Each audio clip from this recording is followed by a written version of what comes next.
Bernard Porter. Empire and Superempire. Britain, America, and the world. The present American empire is often compared with the British one. You're not surprising in view of the fact that Afghanistan and Iraq were once British imperial stamping grounds, too. But how alike are the two empires really? What are the connections between them? And what can we learn from the comparison? In this compellingly written book, a leading historian of the British Empire explores these questions in depth for the first time. Bernard Porter finds that Britain and America had uncannily similar imperial histories before the present day, but that now considerable differences exist. He argues that post-2001 American imperialism is an imperialism of a different sort, a super-imperialism that no longer repeats British imperialism but now transcends it. Porter's comparison illuminates British imperialism, including Tony Blair's, the American version of imperialism administered under George W. Bush, and the relation of imperialism to such phenomena as capitalism, globalization, free trade, and international security. His insights are often surprising and always original and thought-provoking. Contents. Chapter 1: Like a House of Cards. The British Empire, Myth and Reality. Chapter 2: Not colonies, but outposts. The American Imperial Tradition. Chapter 3: We Don't Do Empire. American Imperialism After September 11.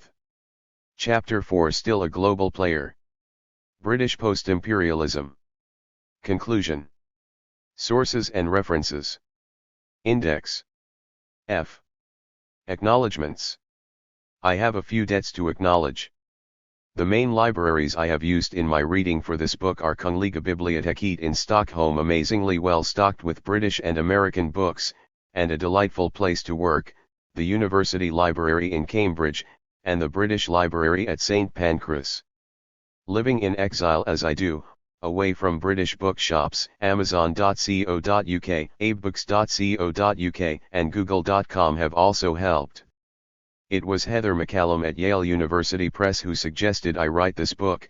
I am grateful to her for that, for her bold and wise advice throughout the preliminary stages of setting it up, and for her support all the way through.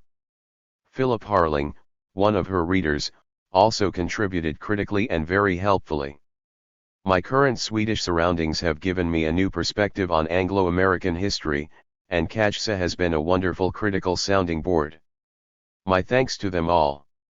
All essential citations appear in a sources and references section at the end. Bernard Porter Enskede/Svart 6 September 2005. Denial. Most modern Americans are insistent that they don't do empire, as Donald Rumsfeld put it once.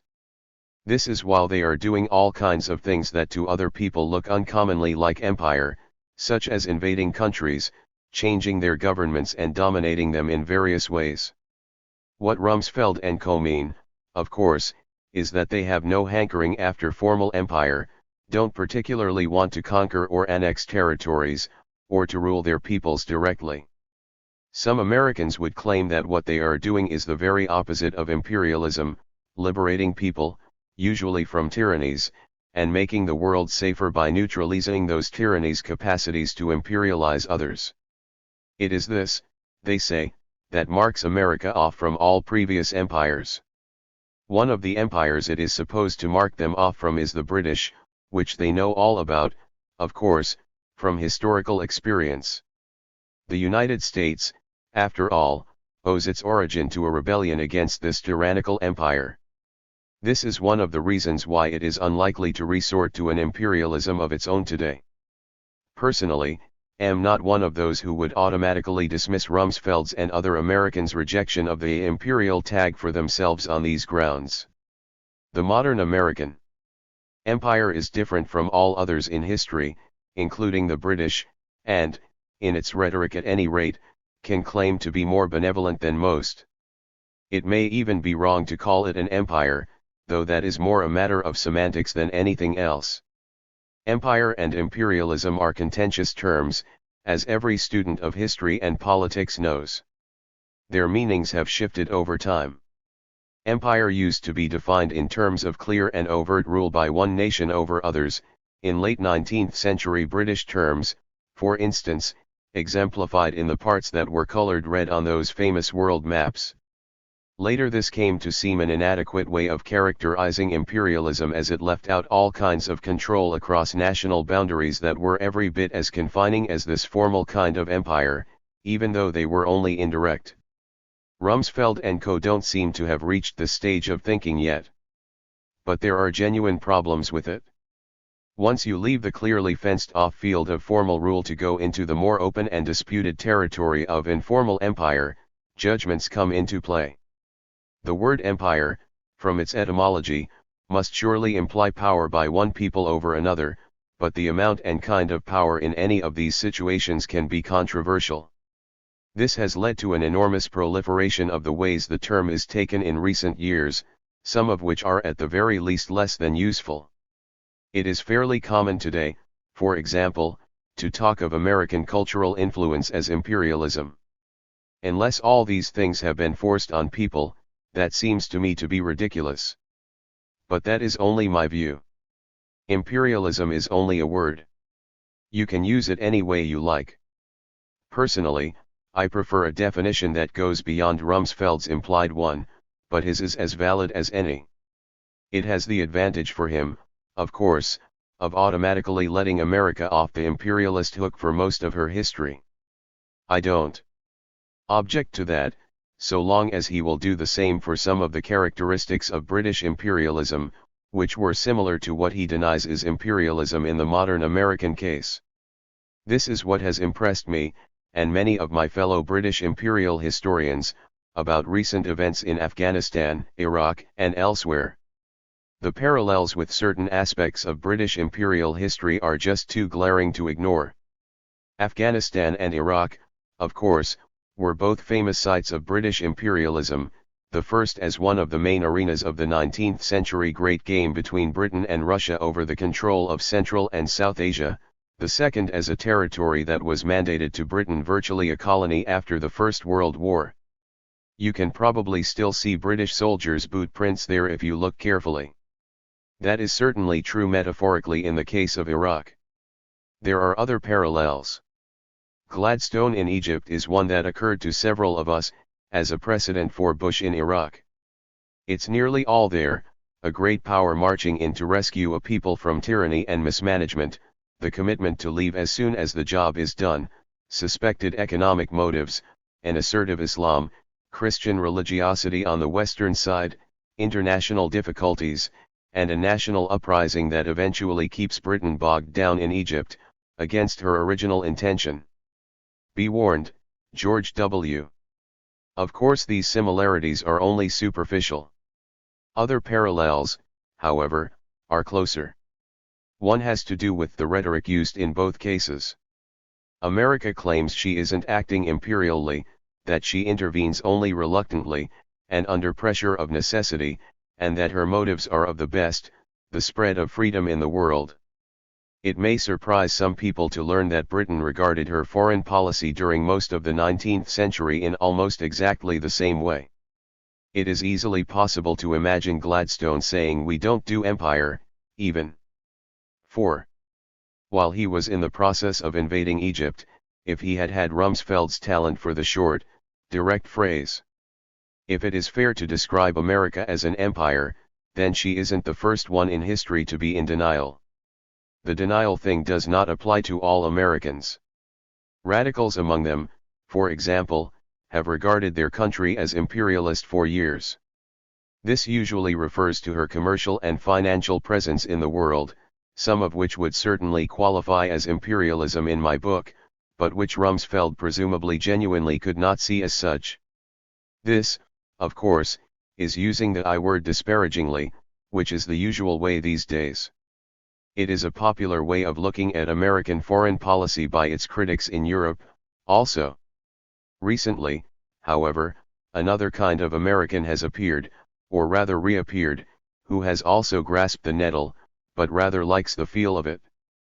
This is the school of political ideologues known as neoconservatives, who see the 21st century as essentially America's, when her power and ideals will dominate in the world, much as they see British power and ideals having dominated in the 19th century. They do not always call it by the I word, presumably for fear of alienating their compatriots.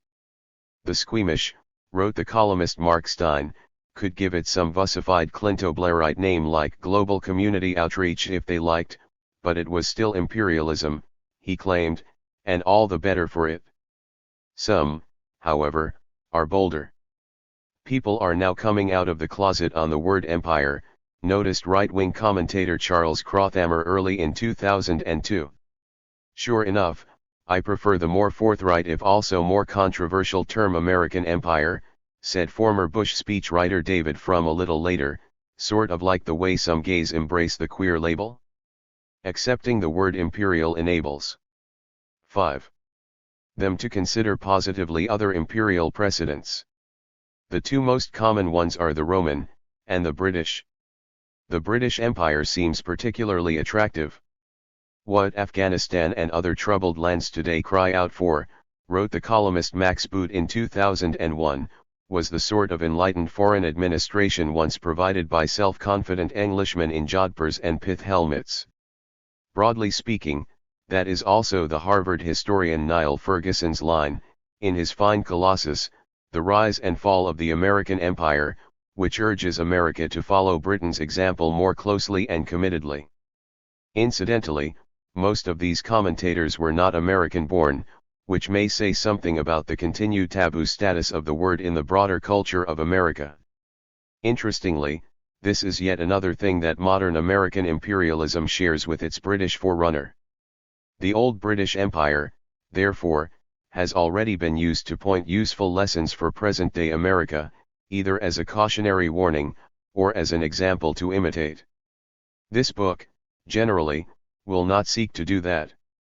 Like most academic historians, it is what makes us so useless. I am reluctant to draw direct lessons from history in this kind of way. Events are always the products of their own times and the conditions surrounding them. Superficial parallels can be misleading, even dangerously so, if they are leaned on too much. An example is the use that is still often made of spurious Second World War precedents to justify actions, which in the case of the Iraq War may actually have led to loss of life. How many American soldiers, for example, and more Iraqi civilians died because Rumsfeld believed they would be greeted in the streets of Baghdad by cheering girls waving flowers, just as the GIs had. 6. Been in Paris in 1944? Egypt might have been a better precedent to look to in that situation. Obviously the Americans were reluctant to pick that, because it was a colonial one. Even if they had, however, there is no guarantee that it could have helped them much more. History never repeats itself precisely. The best lesson that can be drawn from it is not to try to draw lessons from it like this. Themes. It is in this spirit that this book has been written. It originally arose out of my irritation at the way the history of the British Empire has been used on both sides of the debate over modern American foreign policy, without very much understanding, it seems to me, of what it really was. This lack of understanding is clear in nearly every book that has been written recently about American imperialism which mentions the British precedent, whether in order to distance the former from it, or to use it as a model. With regard to the British precedent, there are some exceptions. Ferguson's book is a notable one. Clyde Prestowitz, in his much more critical Rogue Nation, though he doesn't make much of the comparison, usually gets it right when he does. Others, however, don't. One common error is to conflate the British with other contemporary and even non-contemporary imperialisms, in a general, all-purpose, generally caricatured stereotype. It is this that blinds many commentators to the parallels that might 7. be drawn between America's and Britain's imperialisms in particular, as well as to some of the real and vital differences. It also leads them to draw some of those false lessons for today, which concern me, both as a citizen, and as a historian who hates to see people distorting the past, and especially my past, the area I have been researching and writing about for years, that is in this way. This book will aim to correct some of those distortions, and then to discuss the implications of a more accurate or at least, a more complex and sophisticated view of British imperialism for the comparison with present-day America. If there are lessons to be drawn from historical comparisons, we ought at least to try to get the latter right. In fact, they are uncannily close in this case. In the first place, America was at least as imperialist as Britain throughout her history as a nation from the very time, that is, when they split apart, despite her obstinate insistence for much of that period that she was not imperialist at all, by contrast with Britain. This is not a new argument. Niall Ferguson makes it, for one, forcefully and effectively. So do many of America's present-day critics. I imagine that most American academic historians these days accept they must do that America has been at least a little bit imperialist for much of the past 200 years. My case, however, goes beyond this. As well as being as imperialist as Britain, America was also imperialist in most of the same ways. This may surprise those who hold that American imperialism, if it is to be called that, was nonetheless qualitatively different from and better than all other imperialisms, including the hated British, that it was, to use the word most commonly applied to this kind of thinking on the part of Americans, exceptional. On the contrary, it was until recently very ordinary, close to the imperialisms of all other contemporary powers, but especially close to 19th-century Britain's. 8. In a way, that latter imperialism could be regarded as a dry run for the modern American variety, which is one reason why Americans, and all of us, should perhaps pay more attention to it. In order to see this, however, we need to have a clearer idea about what British imperialism really was, as against the popular images of it, which engender so many of those misleading comparisons and contrasts. One thing we will find is that it was in some ways less imperialistic than those images, which may make the comparison easier for some Americans to swallow. In other words, American imperialism is closer than we think to the British kind because the British kind was closer than we think to the American. This forms the main theme of Chapter 1. Chapter 2 then places the template of the first 2 centuries of American imperialism over this, in order to see how it fits. This is probably the least original section of the book, as I've indicated already, but it does make 1 or 2 new points, which turn out to be significant later on. These are mainly to do with those places where the template doesn't quite fit, where American imperialism, or, more often, the broader American society, exhibits slight peculiarities, which then become magnified. The full magnification comes in very modern times, which is what Chapter 3 is about. All the ingredients of post-9/11 American imperialism can be traced back to earlier times, but after that date they were suddenly pushed to the forefront. It was then that American imperialism for the first time transcended its British predecessor, became something far greater if it works, that is, if not, then far more hubristic. I call this superempire. Again. 9. This needs to be spelled out, because it may not be as widely appreciated as it should be. Just as Americans tend to think they are more different from Europeans than they really are, so many Europeans, especially Britons, assume they are more similar. America sprang from our loins, after all, was largely peopled by Britons, and speaks our language. It is natural to think of her as an extension of British or European or Western civilization basically.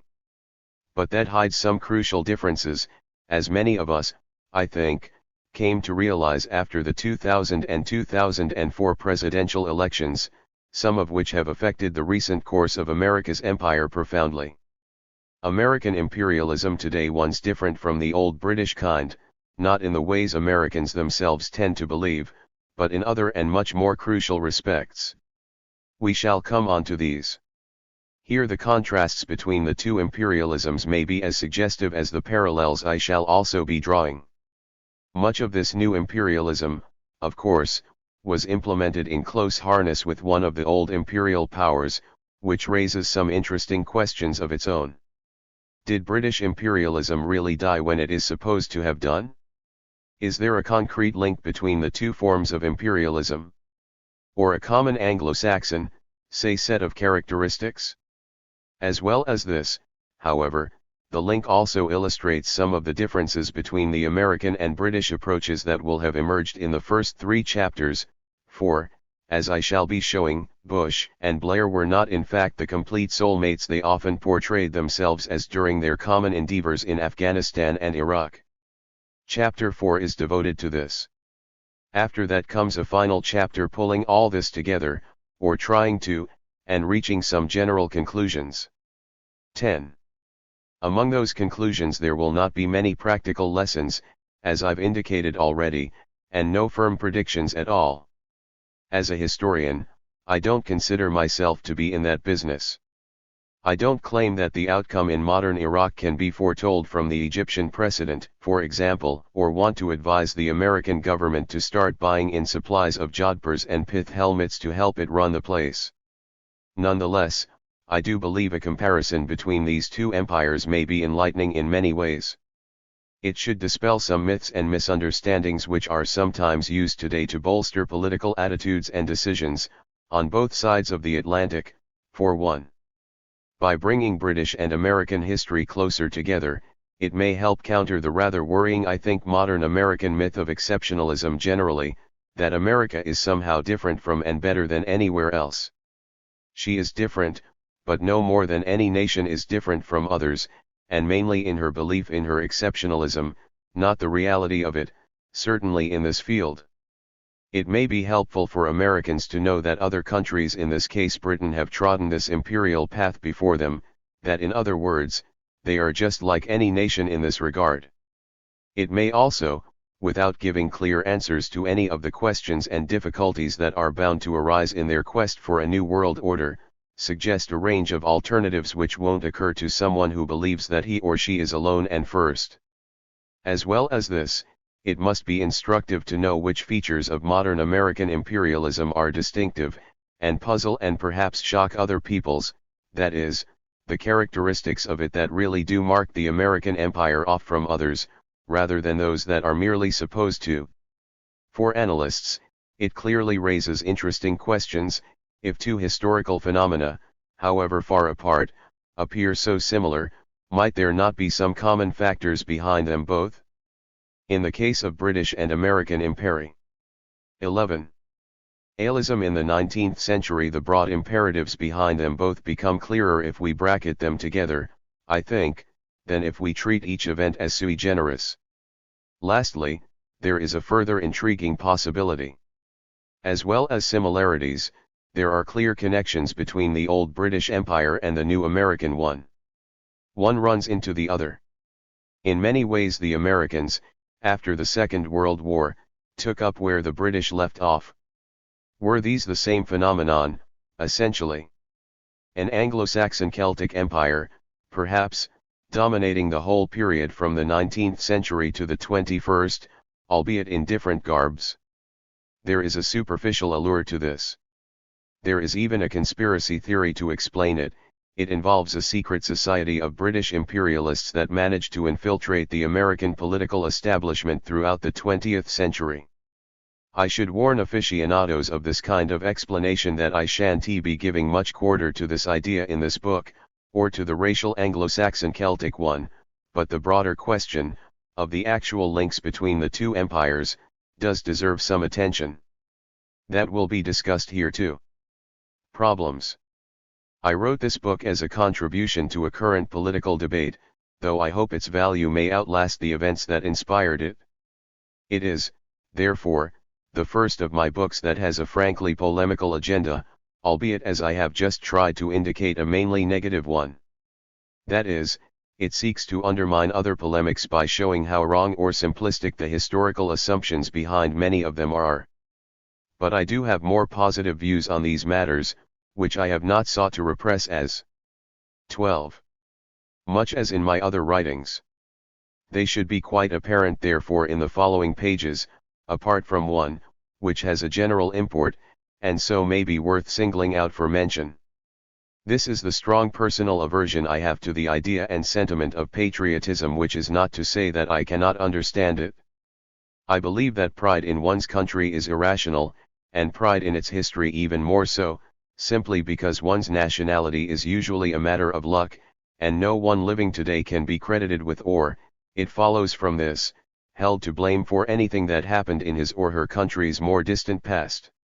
I also think that patriotism, or nationalism, it is sometimes difficult to separate them, is more often dangerous than not. That obviously prejudices me against present-day displays of American patriotism. The other side of the coin, however, is that I am not likely to favor Britain, my own country, in the comparisons I shall be making between the two nations' imperialisms, on these grounds. In fact, I feel no pride whatsoever in being British. Nor do I believe that I am generally anti-American. My attitude towards the United States, which I know well, is in fact similar to my view of most other countries in the world, ambivalent, deeply admiring of many aspects, but critical of others. That may not be good enough for the most patriotic Americans, but it is reasonable, I think, and as much as one should expect from a skeptical academic. If there are mistakes in the American sections of this book, therefore, they will not have arisen from any kind of all-purpose anti-Americanism on my part. So far as the British side is concerned, it is less likely that I have made mistakes, because that is where my main expertise lies, but there will certainly be some, for which I apologize in advance. 13. And it is only fair to point out that some of my judgments are controversial. This is particularly so in relation to the domestic impact and importance of British imperialism, which are germane to my general argument, where I shall be stating conclusions that I have aired before, but only recently, in my last book before this one, which means that they haven't yet had time to be properly tested. Most of my other ideas on the British side of the picture have seen the light of day previously in other books and articles of mine, in particular The Lion's Share, A Short History of British Imperialism 1850 to 2004, indeed, I may even have unwittingly repeated some phrases from there. On the other hand, the American comparison, which is the main theme of the present book, puts a different slant on the picture all through. It has also, incidentally, changed my own views in certain ways, as comparative studies are almost bound to do. What should they know of England, who only England know, wrote Rudyard Kipling once. He meant something entirely different, but I have always thought it would make a good motto for those who, like myself, believe you can never properly know your own country's history in isolation. That is a good argument for this book, whoever is the reader. If she is a Briton wanting to understand Britain's imperial history, the American context will aid her. If he is an American eager to get to the bottom of the invasion of Iraq in 2003, the British perspective should help him, too. Lastly, and trivially, a couple of points about language. The first is that I use the word America throughout this book to refer to the United States alone. This of course is strictly wrong, but it is common practice, and makes things easier in many situations, for example, when talking about Americans. The second is that I use the feminine pronoun to refer not only to America, but also to all other nations, which I understand is falling out of fashion now, and is disapproved of in some. 14. Quarters. I can see no objection to it. More to the point, most feminists I have talked to about this cannot either. I think it sounds better, and in some contexts makes things clearer, when, for example, it might refer back to a number of other subjects. There are a couple of places in the book where she is inappropriate, where I describe a country metaphorically as doing something that only a man can do. I've noted this, where it comes up. Finally, it occurred to me as I was checking this book for the printers that one passage in it might be thought to fall foul of legislation being moot in Britain at the time to outlaw the defense or glorifying of terrorism. That's where I present terrorism as a rational choice in some circumstances, where, for example, an enemy has an overwhelming conventional military advantage. I hope that doesn't sound too exculpatory. Rational is not always good. For the record, I regard terrorism, whatever its provenance, and that includes state terrorism, of course, as always evil. There, that should cover me. This book isn't mainly about terrorism, however. It's about imperialism. Its main aim is to problematize that concept, applied especially to American foreign policy to inform and, hopefully, sophisticate the debate. If readers come out of it feeling much less certain than they did about both American and British imperialisms, less willing to apply easy judgments, one way or the other, then it will have done its job. Like a house of cards, the British Empire, myth and reality. Appearances. Most people have got the wrong idea about the British Empire. It is usually seen as a vast system of control in the world, immensely powerful, founded on British strength, fueled by acquisitiveness, both for commercial profits and for territory, riding roughshod over foreign societies and cultures, a matter of great pride for the British people, and deeply racist. Either that, or it was a means of spreading modernity and civilization into the dark places of the earth. This is a less common view today. It used to be more so, of course, at the empire's height, but it has shown signs of reviving recently, for example with Niall Ferguson's empire, How Britain Made the Modern World. The former view is far more widespread, especially abroad. There are elements of truth in both these pictures. The British Empire was powerful, racist, proselytizing, popular and all the rest to some degree, and at various times. But none of these characterizations, or even a combination of them, describes the essence of it. To see the British Empire in these simplistic terms is to misunderstand it utterly. It is easy to see how it has come to appear like this. For a start, the very word empire implies dominion over others, comes from a Latin root, indeed, which means just that. Secondly, look. 16. At all those maps of the British Empire that are so familiar to us from the later 19th century, vast swathes of bright red scattered over every portion of the globe, exaggerating the extent of the empire to a degree, perhaps, in Mercator's projection, which stretches the icy wastes of northern Canada out on the top left rather, but still pretty impressive. Red is a deeply dominating color. Thirdly, at that time, the late 19th century, the British Empire did, briefly, take on some of these characteristics that are usually associated with it today, purposely land-grabbing, backed by a degree of national pride, professing a civilizing mission, and so on. Most of our images of the empire come from this period. They are more accurate for that time than for any other. Fourthly, it was in the interests of British imperialists, who always of course existed, to project the empire in this powerful way. For a start, it helped them to hold on to it. It deterred their colonial subjects from rebelling against it. It also puffed themselves up. Strutting around their governors' mansions in gold-laced uniforms and plumed hats, or lording it over the natives in their pith helmets and khaki shorts, made them feel part of something important. So this was the image they gave out. Fifthly, it was as an empire that Britain mainly impinged on the rest of the world. Most foreigners in the 19th century were aware of Britain either as their colonial master, or as an imperial rival. To Americans at different times she was both. In the latter case, their perception of British imperialism is also distorted by its place in their national myth, which has stuck it in a kind of time warp. Popular Hollywood films like The Patriot, with Mel Gibson bravely pitted against King George's proto-Nazis, buttress this. Sixthly, this is of course what many British and Americans and not only critics want to believe. The British Empire needs to have been powerful in order to have delivered 17. The benefits that have been credited to it by some, or, alternatively, to be responsible for the damage it is supposed to have done. Lastly, there was India. That was real. It is scarcely surprising, then, that so many people, especially foreigners, should have this big idea of the British Empire. One should not expect anything else.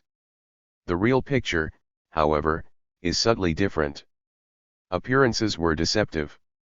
The motives behind British imperialism were more mixed, its spirit more ambivalent, and its impact more uneven than any of the popular versions of it, both pro and anti, would suggest.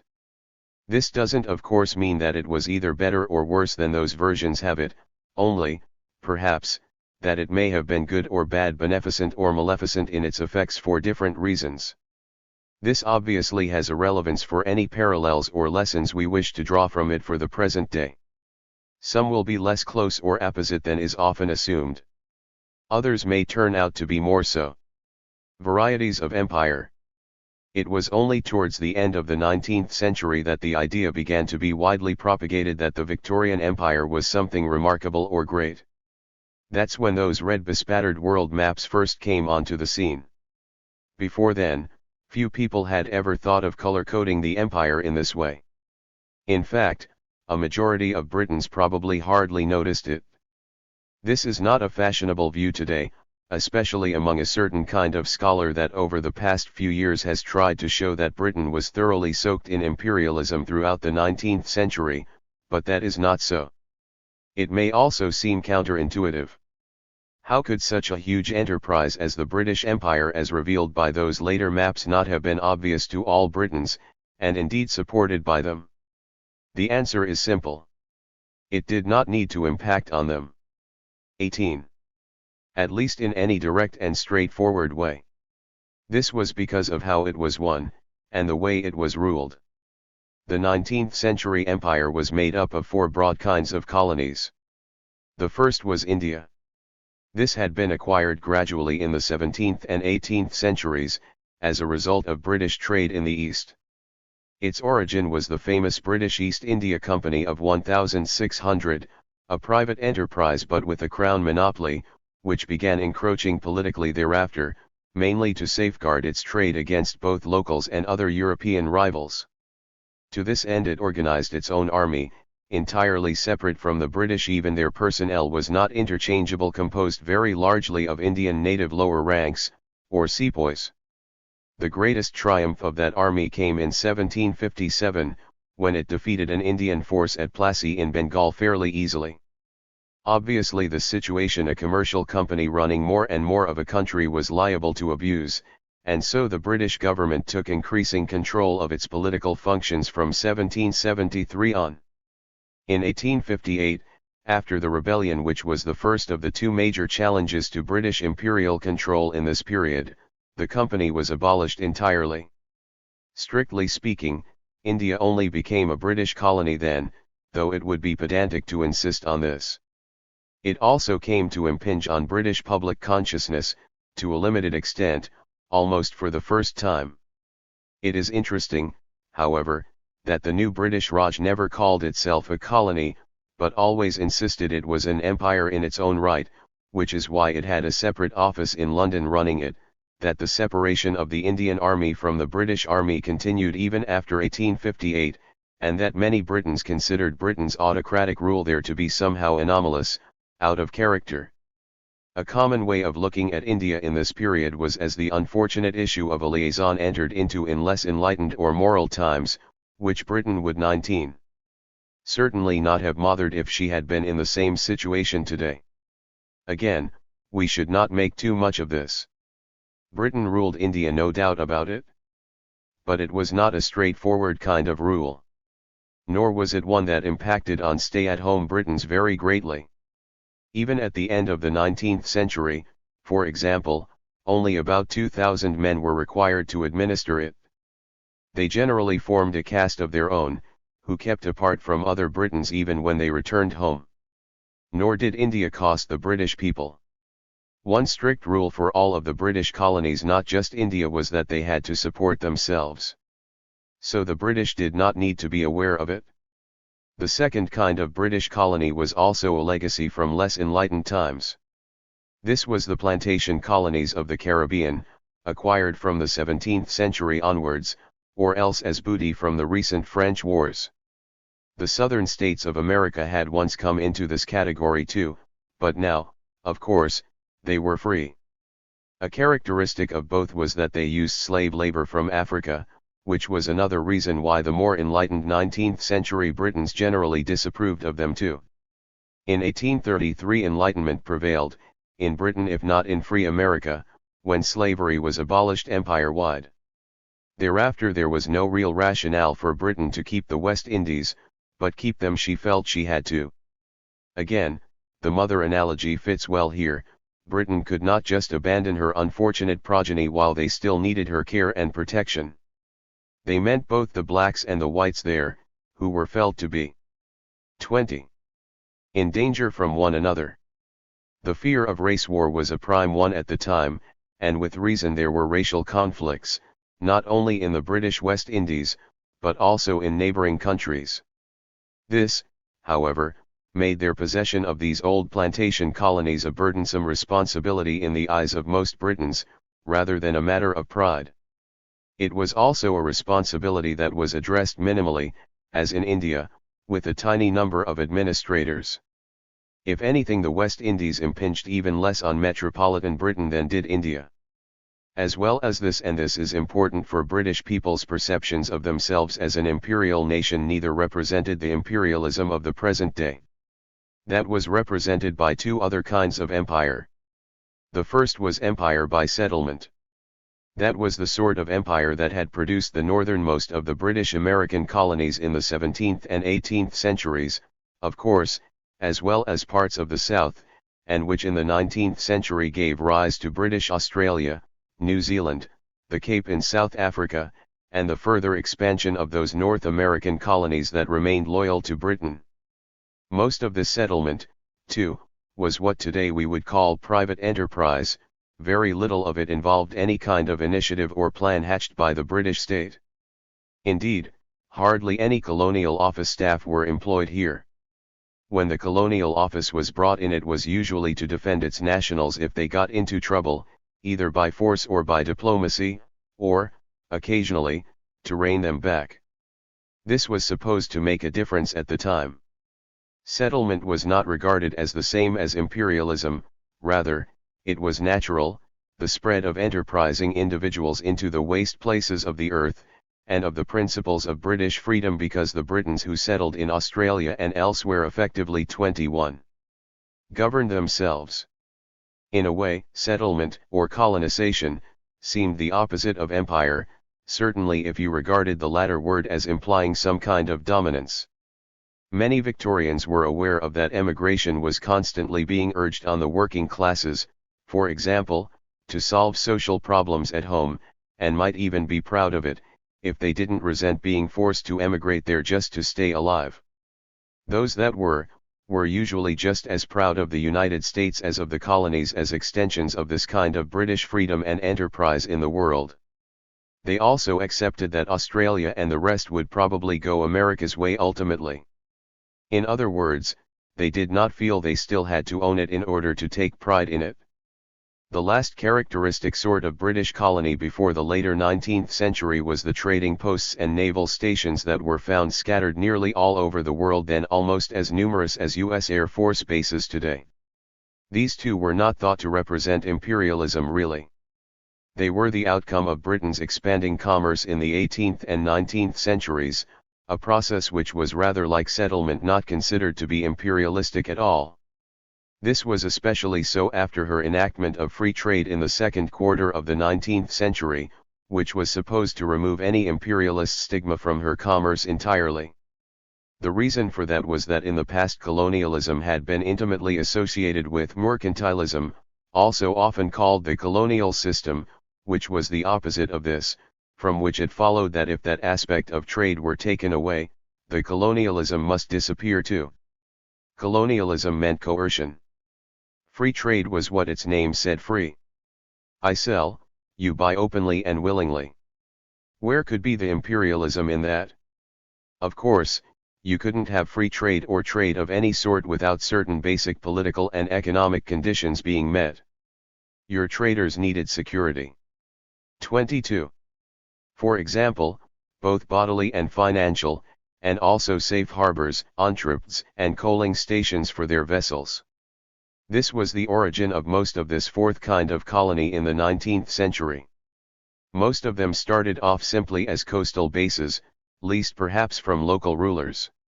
Whether these should strictly be called colonies is problematical. Sometimes, however, they could grow more colony-like. They could find themselves forced to expand a little way inland, for instance, in order to secure themselves against attack from neighbors. The unsettling impact in their hinterlands of traders and missionaries sometimes compounded this. Later, as we shall see, foreign rivalry induced further expansion. This was how most of them grew into more genuine colonies. On the whole, however, these colonies were marginal qua-colonies before the 1880s. Most of them are represented on our earlier empire maps as little red dots, which is all they were. It is easy to understand why people may not have noticed them. Imperial virginity. There are 2 points to be made from this. Both run counter to modern popular views of the British Empire in the 19th century. They also have an important bearing on any comparison we may wish to make with modern American imperialism. The first point is that however imperial we may feel the early and mid-Victorians were, many of them will not have agreed. They were deluded, of course, but the delusion is a significant one. Secondly, the British Empire, even if we accept its existence then, as we must, was in many ways a much lesser affair than it is sometimes taken to have been. It took less trouble both to acquire and to rule, for example. This is one of the reasons why contemporaries didn't feel particularly imperialist. But it also 23. Had a much more important rider. It meant, as we shall see shortly, that it was always fundamentally weak. This belief in their national virginity vis-a-vis empire is one of the surprising things about the early and mid-Victorians, especially in view of all the signs of inchastity that lay around them, not only Old India and the British West Indies, but also the new young colonies she spawned in every decade of this period. It is why, of course, many modern scholars simply don't believe it. One reason for it was semantic, another was ideological. The word imperialism was usually applied to something entirely different at this time, the pretensions of the tyrant Bonaparte, and then, later, of his much despised nephew Napoleon III, who both called themselves emperors. That association made it a taboo word in Britain for most of the century, much as its association with Britain and, even more, the evil empire of the Soviets makes it a taboo word in the USA today. The other main reason was ideological. In broad terms, Britain thought of herself as a free country, and empire was the opposite of freedom, as we have just seen. It was the opposite of free trade in particular. This went back to Adam Smith, who was the one who had first developed the theory that free trade was the best means to the wealth of nations, and so seemed to undermine completely the economic rationale, at any rate, for empire. By happy coincidence, The Wealth of Nations was published in the very year the American colonists gave formal notice of their intention to quit the British Empire. By even happier coincidence, one effect of that was that Britain's trade with her American ex-colonies substantially increased thereafter, which seemed to prove Smith's point. The free market capitalist objection to imperialism, however, went much deeper than this. Imperialism was a form of government, and all government according to the high priests of the faith was at best a regrettable necessity, and generally a bad 24 thing. It could only stifle enterprise. It diverted bright young men into unprofitable pursuits, activities, that is, that were not increasing the national wealth. It cost money, which could only be raised by taxes, which again deducted from the capital that could be being invested in industry and trade. The idea of taxing people to help commerce to stake out its markets for it, for example, was ridiculous, something akin to killing the goose that was laying the golden eggs. The best kind of economy was a low tax, entrepreneurial one. Empires seemed inconsistent with that. As well as this, according to Richard Cobden, the highest political priest of free trade in the mid-19th century, it was bound to bring imperialism to its knees where it did still exist. Because free trade flourished best in conditions of amity and freedom, its ultimate tendency would be the eradication of large and mighty empires, all of them, not only Britain's, and the liberation and unification of the whole of humanity in the bonds of eternal peace, no less. It went without saying that the process of this would be peaceful as well. Cobdenites, unlike some later ideological free traders, were not in the business of forcing free markets on people. It would all be done through enlightenment. Others saw trade carrying civilization into those parts of the world that were not yet civilized. Hence David Livingstone's famous plea to his compatriots to open up Africa to Christianity, commerce, and civilization, which is sometimes taken as revealing the truly sordid motives of Britain's civilizing mission, simply by bracketing the three together, but this does scant justice to contemporaries' genuine belief in trade as a force for moral good. They may have been ideologically gullible, these Victorians, but they were not hypocrites, or at least, do not need to have been. Present-day enthusiasts for globalization could scarcely view it more optimistically. Nowadays, of course, globalization is seen as Prop 25. Lematical in many quarters, and as an equivalent of imperialism in some. The difficulty arises mainly from the inequalities that exist in the international trading community, making weak economies vulnerable to strong ones, or currently to multinational companies, thus negating what is theoretically supposed to be the main benefit of free trade, which is to enrich everyone.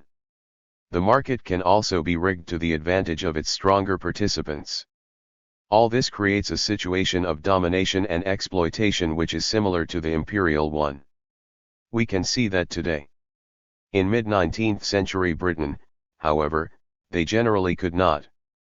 These were the heady early days of free enterprise doctrine, remember, when it was supposed by some to provide the answer to all the world's problems including inequality. Incidentally, there was a strong strain of the theory that held it would eventually narrow down economic and social differences within society, a far cry from today, and was objected to by hardly anyone. This was, to repeat, not imperialism, but liberation, the absolute opposite. The Victorians could not have conceived of it in any other way. This too chimes in closely with modern American commercial doctrine, of course. We can see this denial of imperialism in almost every aspect of British domestic culture before around the 1880s, certainly among the middle and working classes. Recently a school of thought, usually called post-colonial theory, has tried to persuade us otherwise, that the whole of 19th century British society, from beginning to end of the century and from top to bottom, was steeped in imperialism, but that is simply wrong. In fact, the British Empire was very largely ignored within Britain, rarely seen as a whole. People might have known about Australia, but not connected it with India, for example, and scarcely ever made. 26. A matter of pride in the literature of the time at any level. India especially was quite surprisingly neglected, in view of its importance. Imperial matters only impinged when they involved wars, and then superficially. Most Britons were far more concerned with other public matters, political reform, emancipation, the domestic impact of capitalism, church questions, crime, education, social status, and simply living. So far as their national self-awareness was concerned, that varied somewhat according to class, but outside the upper classes it nearly always featured, at its center, a pride in British liberties. That, for example, was the main theme of most school history textbooks during the 19th century, the ones that established Britain's national mythology among the young, the progress of Britain towards domestic freedom from the 17th century onwards, which is very similar to the dominant American national myth, except that that is seen as having been grasped all at once. The empire scarcely appears in this at all, to the irritation, for example, of Sir John Seeley, the great imperial ideologue of the late 19th century. To read all these texts, as he wrote in 1883, you would think that the empire had been acquired in a fit of absence of mind. Of course it hadn't, but this certainly reflects many early and mid-Victorians' perception of themselves. This perception collapsed, of course, towards the end of the 19th century. After Britain's imperial shenanigans then in Egypt, the Sudan, West and East Africa, South Africa, China and a score of other places, no one could doubt any longer the reality of her imperialism. Everyone is aware of the wave of popular enthusiasm for empire that arose then, and peaked around 1898 to 1900, though its breadth and, especially, its depth are still a matter for debate. It is worth pointing out, however, that this degree of jingoism, as it is called, was a new phenomenon at this time, and that it fell away sharply. 27. During the course of the South African War, which was the occasion for the most extreme manifestations of it, prominent anti-war people being set upon by mobs, for example. One of the major repercussions of that war, in fact we shall return to the war itself shortly, was to provoke an important critical debate over imperialism in the country. J.A. Hobson's Imperialism, a Study, the classic anti-imperialist text of the 20th century. It is usually credited with having invented the capitalist theory of imperialism, was forged in the heat of the war. Anti-imperialism got a great boost. So did internationalist alternatives to imperialism. Many imperialists took fright at this. One in 1909, for example, saw anti-imperialists of all shades looming around him, all intent on bringing about an appalling catastrophe to the human race, the downfall of the empire. He was probably being paranoid, but there can be little doubt that Britain as a whole was not overwhelmingly committed to her empire in the 1900s. The imperialists believed this was a source of weakness. They were right. Vulnerability. In fact, that weakness had always been potentially there. The underlying reason for it was that the empire was acquired originally relatively easily, and by a predominantly liberal society, which meant that if a time ever came when it needed to be defended more actively and less liberally, Britain would be hard-pressed to do it. The settlement colonies, for example, were not always walkovers. There was spirited resistance from Native Americans, New Zealand Maoris and several of the southern African peoples, but the inherent technological disparities between these races and the Europeans usually ensured that the latter triumphed in the end. Whatever happens, we have got / in the famous words of Hilaire. 28. Belloc, the Gatling gun and they have not. European diseases, to which these others had no natural immunities, were also a help. So was the Royal Navy, where it could be used, which usually meant where it had coasts to bombard. Britain's wars with China in the 1830s and 50s, which got Hong Kong for her, are the preeminent case of this. They are also, incidentally, the most extreme 19th century example of free trade metamorphosing into an obvious imperialism. They were fought because the Chinese reneged on agreements to allow British imports in. Never mind that the main import was Indian-grown opium, which the Chinese government was trying to stop from addling the brains of its subjects. It was the principle of the thing that mattered. But it was also comparatively easy. Chinese junks could put up little resistance against British men-o'-war. Most of Britain's imperial conquests were like this. For those who believe that the extent of British rule in the world, as illustrated by those world maps, betokened her power, this needs to be borne in mind. In fact, the maps are misleading as a guide to Britain's real strength. They can even be read in a totally opposite way. Scarcely any of the red patches, note, are in Europe. This was for a number of reasons, not the least of which was that Britain did not have any territorial ambitions there. Even if she had done, however, she would not have been able to satisfy them. The reason for this was that her military forces were far too weak. Throughout the 19th century, Britain always had a significantly smaller army than 3 or 4 of her European neighbors. This is another reason why she only once joined in a continental war between 1815 and 1914, and then with a far stronger military power at her side. Lord Palmerston's reputation as a bully derives from the fact that he only sent his gunboats against smaller powers. Everywhere else he relied on diplomacy, multilateralism, and the balance of power, to 29. Uphold Britain's security. The red patches on the map are, in a way, proof of this weakness. They look impressive, but in fact with a couple of exceptions they did not take very much effort or strength to control. They were the world's easy pickings at that time.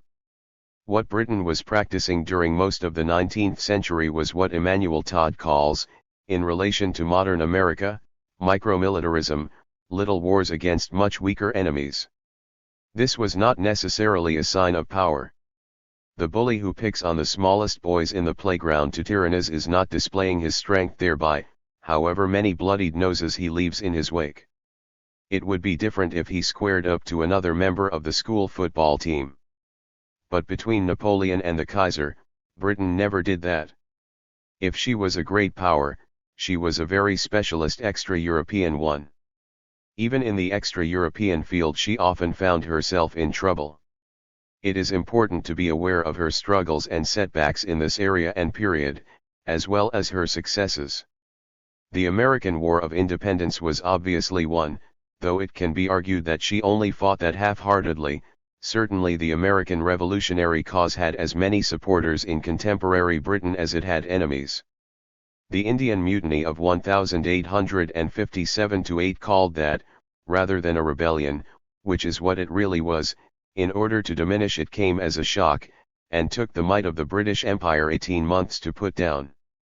Even some of the smaller colonial fry proved surprisingly difficult to deal with, the Afghans, for example, whom the British never managed to beat properly, and the Zulus, who inflicted a couple of bloody defeats on them, Isandlwana the worst one, with 1,329 British soldiers killed in the 1870s.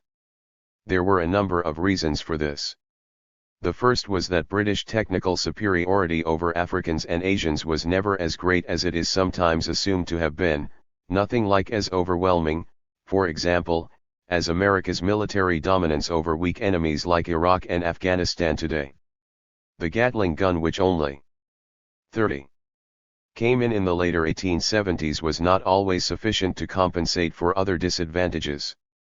These included difficult fighting terrain, long supply lines, vulnerability to local diseases, small numbers, compared with the huge native armies that could be mustered against them, and poor morale and generally poor human quality, among both officers and men, who did not usually represent the pick of their respective social classes in Britain, by contrast with the generally fine generalship, greater courage, and infinitely superior motivation of African armies who were defending their own.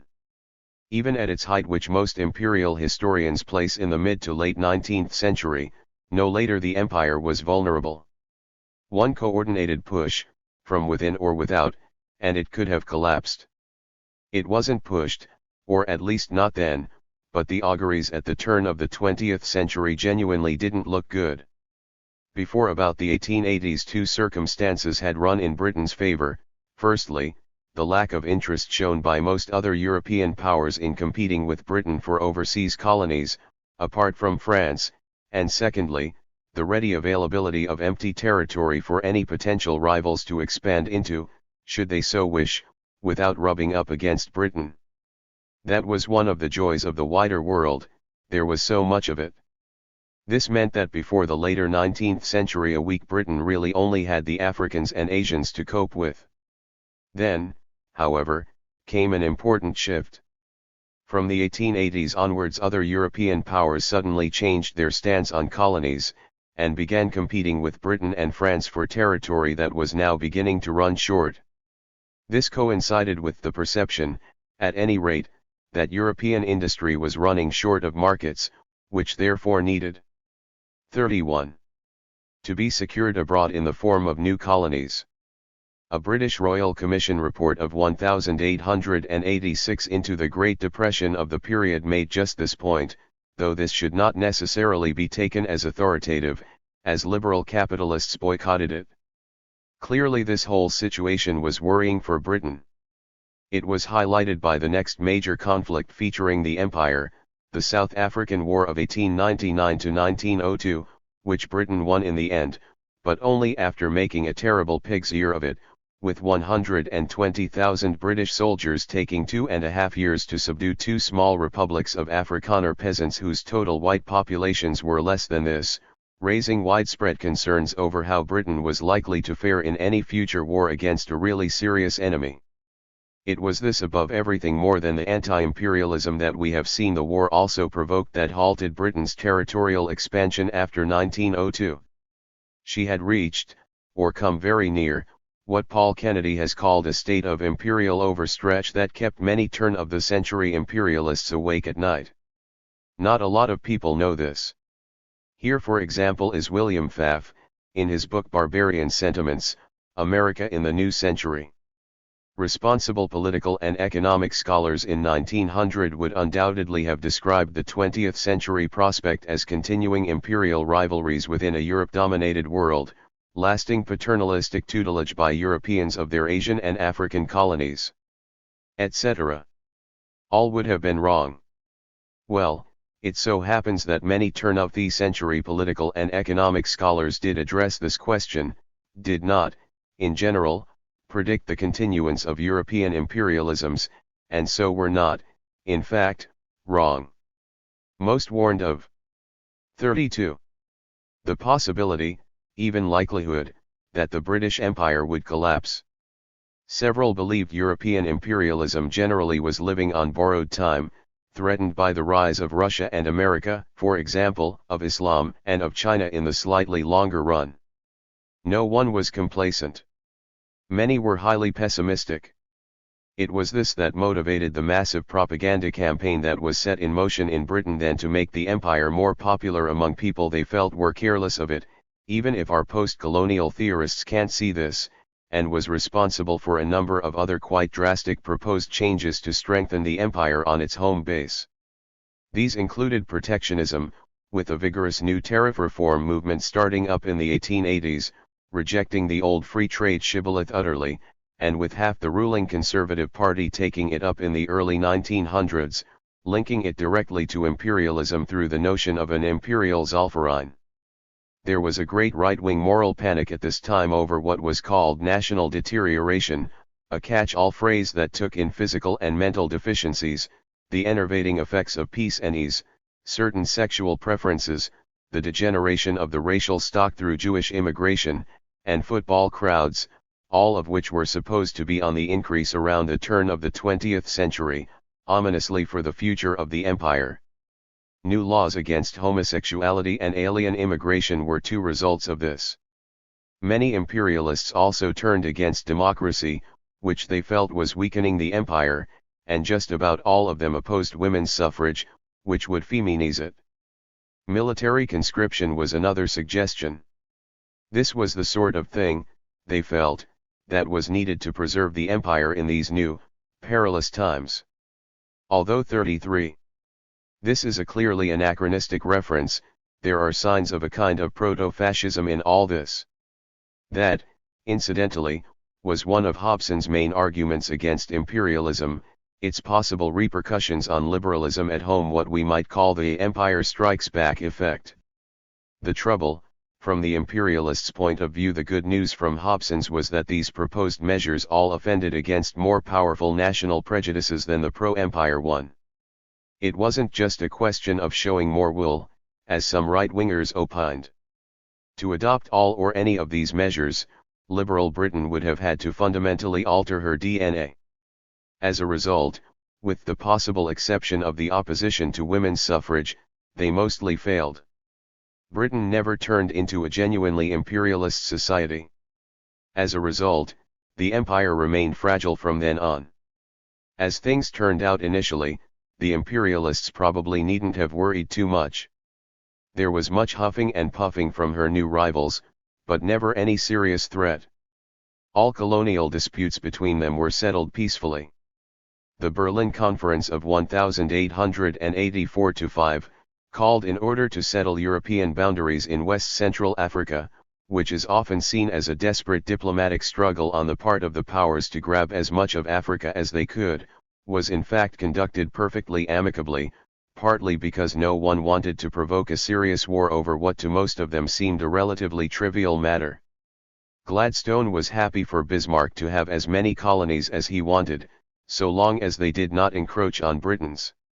If Germany is to become a colonizing power, he declared in 1884, all I say is Godspeed her.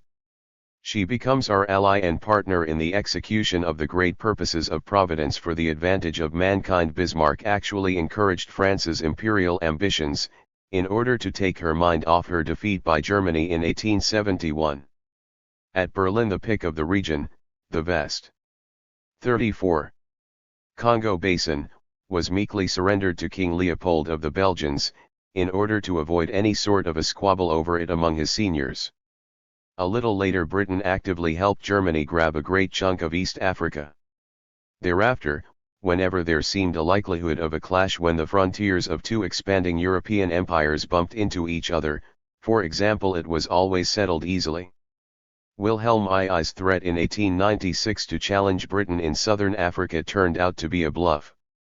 When Kitchener and Marchand met with their armies at Fashoda on the Nile in September 1898, instead of fighting, they broke open a bottle of champagne between them and waited for their respective foreign offices to sort it out.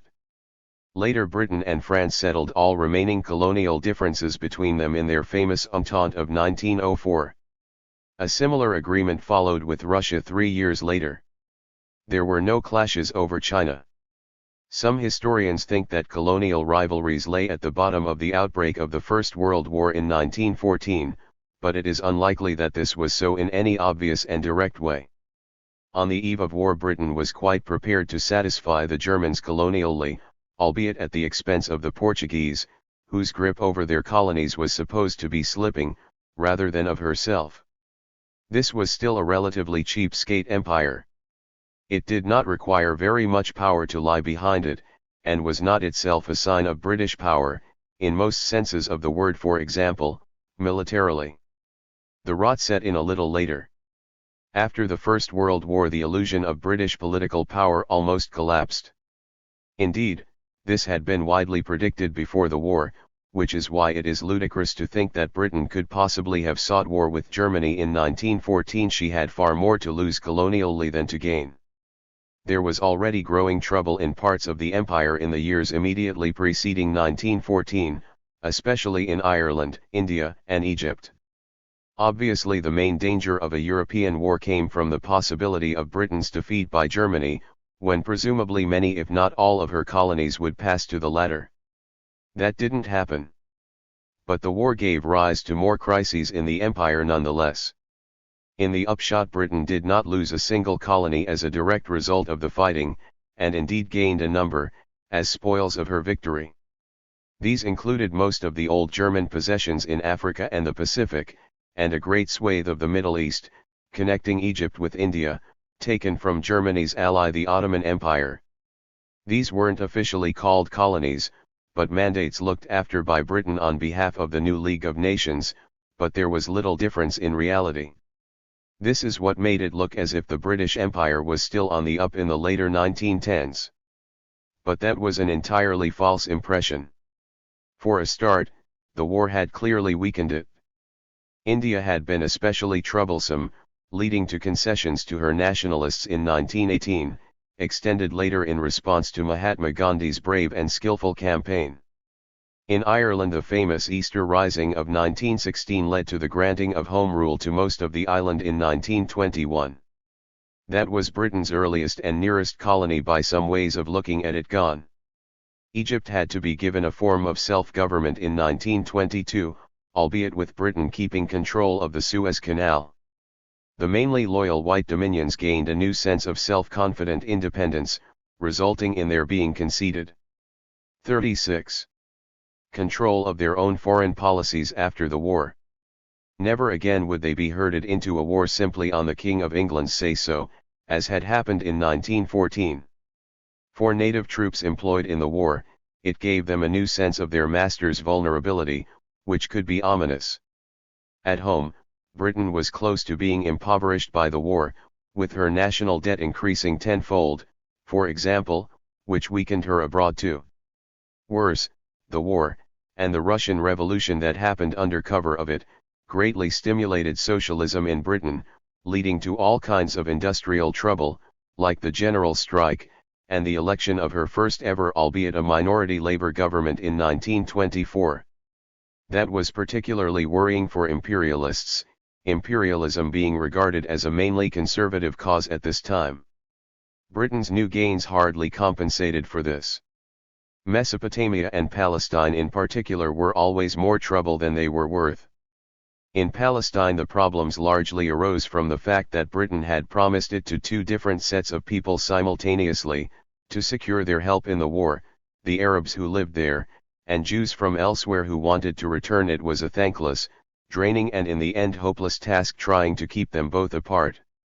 Iraq was similarly recalcitrant, and, as well as this, stirred up resentment among British soldiers who had expected to be demobilised when they had done their bit in the real war, rather than be kept on to police foreigners, and also among middle-class British voters, who jibbed at the taxes they were being asked to bear to pay for this. As a consequence, in 1921 Britain ceased governing Iraq properly, and gave her over to a local emir to rule, so long as he let British companies keep the oil wells and accepted some British troops on his soil. Another malleable emir was found to head Transjordan, a new country carved out between Palestine and Iraq. Persia, the final link in the chain between Egypt and 37. India, was left for the Iranians and Russians to fight over. The clear reason for all these withdrawals was military weakness, compounded by the British people's reluctance to put themselves out to maintain British control. "Our small army is far too scattered," minuted the chief of the Imperial General Staff in the midst of all this. "In no single theatre are we strong enough, not in Ireland, nor England, not on the Rhine, not in Constantinople, nor Batum, nor Egypt, nor Palestine, nor Mesopotamia, nor Persia, nor India." As a result, the great imperial swelling of 1918 went down almost immediately. But it is surprising in many ways that it did not burst. Paul Kennedy has suggested, pertinently, that instead of endlessly analyzing why the British Empire declined and fell after the Second World War, we should be asking how it held up so long before then. That's the puzzle. Borrowed time. So, how did it manage it? One way, as we have seen, was through luck. For all of the period before 1914, none of Britain's main imperial rivals made a serious effort to topple her, and the frequent nationalist rebellions that went on never joined up. This continued, almost miraculously, after 1918. Then Britain's major and potential rivals fled the scene. Germany, the main one, was obviously incapable of mounting a challenge for many years after her defeat. Even when she recovered militarily under Hitler, she may not have posed a danger any more to Britain's empire. Hitler sometimes hinted that he was perfectly happy for her to carry on with this, if Britain would let him have the continent of Europe. France was similarly exhausted. Russia descended into anarchy after her revolution, and then was distracted by her new, radical social experiment at home. The USA, who probably 38 could have mounted a challenge if she had wanted to, withdrew into isolationism, for good liberal and capitalistic reasons, as it seemed to her. She did not even take any part in the post-war League of Nations that might have been an agency for challenging Britain's imperialism, though she had been instrumental in setting it up. Britain was left, then, the only large Western nation with her head above the diplomatic waves of the day, despite the wounds she had sustained under the waterline. For a few years following the end of the war she was virtually the only great power in the world, the only active one, at any rate, but mainly by default, and on borrowed time. A second factor was bluff. We have alluded to this already. All those fine uniforms and governors' mansions, and the rest of the paraphernalia of British rule, which were supposed to impress the natives with a power that was not really there. In those colonies or parts of colonies that lay near oceans, the Royal Navy gave a much more solid impression of British strength, which this time was justified. The Navy was a different kettle of fish from the Army, being genuinely superior to all its rivals. The Navy's main roles in taking or policing colonies were to defeat local navies, if the natives had any, transport soldiers, and bombard coastlines. The latter can be compared with present-day aerial bombing, with the same drawbacks, and the further one, that the Navy's shells could only penetrate a very short distance inland. Still, all those battleships were impressive. A comment by a brigadier general in India around 1920 is telling in this connection. British authority was built on prestige, he said. Once you destroy that, the empire will collapse like a house of cards. Prestige is surely just another name for bluff. A third way Britain held on was by repression. There are dozens of instances of that throughout her imperial history. The Indian Mutiny and the Jamaica Rebellion had been followed by some terrible reprisals, for example, mass execu 39. Mutineers being blown from guns and so on. The Battle of Omdurman in the Sudan was a particularly and, most contemporaries believed, gratuitously bloody affair. The South African War saw some notorious methods of barbarism employed by British troops, including wholesale farm burning, and the herding of Boer women and children into concentration camps. Alien rule, whatever its other benefits might be, invariably gives rise to this sort of thing. We should remember that before wishing it on people today. The years immediately after the First World War saw even worse. Probably the most serious atrocity, certainly the most infamous, was the Amritsar massacre of 1919 in India, when General Reginald Dyer ordered his troops to fire into a peaceful meeting of unarmed demonstrators in a square, and to continue firing into their backs as they scrambled to escape, leaving nearly 400 dead. Others were the activities of the notorious Black and Tans irregular police in Ireland, and the bombing of suspected rebels from airplanes in Palestine and Iraq. 30 years later there were horrific atrocities in colonial Kenya during Britain's last days there, with over 1,000 hangings, many of quite innocent people, Africans rounded up into camps surrounded by barbed wire, and tortures of the most obscene kind. This kind of thing didn't entirely stop with the end of overseas empire. There were some nasty things done by the British Army and Secret Services to Northern Irish rebels in the 1970s, too. Most of these reactions, incidentally, were the results either of fear, or of weakness, as well as, in most cases, contempt for the peoples being policed in these ways. They are obviously not an indication of Britain's imperial strength or confidence, except, probably, vis-a-vis the poor wretches she was shooting, bombing, and torturing.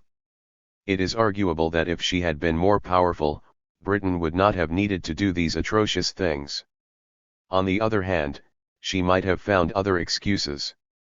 The problems with these atrocities from a British point of view were, firstly, the hatred they engendered among their victims, as is usually the way, and secondly, the disquiet they gave rise to back home. For the British at this time were not generally an atrocious people, or not more so, probably, than anyone else. They usually resiled against reports of such excesses from the colonies. It was the leader of the Liberal opposition, later Prime Minister, who coined the phrase methods of barbarism for the Boer War brutalities, for example, not some marginal figure, and the news of Amritsar was greeted with a widespread wave of disgust in the British press, as well as a vigorous defence of Dyer by the old buffers of the day, mostly in the House of Lords. If it had been left to them this probably wouldn't have mattered, but it was the other classes of Britain, of course, who had the final say on how the empire was run, at least in constitutional theory. Most didn't have the stomach for this kind of thing. They could digest the empire, just, albeit with little special taste for it, but not with unpalatable lumps like this in it. This, incidentally, is where Gandhi's genius comes in appealing deliberately to the Britain's better side. That of course was a huge compliment to the latter, more no doubt than many of them deserved Dyer's champions, for example, but not the majority of those who mattered. Gandhi had spotted where the fundamental contradiction of the British Empire lay. 41. Repression therefore wasn't the complete answer. That left just one more trick. The main way Britain coped with these challenges to her imperial authority in the 19th and 20th centuries was by giving in to them, at least to some extent. It can be called appeasement, and is a sensible policy in many situations, especially by comparison with repression. There were two varieties of it. The first was to appear to give in, but to retain essential control indirectly. The second was to really give in, but retain the appearance of some kind of control in order to save face.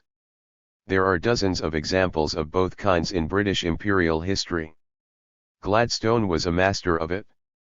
Home rule for Ireland was intended to be the first kind of appeasement, though it failed in his lifetime, and when it eventually succeeded was more like the second sort.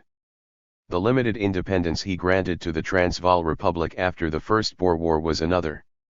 The Montagu-Chelmsford package in India was a third. In the post-First World War Middle East, where Britain found it impossible to rule directly. Arthur Balfour described the first sort of appeasement neatly as supreme economic and political control, to be exercised, in friendly and unostentatious cooperation with the Arabs, but nevertheless, in the last resort to be exercised. That the cooperation of the Arabs lightened the burden. Even in the colonies she ran more directly, she deferred to native feelings and customs in very many areas, as we shall see shortly when we come on to British imperial rule. It was the only way she could hang on, with so few personnel on the ground. This gentler policy also reconciled the empire to the majority of the British people, adapted it in appearance, at any rate to their sensitive stomachs. This became particularly necessary after the First World War, partly because of the widespread attribution of that conflict to the more aggressive sort of imperialism, and the powerful strain of internationalist feeling that grew from this, culminating in the formation of the 42 League of Nations. Even the formerly ultra-imperialist Lord Baden-Powell's Boy Scout movement took this on. Imperialism in the old, conventional sense suddenly became unfashionable.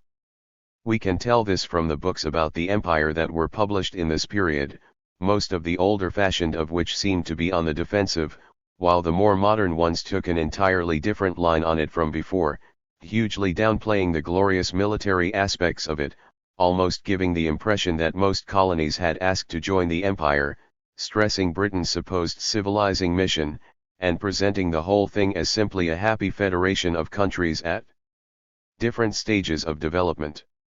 On South Africa, for example, the war was skated over, and more was made of Britain's magnanimity to the Boers afterwards. A new word was coined for it, which was thought to express this sort of thing better. Commonwealth. A popular metaphor was that of the family. One or two writers directly compared it to the League of Nations, which was a clever ploy if internationalists were to be persuaded on board. This is quite a change. Much of it was bullshit. But it was thought to be necessary, if the empire was to survive at home. Britain's endemic imperial weakness became plain for everyone to see just before and then just after the Second World War. Before the war it was clearly one of the reasons for Britain's most notorious bout of appeasement, when it was Hitler who was appeased, to the perpetual ignominy of those responsible for it, many of whom, incidentally, were conservative imperialists, who believed correctly, as it turned out, that another European war would almost certainly spell the end for the British Empire. Despite this, Britain did declare war on Germany a year later, to make up for the shame of her brief period of appeasement earlier, and landed up on the winning side. Her leader for most of its duration, of course, was Winston Churchill, who, ironically, was one of the keenest imperialists in the Conservative Party. Obviously he didn't see what the other conservative imperialists saw. He appears to have been one of those fooled by all the interwar propaganda into believing that Britain's colonies loved her too much to be tempted by a war to leave the empire. "I have not become the king's first minister," he famously proclaimed in 1942, in order to preside over the liquidation of the British Empire. Much to his chagrin, he later found he had. To be fair to Churchill, almost no one predicted the speed of Britain's decolonization after the war, not even the Americans, who were pushing for it. It mostly happened in the space of about 20 years from 1947, leaving only Rhodesia and Hong Kong as significant remnants after 1970. It might have happened even more quickly. All the conditions were there for a catastrophic collapse but for an unexpected American boost for the empire in the late 1940s and early 1950s, of which more in Chapter 2. On the British side there were a number of imperialists who thought the empire could be kept going, or even afterwards revived. This was the cause espoused by the tiny League of Empire Loyalists, for example. There is a story which may be apocryphal that Enoch Powell, then a young Tory MP and a keen imperialist, burst into Winston Churchill's office just after he had won the 1951 election, offering to reconquer India for the empire if he would give him 10 army divisions. A number of 44 other conservatives thought they could hang on to some of the empire, mainly the white settlement colonies of South Central Africa. Others were encouraged by the accession of most of the ex-colonies to the British Commonwealth, which they saw as a continuation of the empire in another, more enlightened form. For years afterwards many old fogies believed and wrote to the Daily Telegraph that Britain could have held on to her empire if her people had shown more wool. They were probably right about the wool. But that is not to say that if it had been there, the empire could have been saved. For a start there were other, material, factors against it, like the devastating economic effects of the Second World War on Britain, and America's and Russia's hostility to it. Secondly, the forging of an imperial will involved far more than just stiffening people's sinews. It would have required a social revolution. That was inconceivable. So the empire was bound to fall. It was pre-programmed to. What did the empire do for them? That, in a very small nutshell, is what the British Empire was. Now we must turn to what it did. This is more complicated than it is sometimes taken to be. We know what the British originally wanted to do with their empire, of course. That was to exploit it. That word may have an unpleasant ring to some people, implying as it does a measure of subjection and immoral profiteering, but it does not need to carry that baggage. Literally, exploitation simply means making use of a resource, and can be done to the benefit of others as well as of the exploiter. That was how the Victorian British regarded their own commerce, investment and industrial development in the wider world, especially after it was made free. Colonies could be an aid to that, as a last resort. Very few early or mid-Victorians regarded them in any other light than this, though there were a few missionaries who professed to believe that India, for example, had been given to Britain by God in order to bring her to Christ.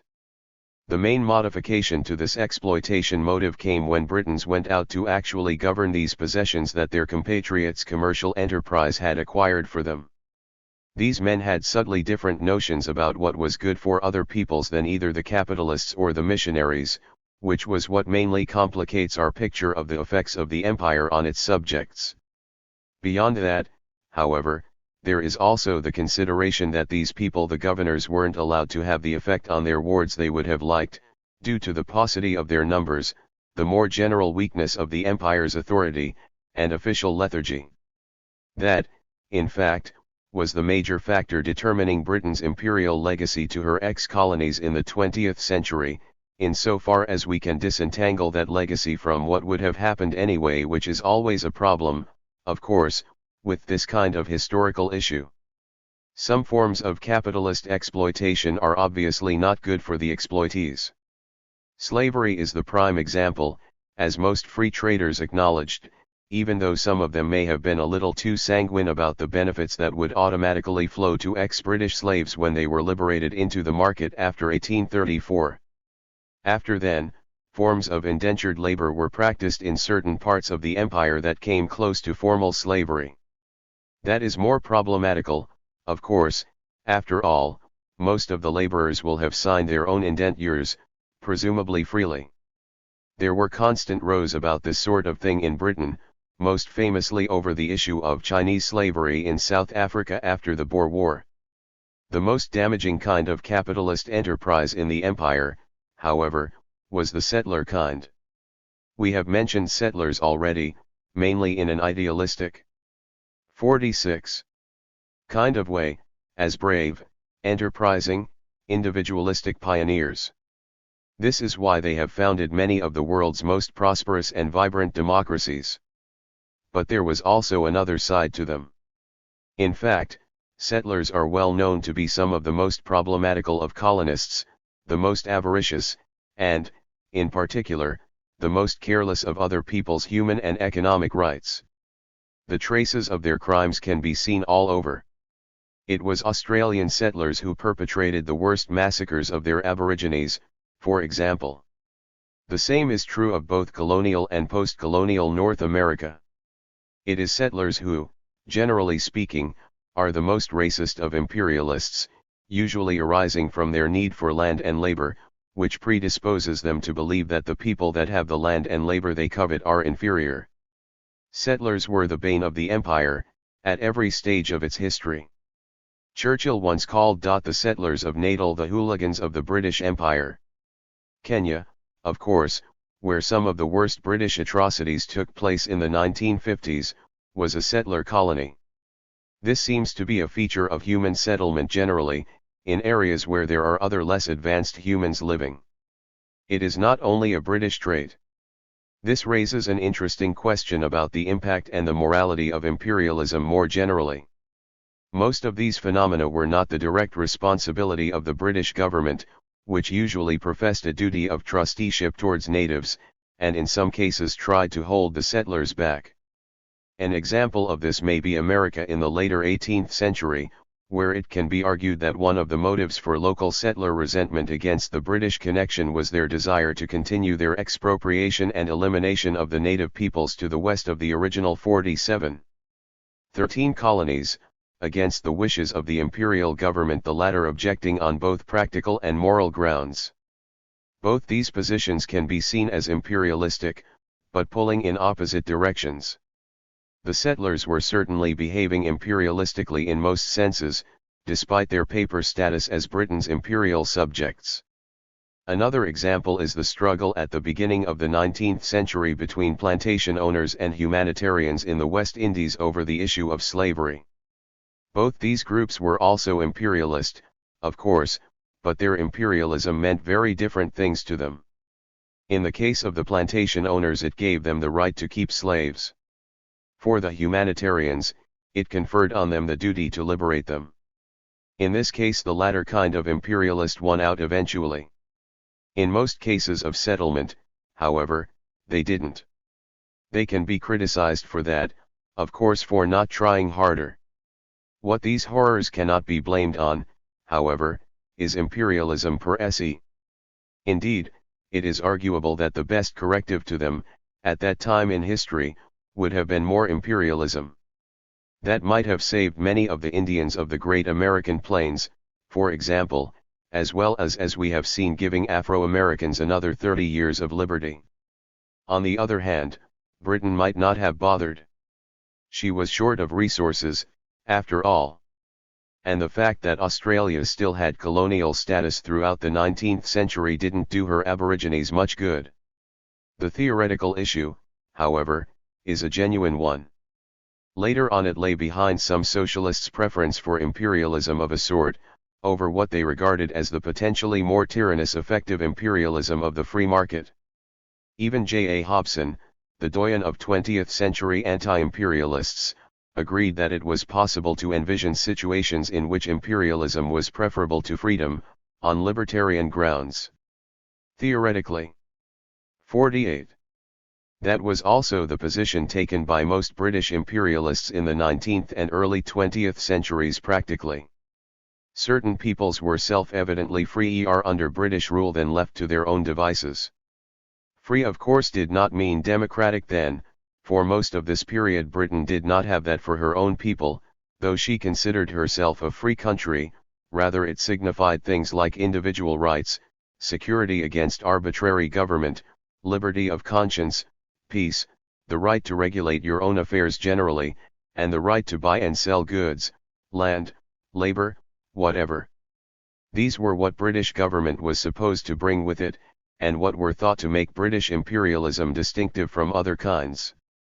One example is worth elaborating briefly, if only because it is sometimes used as a precedent, a cautionary one for certain modern American foreign policy adventures: Britain's de facto rule over Egypt after 1882.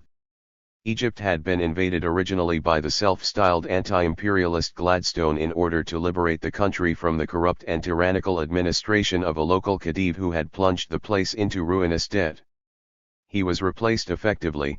Formally, Egypt was still supposed to be independent by a British resident who just happened to be a scion of a famous banking family, and who saw his main task thereafter as restoring Egypt's finances, as the essential and only necessary means for its future progress, with the help of foreign investment.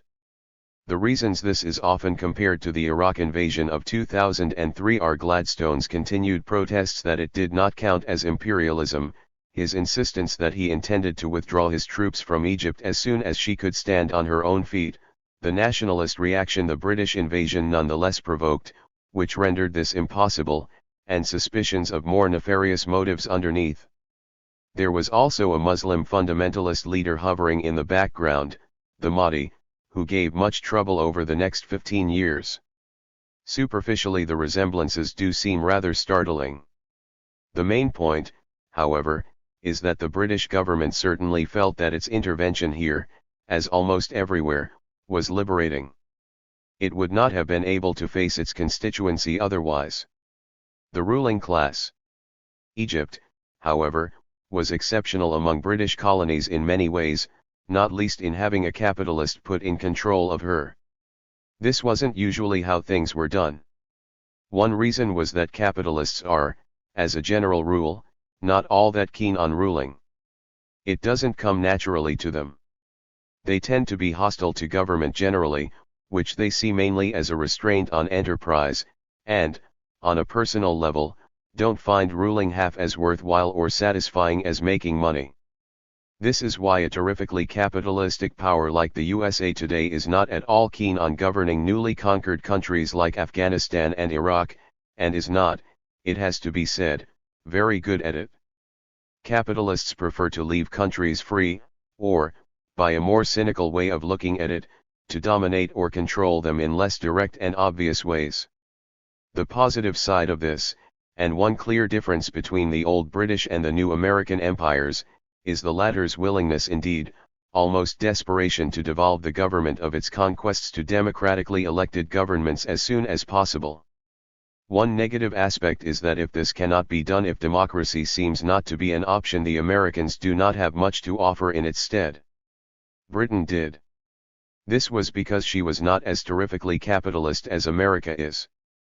By contemporary standards, of course, she was, easily the leading capitalist economy in the world for most 50, if not all of the 19th century, and with a society and polity, too, which reflected this. The middle classes, for example, dominated Parliament after 1832, at least indirectly, which is why all that free trade legislation was able to be passed in the 1830s and 1740s, initially against aristocratic and country opposition. This, however, is not the whole story.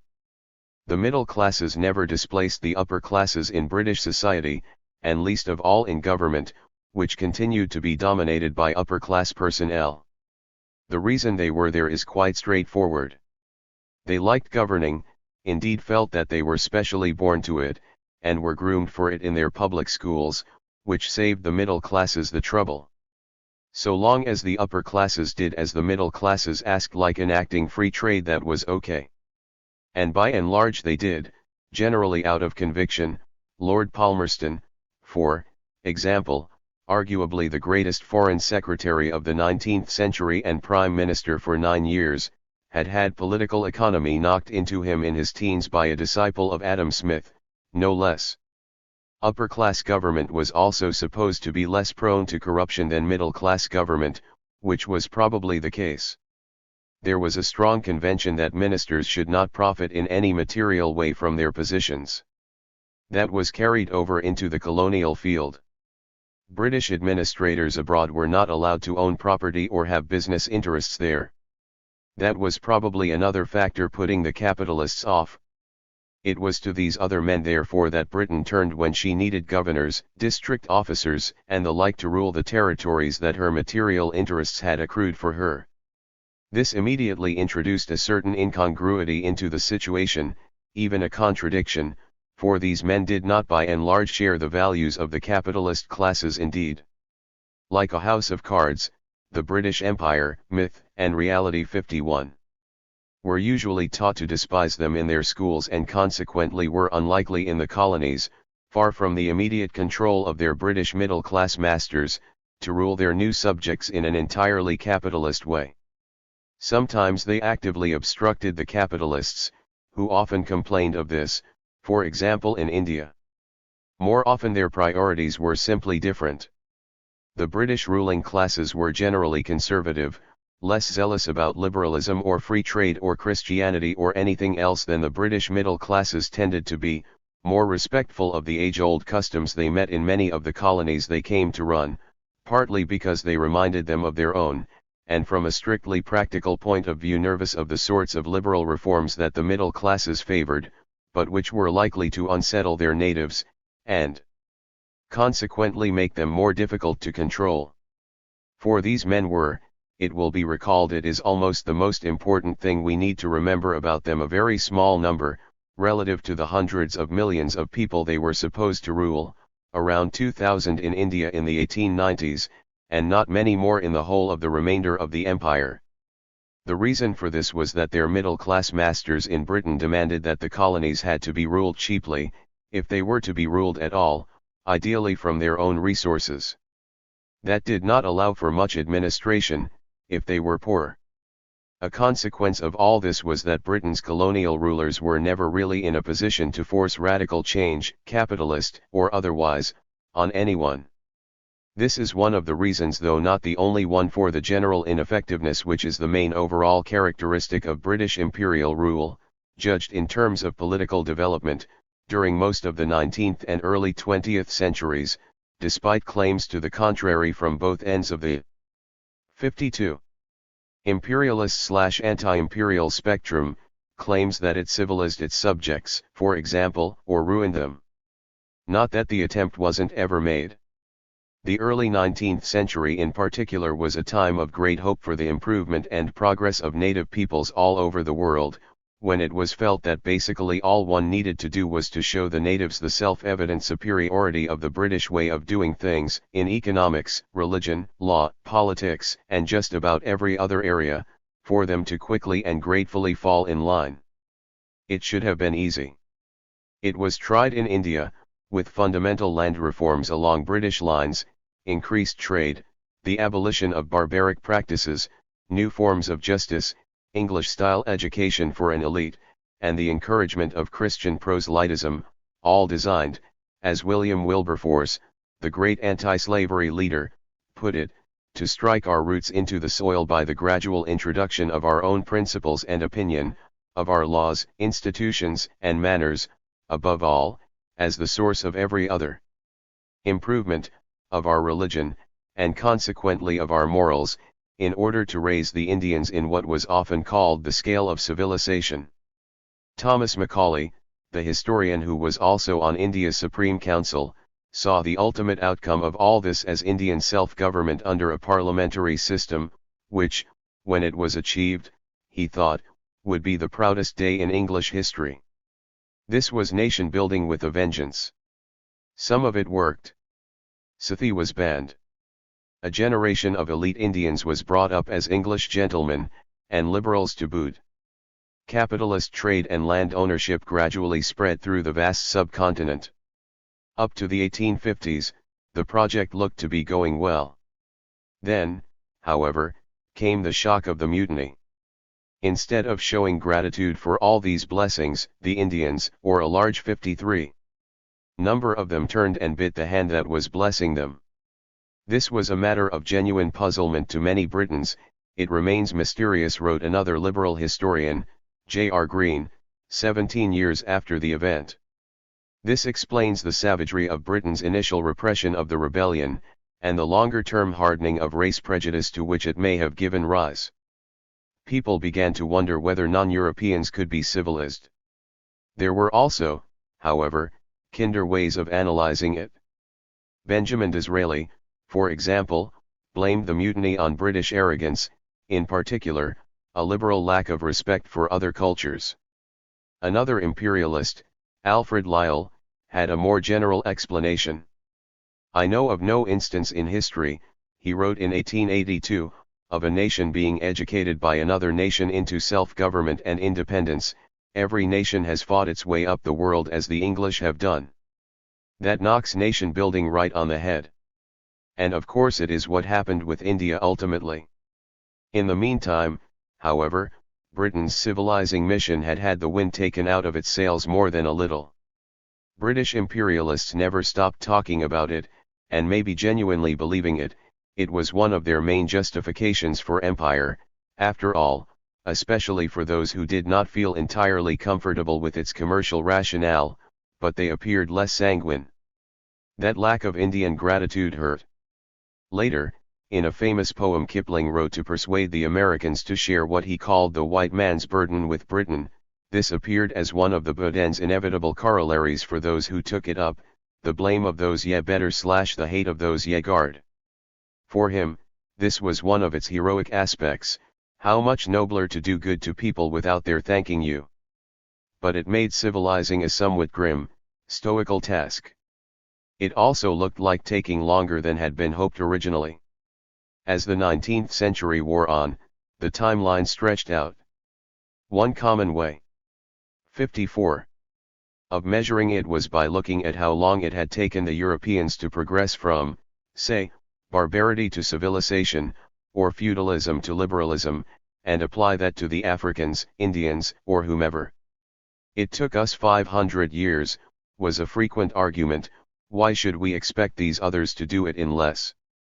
One good thing about this was that it assumed that all peoples were capable of progress, so it wasn't, strictly speaking, a racist view, but it obviously was not likely to encourage imperialists to try to hurry it on.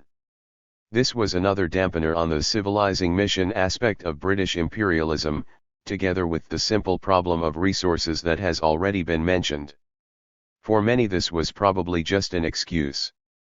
They paid lip service to the idea of colonial progress, and even ultimate self-government, but only because they thought it would not come in their time. Some believed quite frankly that British imperial control over many of these peoples would always be required, simply because they would never be capable of ruling themselves. Belief in the irremediable inferiority of other races was fairly widespread among many of the imperial class in 19th and 20th century Britain, though not quite as ubiquitous as is sometimes assumed.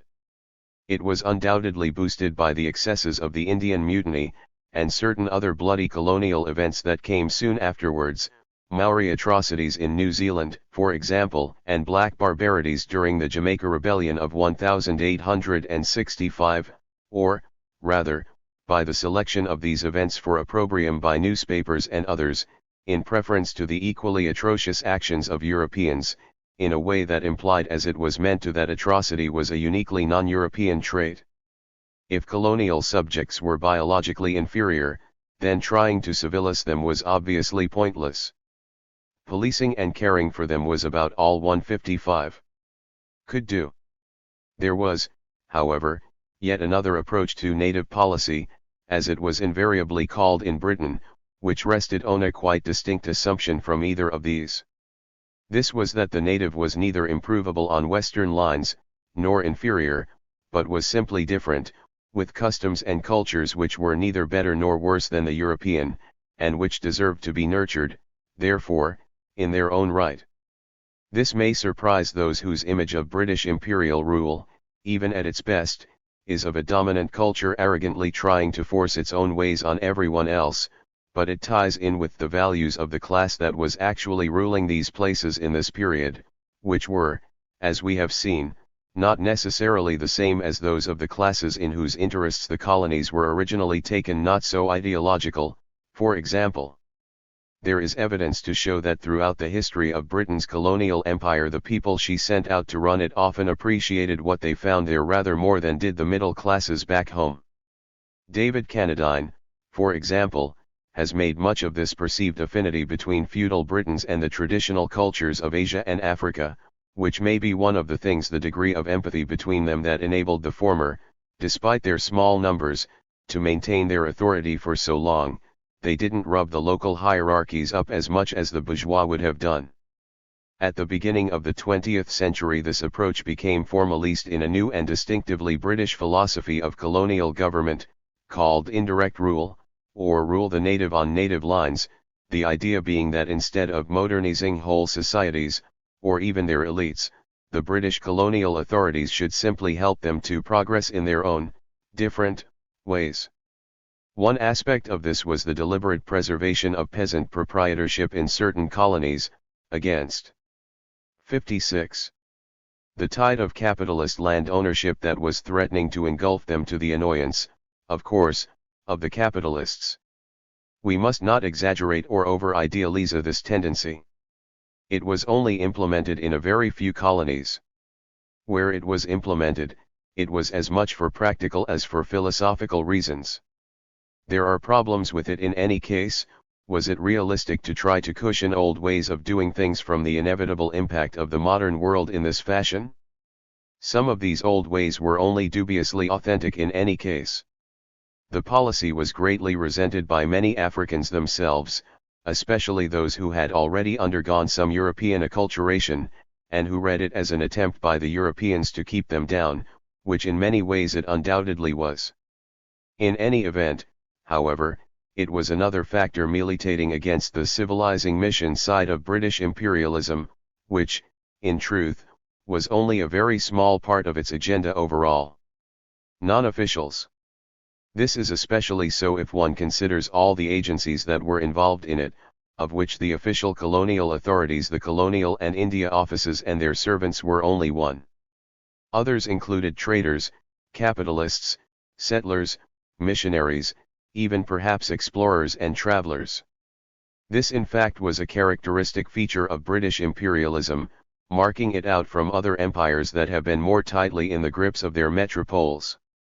Britain left far more to private enterprise. We have insisted before that this does not absolve her of blame for the crimes of some of her entrepreneurs. She was, after all, ultimately responsible for them, but she genuinely had only limited practical control over them. These people's impact on the way the colonies were effectively run could be considerable, even greater than Whitehall's. Often they pulled against each other. This is another reason why it is so misleading to generalize about British imperial rule. We have met one example already, the planter-slash-humanitarian battle in the early 19th century over the issue of slavery. We can find similar disagreements in other colonial situations. In West Africa in the later 19th century, for instance, missionaries who wished to save the Africans were constantly clashing with traders, who wanted them left as they were. There were other competing groups and interests here too, like the large-scale capitalists and settlers who saw the Africans mainly in terms of labor, and then, of course, the dose, who were nervous of the social disruption their wholesale proletarianization might cause. Each of these approaches involved a different view of race. The tendency among missionaries was to believe that Africans were potentially equal to Europeans, but corrupted by superstition. Traders held that they were generally good fellows. Settlers by and large regarded them as fit only to work for the more advanced and efficient white man. Government officers, latterly, saw them as representing different forms of human culture, which should be preserved. Yet again, this undermines the notion that Victorian Britain manifested a consistent kind, at least, of racism, and even possibly the idea, common among some modern scholars, that this racism was fundamentally rooted in the culture of the metropole. On the contrary, it seems far more likely that race attitudes derived from or were at least substantially modified by these different groups' functions in the colonies when they got out there. Missionaries needed to believe the Africans were improvable if they were to bother trying to improve them. For example, genuinely free traders needed to rub along with them. It was obviously convenient for settlers and plantation. 58. Owners, to believe that their laborers were fit for nothing better, those needed to respect native cultures because they had to work through them, and so on. Most British colonies in the 19th and early 20th centuries were riven by disagreements and disputes along these sorts of lines. Which policy came to dominate in any particular colony depended largely on the local balance of power between these interests. The colonial office was often the least powerful. We have already noticed the problems it had in enforcing its authority directly. So it generally ruled through surrogates, at least for some of its functions. Often these were European settlers, in those parts of the empire that were suited to them. They were a cheap solution for the colonial office, and good news for the settlers themselves, but usually disastrous for the indigenes. That was even so, as we have seen, where the settlers were upper class and public school educated, so one couldn't rely on noblesse oblige. Often the colonial office disapproved of what the settlers were doing, and of their attitudes. There was much hand-wringing over this, and some attempts to rein them back. When the new Union of South Africa was formally given over to the whites to rule in 1911, for example, parts of it were reserved to the British government because it did not trust the white South Africans to run them. In Rhodesia and Kenya it stalled the local whites for decades, never ever granting formal political power to them.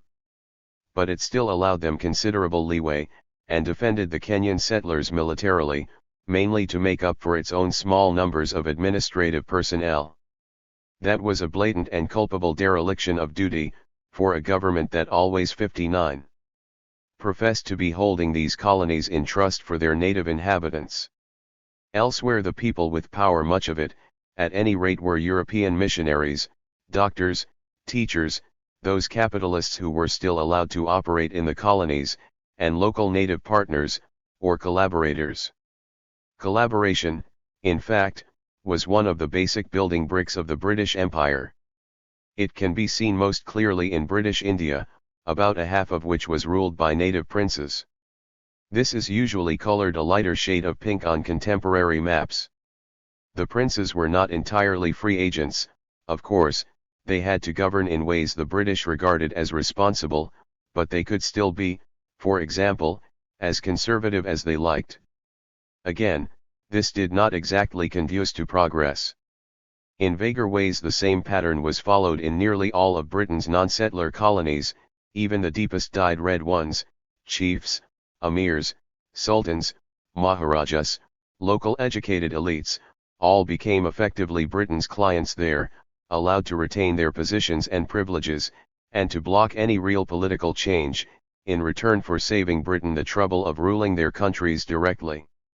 It was cleverly done, in the main.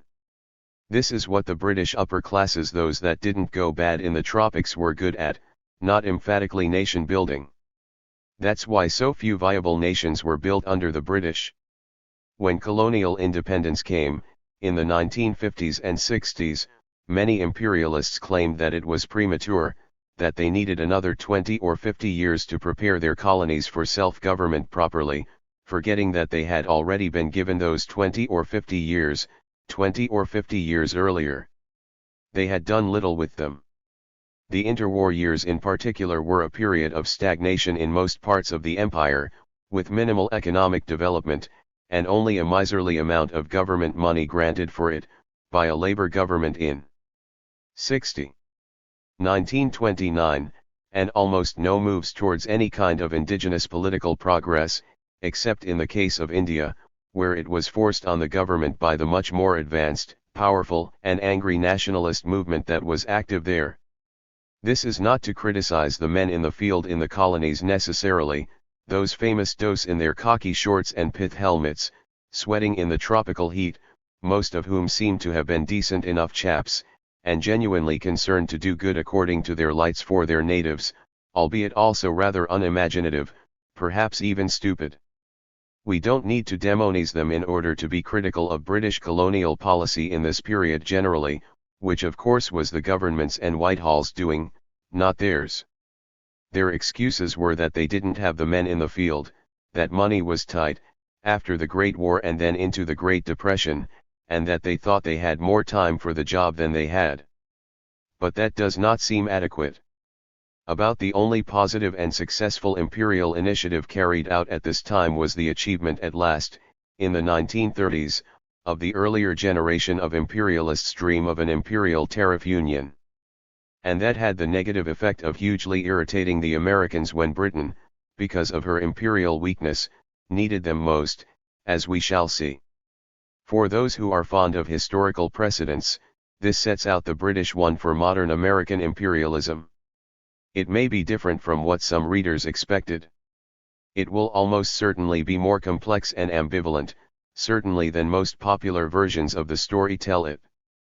There can be no doubt at all about that, even if parts of the foregoing analysis may be biased, or wrong. Readers familiar with recent American foreign policy will have heard some bells ringing as they read this chapter. All those imperial denials, to take perhaps the most surprising example, but also, hopefully, will have been aware of the differ. Like a house of cards, the British Empire, myth and reality. 61. Instances of relative strengths, ruling ethoses, and ideals. All these are interesting, and may be instructive. We shall be coming on to them again in the next chapter but one.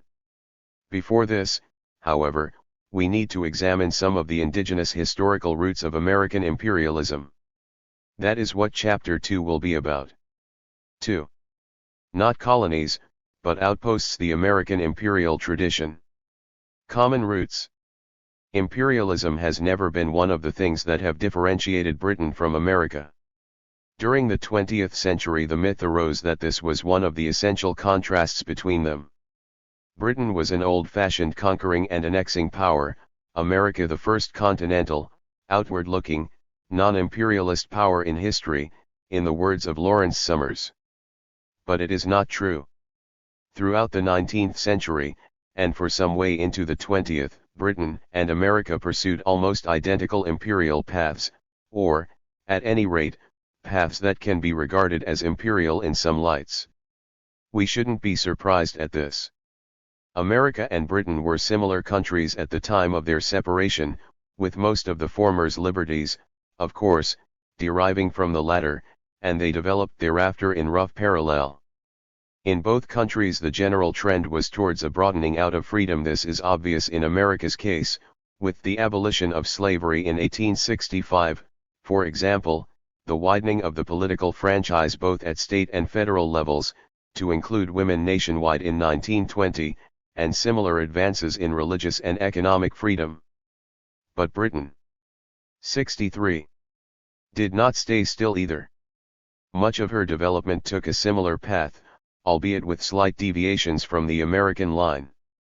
She had already long abolished slavery on her own soil, of course, and was to do so in her colonial possessions 30 years before America, as we have seen.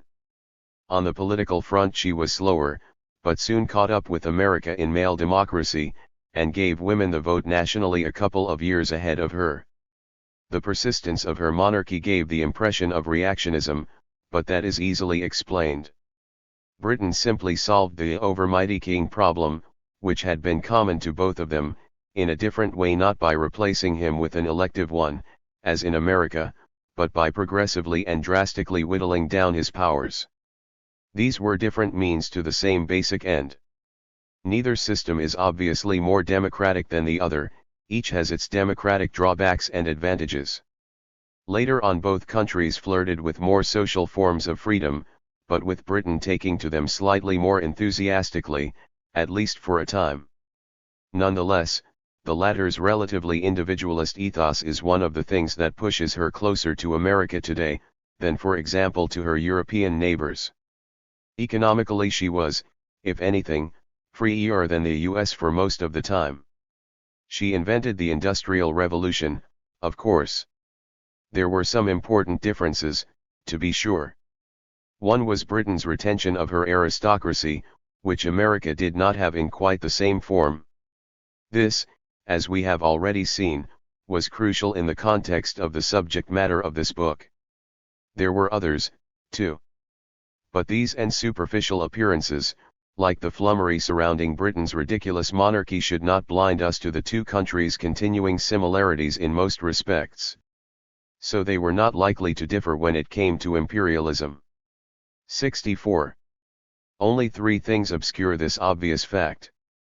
The first is the persistence of the myth of exceptionalism in America, that she is essentially different from other countries in the face of the evidence in the previous paragraph, from which it follows that she can't have been imperialist. The second is a fundamental misunderstanding of the nature of British imperialism during this period, which the last chapter tried to sort out. The third is semantics. The problem here is the American insistence that the word imperialism only applies to the formal acquisition of territory overseas. Even by that definition America has her clear exceptions, as we shall see shortly. By empire deniers these are usually explained away as aberrations, but they were only that if you believe in the importance of the overseas thing. This, however, is not a reasonable condition to set, either logically. Why should a stretch of water make all that difference? Or historically, look at the Roman Empire. In the 1940s it was known by British imperialists as the salt water fallacy. If we disregard that, then the imperial and imperialist history of the United States right from its beginning is clear-cut. This is well known to most historians of America, but less so to others, so it may be worth spelling out here. Manifest destiny. The idea of America as an anti-imperialist power, in fact, is a fairly recent construction, and has everything to do with the bad odor that came to surround the word in the early 20th century. It certainly didn't go back to her origins. Few of the original American revolutionaries were against imperialism in principle, they were just against Britain's imperial rule over them. One of the grievances they had against that, as we saw, was that it was preventing the westward expansion that many of them hankered after, but that London was more chary of. Once Britain 65 was shaken off, the colonists were free to pursue their own imperial designs. Many even used that word for it. America, wrote an enthusiastic Bostonian in 1789, would probably become in time the largest empire that ever existed, covering first the entire North American continent, then the Caribbean islands, and then who knew? John Quincy Adams predicted her dominating South as well as North America ultimately. On a slightly different tack, George Washington thought that, however insignificant the 13 states seemed then, there would come a time when this country will have some weight in the scale of empires. Empire could mean many different things at this time, of course, so we should not make the obvious mistake of assuming that when the word was used then it must have carried all its later resonances. It did not. It is clear, however, that many early leading Americans saw their nation as a fundamentally expansionist power, right from the beginning, with their expansion not necessarily stopping at the borders of Canada and Mexico, or at the shores of the Pacific. For many of them, in fact, expansion was as important, and as American, as liberty. Initially, of course, this expansion mainly took place in America's own backyard. Its story is well known, the steady march of the new Americans from east to west, reaching the Mississippi in the 1840s, the Pacific in the 1860s, and then the next 40 or so years spent in filling in the spaces between. This is not usually called imperialism, but the opening up of the West, or expansion, or some other similar more neutral term. Another justification for this is that the American colonists were free men and women, who soon after they had tamed their new territories were always given self-government as states, which is supposed to make them different from British colonists, except that it doesn't, as we have seen. 66. Australians were just as practically free as Arizonans, except of course they're convicts. Then there is the curious idea that the West belonged to the Americans all along really, that it was their destiny to take over their whole continent, even a God-given one, which may be so, but is difficult for a rational person to take seriously.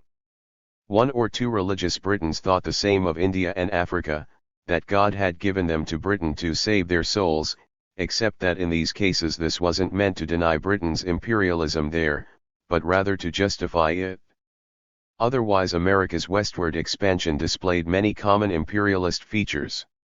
It was very violent, with war playing a great part in it, indeed, a far greater part in the US history generally than is often recognized. It disregarded the claims of the existing inhabitants of these territories, claiming that they were terra nullius. That mirrors Britain's expansion into Canada, Australasia and southern Africa. Another similarity is the racism and atrociousness that were involved in both cases. These were, after all, settlers. As well as the natives, the Americans took territory from other European powers and from Mexico, either through war or purchase or both, which is something Britain by and large did not do between 1815 and 1914. America would have liked to have taken British North America also, but that proved too tough for her. Otherwise her progress across the continent was relatively easy, with the Native Americans unable to mount really effective resistances, however bravely they fought, though the whites made as much as they could of the setbacks they did encounter, in order to magnify the supposed heroism of their deeds. Again, the British parallels are glaring. A more imperialistic feature in America's case was the way the myth surrounding all this later percolated into the cultural. 67. Consciousness of the whole nation. Britain, by contrast, had no close equivalent of the Western novel, show or movie. By most ways of looking at it, this was classic imperialism, one of a piece with Britain's. It is only not, if you insist you have to get there by boat. The roots of the special dynamism displayed in both these cases are unclear, the most likely source, because it is one the Americans shared with most other contemporary expansionary powers, was economic, the material needs of the capitalist system, and the ethic that went along with this. Even before the 1890s this had taken many other Americans overseas, albeit in less than overtly imperialist ways. The US overseas trade traveled during the last 40 years of the 19th century, for example, spreading all over, to Europe and Latin America predominantly, but also, and increasingly, to Asia in the West.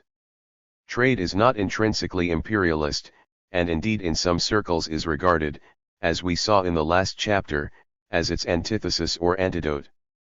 Ideally it is carried on between equal partners. You choose to sell, I choose to buy. But as we saw in the case of 19th century Britain, it also needs certain conditions to enable it, which may be difficult to achieve outside your own borders, and in so-called primitive countries, without an element of coercion from outside. This is what could give rise to an imperialism of sorts, whoever is doing the trading. Later, William Appleman Williams coined the phrase open-door imperialism for it. Some radicals see it at the root of globalization today. For example, from the 1840s onwards the US had been signing commercial treaties with the Chinese government which could, just like Britain's, be regarded as not entirely free and fair. That she did not need to go further in this was partly due to the work. 68. The British Royal Navy had already done in opening up Chinese trade to everyone. The Opium Wars freed things up for American merchants too. America's equivalent were the famous treaties Her Admiral Matthew Perry forced on Japan in 1853-4, though on this occasion the mere threat of bombardment was sufficient, and nothing as disreputable as opium, of course, was involved. Again, like Britain, America also required secure sea routes for her trade. This led to one or two overseas annexations early on, including several Pacific islands in the 1850s and 1860s, some of which, like the uninhabited Midway Atoll, were a good 3,000 miles distant from the nearest part of mainland America, but, more importantly, it also led to a more subtle policy of staking out spheres of influence in order to signal America's interest in certain regions, and warn rivals off. The Monroe Doctrine, announced in 1823, and covering the entire Americas, marked the beginning of this. In the 1870s the Hawaiian Islands 2,500 miles away were added to that. In Hawaii in particular, but also elsewhere, American business interests often took a hold on local economies which was stifling, at best. Elsewhere within the Monroe area there was frequent U.S. interference, either official or, more often, by private filibusterers, in the affairs of other countries. Whether all this amounts to imperialism is really a matter of individual judgment, mainly about semantics. The point is, however, that it is very close, indeed identical in many respects, to many things that Britain was doing at exactly this time, and which are commonly called imperialism in her case. This is why that sudden shift to a more obvious kind of imperialism in 1897-8 was not really aberrant, it followed on quite logically from what had gone before. Again, we don't need to go into details. In a nutshell, it involved the annexation of Hawaii as a formal colony for the first time, together. 69. With the Philippines, Puerto Rico, Guam, part of Samoa, and the tiny Johnston, Palmyra, and Wake Islands in the North Pacific, all taken from the Spaniards. In addition, Cuba was taken from them, but then, shortly afterwards, handed over to local people to run. Later on America added the Panama Canal Zone hacked out of Colombia to her haul. that made up a tidy little collection of obvious colonies, on nothing like the scale of Britain's empire, of course, but then America had started later, and had been busy before then, as we have seen, in her own backyard. No one denies the appellation of imperialism to this. Economic considerations were clearly important here. Indeed, scarcely any Americans denied it, for reasons we shall come on to a little later, so unless they were merely pretending to be avaricious, there is little reason to doubt it. The imminent filling up of the West was one reason it happened then. Frederick Jackson Turner's famous thesis, that expansion was the essential feature of American history, implying that it would need to continue in some other way when the last American frontier was reached, elevated this into a grand national philosophy. Also important were widespread contemporary concerns about trade. From the 1870s onwards, American exports were coming to exceed imports regularly, which was supposed to indicate a worrying surplus of the goods grown or extracted or manufactured at home. During that decade and the following two, recurrent depressions, and the working class misery that accompanied them, expressed in strikes and socialism, produced the sort of perceived need for foreign markets that could easily lead to demands on governments to apply pressure for them. A business journal in 1885, for example, had expressly advocated a spirited foreign policy in order to open up the required markets forcibly. Exactly the same 70 was being pleaded in Britain at the same time, as we saw. This obviously shades into economic imperialism. It is what the Americans got in 1897-8. There was also an idealistic side to it, however, though not in opposition to the mercenary one, which is a special characteristic of American foreign policy, though by no means exclusive to it. Slightly more than in Britain, trade was seen as liberation. Forcing it on others, therefore, was not to challenge their freedom essentially. The exchange of goods between peoples was bound to make them freer as well as more prosperous, even if they didn't appreciate it at the time. Secondly, it was a way of spreading other American values into the world. This was peculiar to America.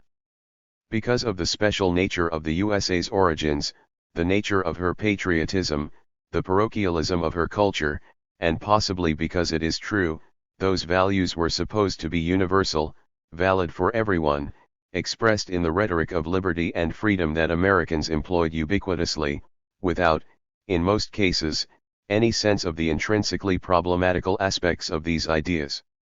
At least, they were valued for white people.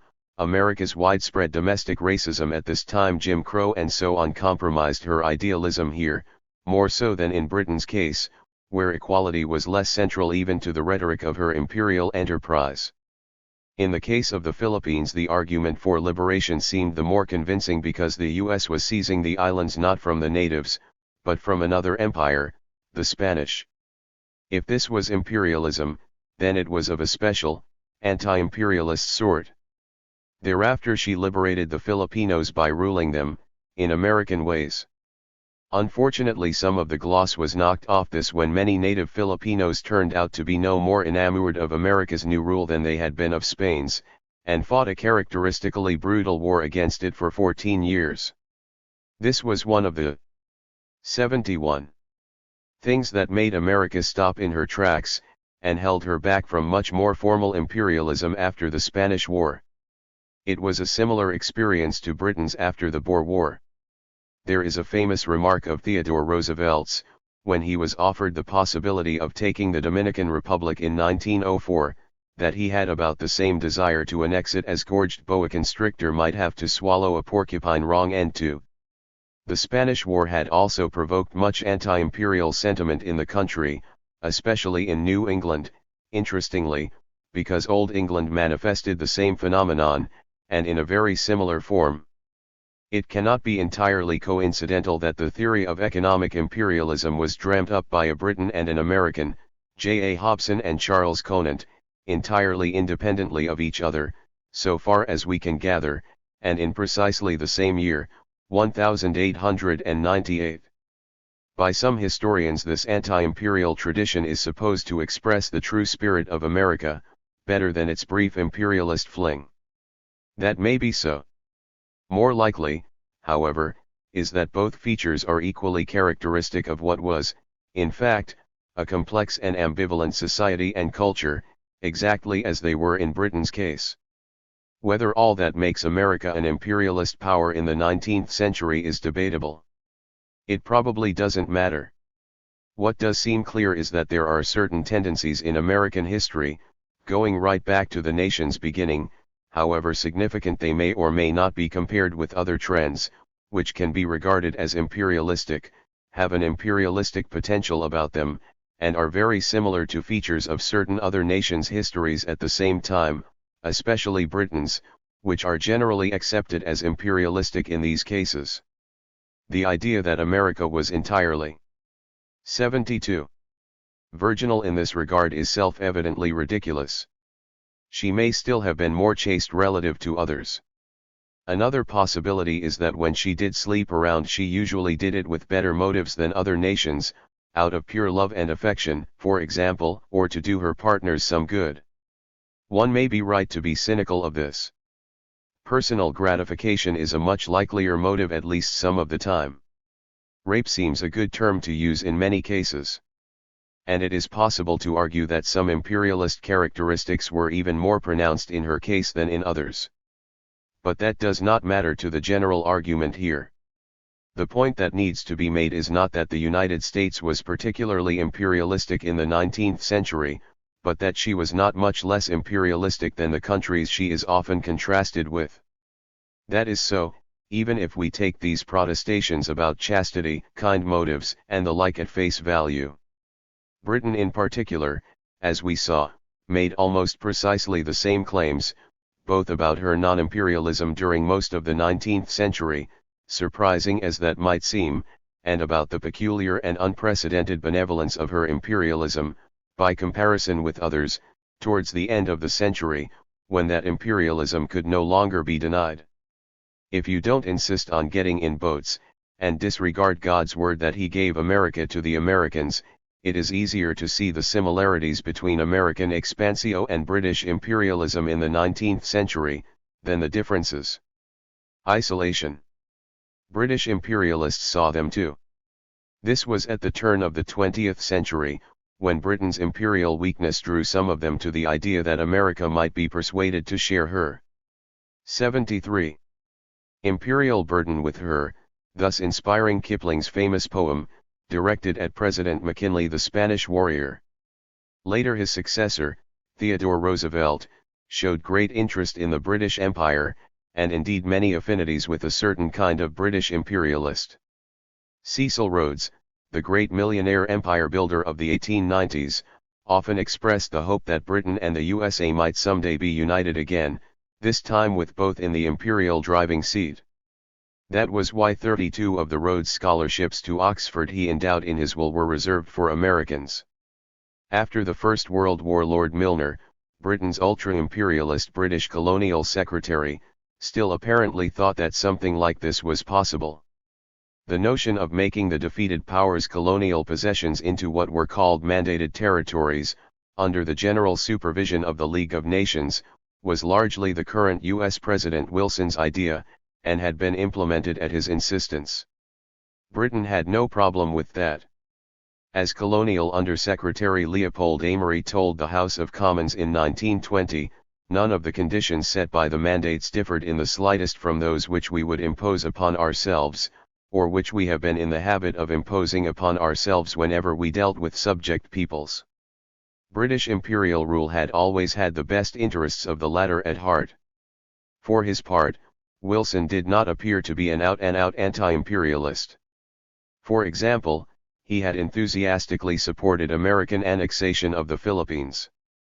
The fifth of his famous 14 points of 1918, the supposedly anti-imperialist one, in fact called for no more than an impartial adjustment of colonial claims after the war that gave equal weight to the interests of colonial subjects with those of their colonial masters, no more.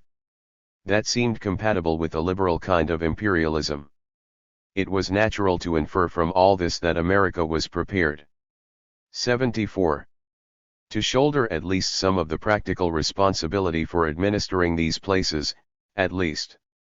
On this assumption, Milner was one of those who pressed for the Anglophile American G. L. Beer to be director of the new League of Nations Mandates section. An Anglo-American imperium of some kind did not look entirely out of the question at this stage. That dream was exploded, however, when the US withdrew from the League of Nations in 1920, leaving Britain and the other surviving colonial powers to shoulder the burden of administering the new territories on their own. How onerous that burden was, and the mess Britain for one made of it, has already been described. Some help from America could have been useful. One of the things it probably would have done was give Britain's colonial policy a moral nudge occasionally, to keep it more up to its idealistic mark. In her own major colony, America certainly appears to have behaved quite idealistically, with major educational and legal reforms in the Philippines, a representative assembly from early on, and in 1935 full independence promised to the Filipinos within 10 years.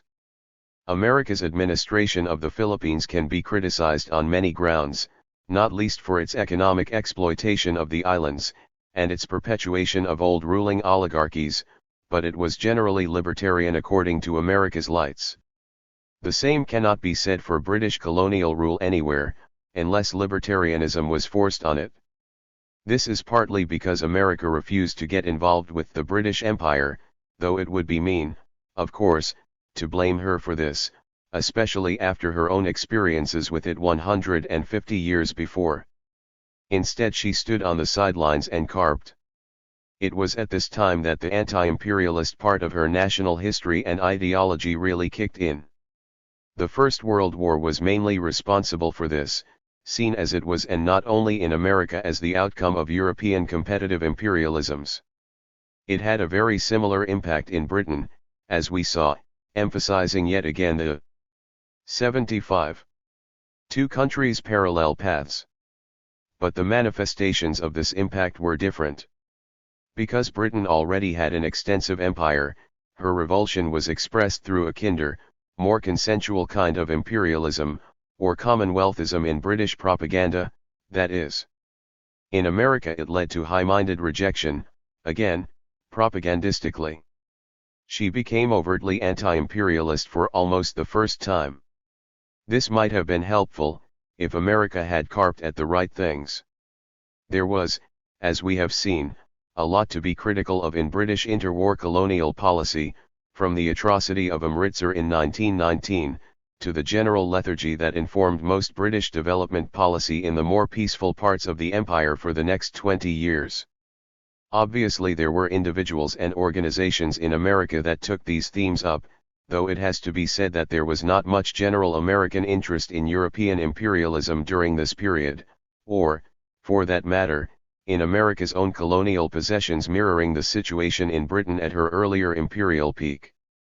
The growing imperialisms of Italy and Japan in the 1930s should also perhaps have been matters for greater concern than is easy to discern among the American people then, until, of course, it was too late to prevent the latter's deadly recoil on the American empire itself, at Pearl Harbor in Hawaii on December 7, 1941.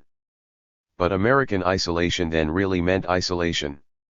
Disapproving of European imperialism she may have been, slightly hypocritically so, as we have argued, but nonetheless genuinely in the minds of most of her leaders.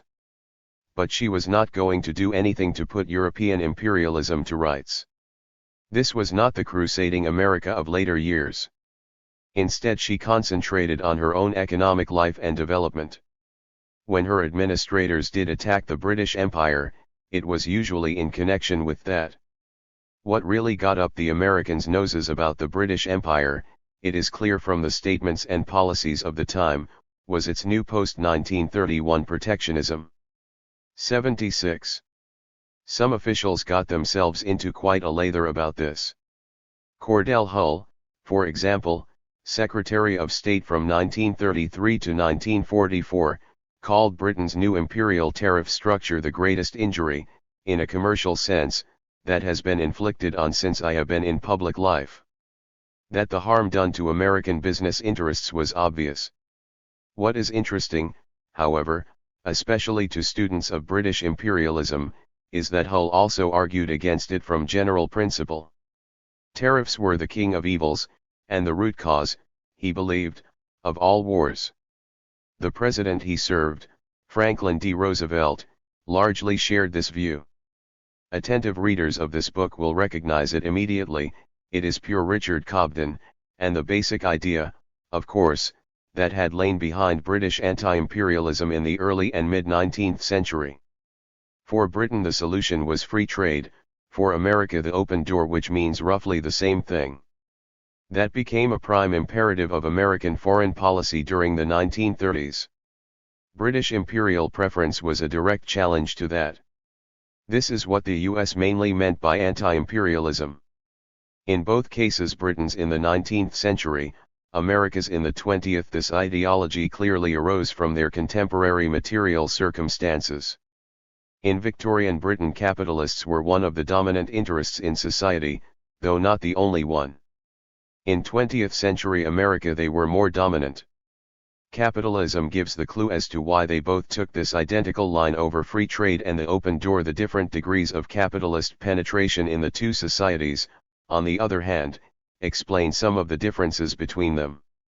For Britain, capitalism lay behind the extension of her empire, just as in America's case, but the way her empire was run thereafter owed more to other influential interests in her society, which the incompleteness of her capitalist revolution by comparison with America's had allowed to remain.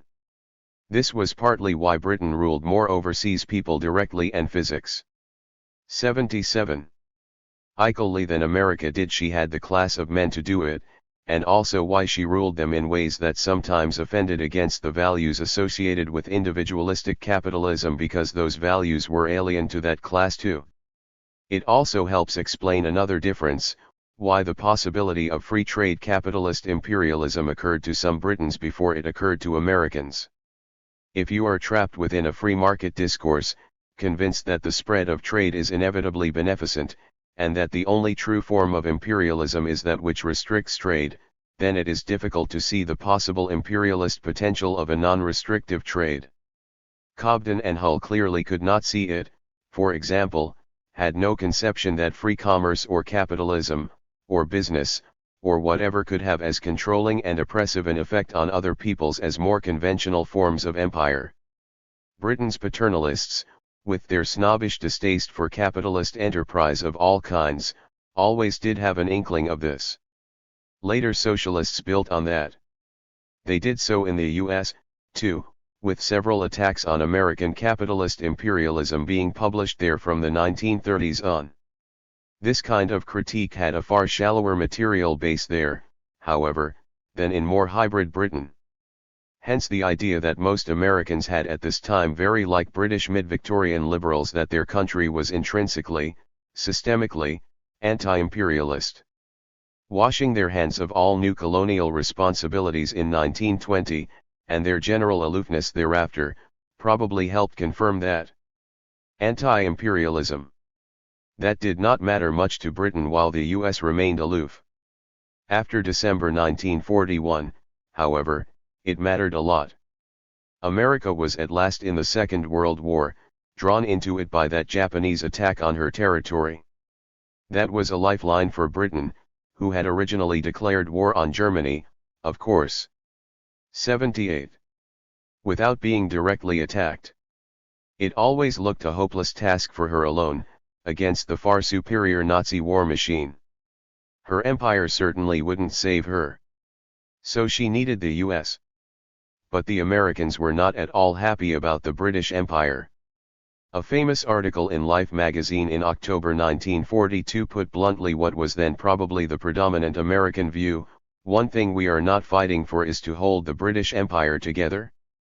President Roosevelt certainly agreed.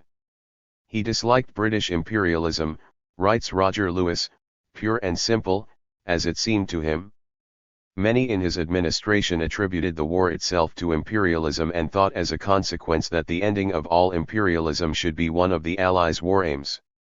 This naturally set up tensions between the USA and Britain, and between Roosevelt and Churchill, an arch-imperialist in particular. It looks like a dispute over fundamentals, but in fact it was not really as pure and simple as this. Again, it is possible to see some convergence between the two sides' positions beneath the rhetorical surface. Britain felt that the Americans had it largely wrong about her empire, out of simple ignorance, compounded by what one commentator called the still persistent mentality of 1776. This came out, for example, in Roosevelt's suggestion once that India model her interim government on the American Articles of Confederation of 1781. The president's mind was back in the American War of Independence, commented Churchill, and, more generally, in her insistence that independence a la USA was the only acceptable form of liberation for all colonial peoples, as against, say, full self-government within a larger unit like the Commonwealth, which might arguably have given some people more practical freedom than if they had to stand alone. There was also a great deal of irritation in Britain over the Americans' preaching tone, everything we produced on colonial subjects. 79. Sounded like the Sermon on the Mount, admitted one American critic, and their assumption that they were the only anti-imperialists in the world. Of course, this laid the Americans open to charges of self-righteousness and hypocrisy, which were largely deserved. People who live in glass houses shouldn't throw stones. Britons threw several back at them, including some that have been thrown already in this book: America's bloody colonization of Indian territory, for example, the war with Mexico, her imperial annexations of the 1890s, and to bring the account right up to date, her treatment of her blacks. Still, this was something the British could work on. These were just misunderstandings. They could be put right. Hence the huge propaganda effort during the war years that was put into educating the Americans as to the true nature of the British Empire. To read much of that, you might wonder what the quarrel between them was really about. It wasn't all bull. There were a number of common American misapprehensions about the empire that could be easily and usefully corrected without departing at all from the truth, especially in the area of the Commonwealth. Some Americans, for example, didn't realize that the Australians were free. There was also the fact that there was a great deal of idealism, philanthropy, Sermon on the Mount stuff in the history of the British dependent empire too, certainly in its rhetoric, which was bound to appeal to the Americans once they learned about it. It wasn't all bad. Nor was it, as many of these propagandists gently reminded the Americans, all that different from their own historical experience, especially if the salt water fallacy were scrapped. A quite convincing case could be made out of this for saying that the British Empire/Commonwealth was in fact a vehicle for liberation, not oppression. Jan Smuts, the Premier of 80. South Africa, even called it the widest system of organized human freedom which has ever existed in human history, though that really must have seemed to be gilding the lily somewhat. A more convincing tactic was to frankly admit the flaws in the empire, while insisting that these were aberrations and that Britain's intentions were good. That was the line adopted by many of these propagandists. The problem with it, however, was that it didn't bear much scrutiny of the period of British colonial rule just before the war. It certainly didn't convince Roosevelt. Early in 1943 he undertook a tour of parts of Africa. The British colony he chose to visit was the Gambia, which was unfortunate, as it was probably the most neglected of all Britain's overseas possessions. It was a hellhole, he told Churchill afterwards. It's the most horrible thing I have ever seen in my life. The natives are 5,000 years back of us. Disease is rampant. It would take a lot to persuade Roosevelt of Britain's good colonial intentions after that. The other factor countering all this rose-tinted propaganda, of course, was Churchill himself. He was clearly not one of the enlightened imperialists portrayed in the propaganda. Hands off the British Empire is our maxim, and it must not be weakened or smirched to please sob-stuff merchants at home or foreigners of any hue, he thundered in December 1944, which was hardly designed to reassure American foreigners. No wonder the latter didn't trust the Brits. They were right not to. The mistrust was mutual, and partly justified on the other side too. Many Britons, not only socialists, but also hardened old foreign and colonial office hands believed that behind America's anti-imperialist cant lay a hidden agenda, to displace Britain as, in effect, the leading economic imperialist power in the world.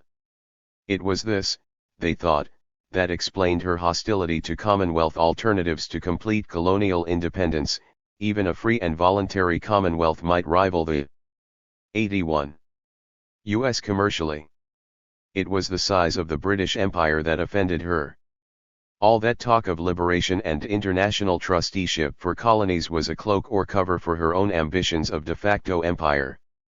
Proof of this was the clear double standard she applied when it came to her own interests overseas, insisting both on extending them in the interests of security, and on exempting them from the international supervision she demanded for every other country's overseas possessions. Her main rationales for this were, firstly, that America was so uniquely benevolent in her treatment of other peoples that she did not merit this kind of indignity, and secondly, that all these activities, especially her security measures in the Pacific, were for the benefit not of herself alone, but of the world, especially world trade. This is yet another way in which, as W. M. Roger Lewis points out, America was copying 19th-century Imperial Britain, though she doubtless didn't realize it. In Britain's case, these kinds of argument are generally seen now as a mask for her self-aggrandizement, either consciously, or in a self-deluding kind of way. In the 1940s, nearly everyone in the British government suspected the same of the US. This was largely justified. There were huge pressures within America for a post-war peace that would leave America strategically and commercially dominant. Indeed, few Americans denied it. Why should they, when American hegemony, the dominance of so intrinsically benevolent a power, was so clearly for the good of all the world? Both countries' public stances on the question of empire, therefore, were tendentious, or at least faintly disingenuous, but in ways that could be seen to bring them together. There were real differences between them, over that independence versus self-government thing, for example, the international scrutiny of colonies, and free trade versus imperial preference. Otherwise, however, America and Britain were either close, or 82. Else simply competitors or rivals for the same prizes, rather than ideological enemies. So, the US accumulated its own vast network of military and naval bases in the world in much the same way as Britain had in the 19th century, and on the same conditions, ideally, that is, that they didn't involve the annexation of too much territory.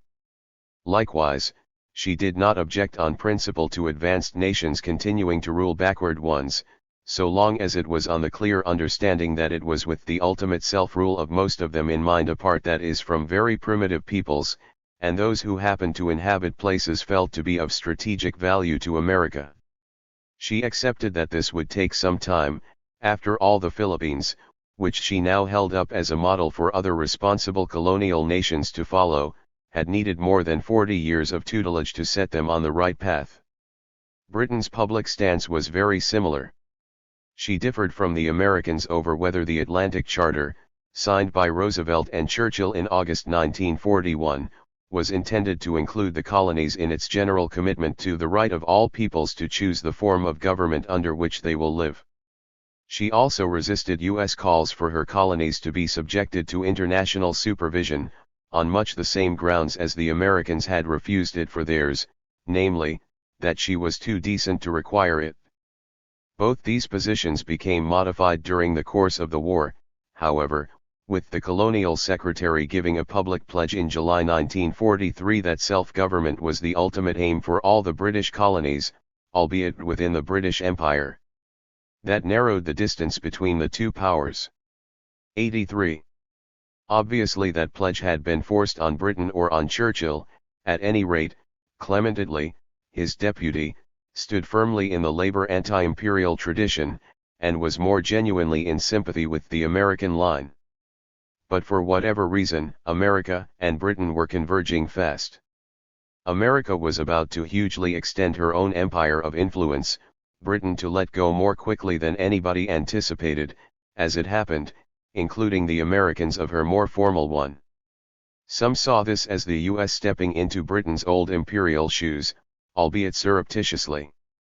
The transfer was about to begin. Flexing her muscles.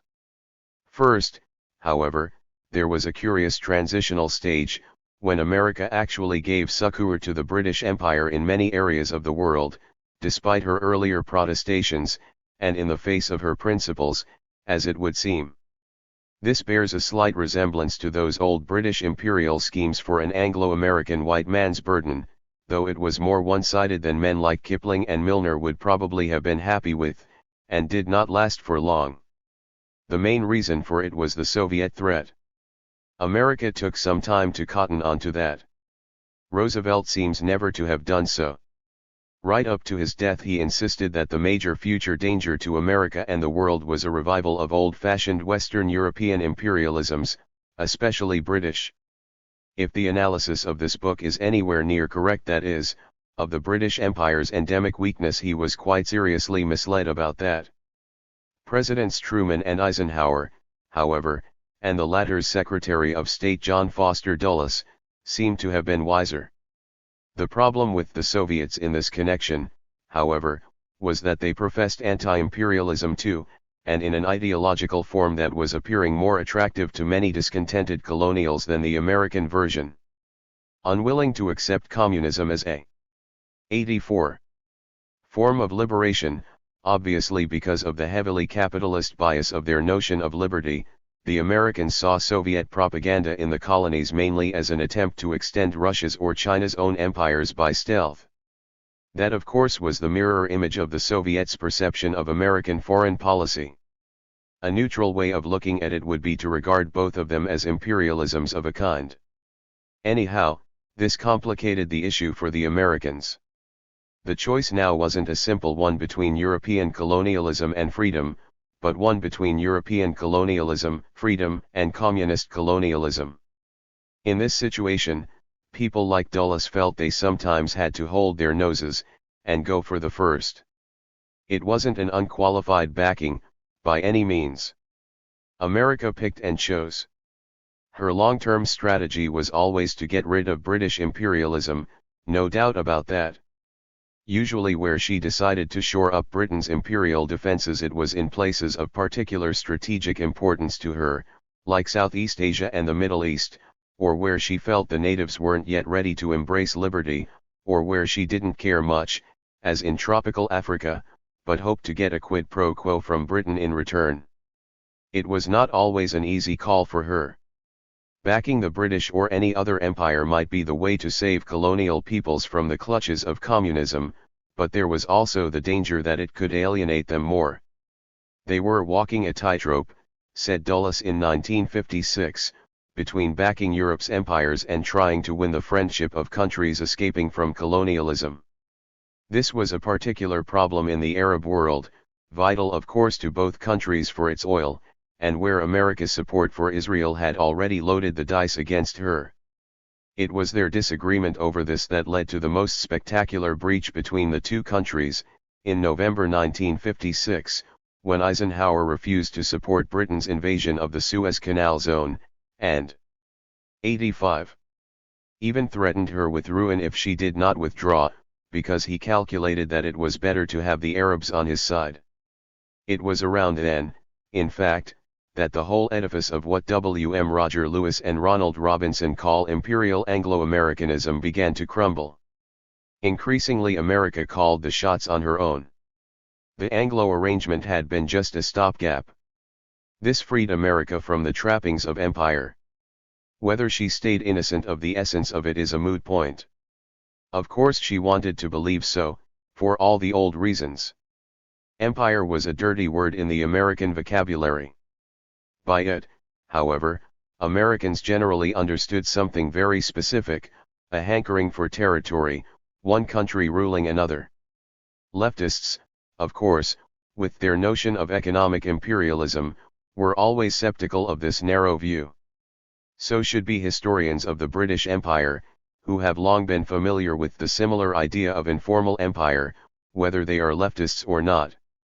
Informal empire means dominating countries by means short of outright rule or territorial control.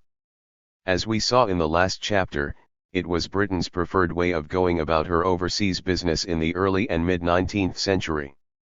What the Americans got up to in the last half of the 20th century looks very much like this. Lewis and Robinson, again, see it as returning imperialism to its original mid-Victorian design. But you don't have to call it imperialism if you don't want to. Americans clearly believed it was qualitatively different from the old, bad sort.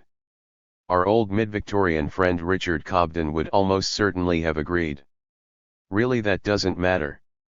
The aim of this book so far, to repeat, has been to show not so much that America was imperialistic, as that she was not much less imperialistic in her history than one other country, Britain, which is generally labeled imperialistic, even when she was not being much more imperialistic than America.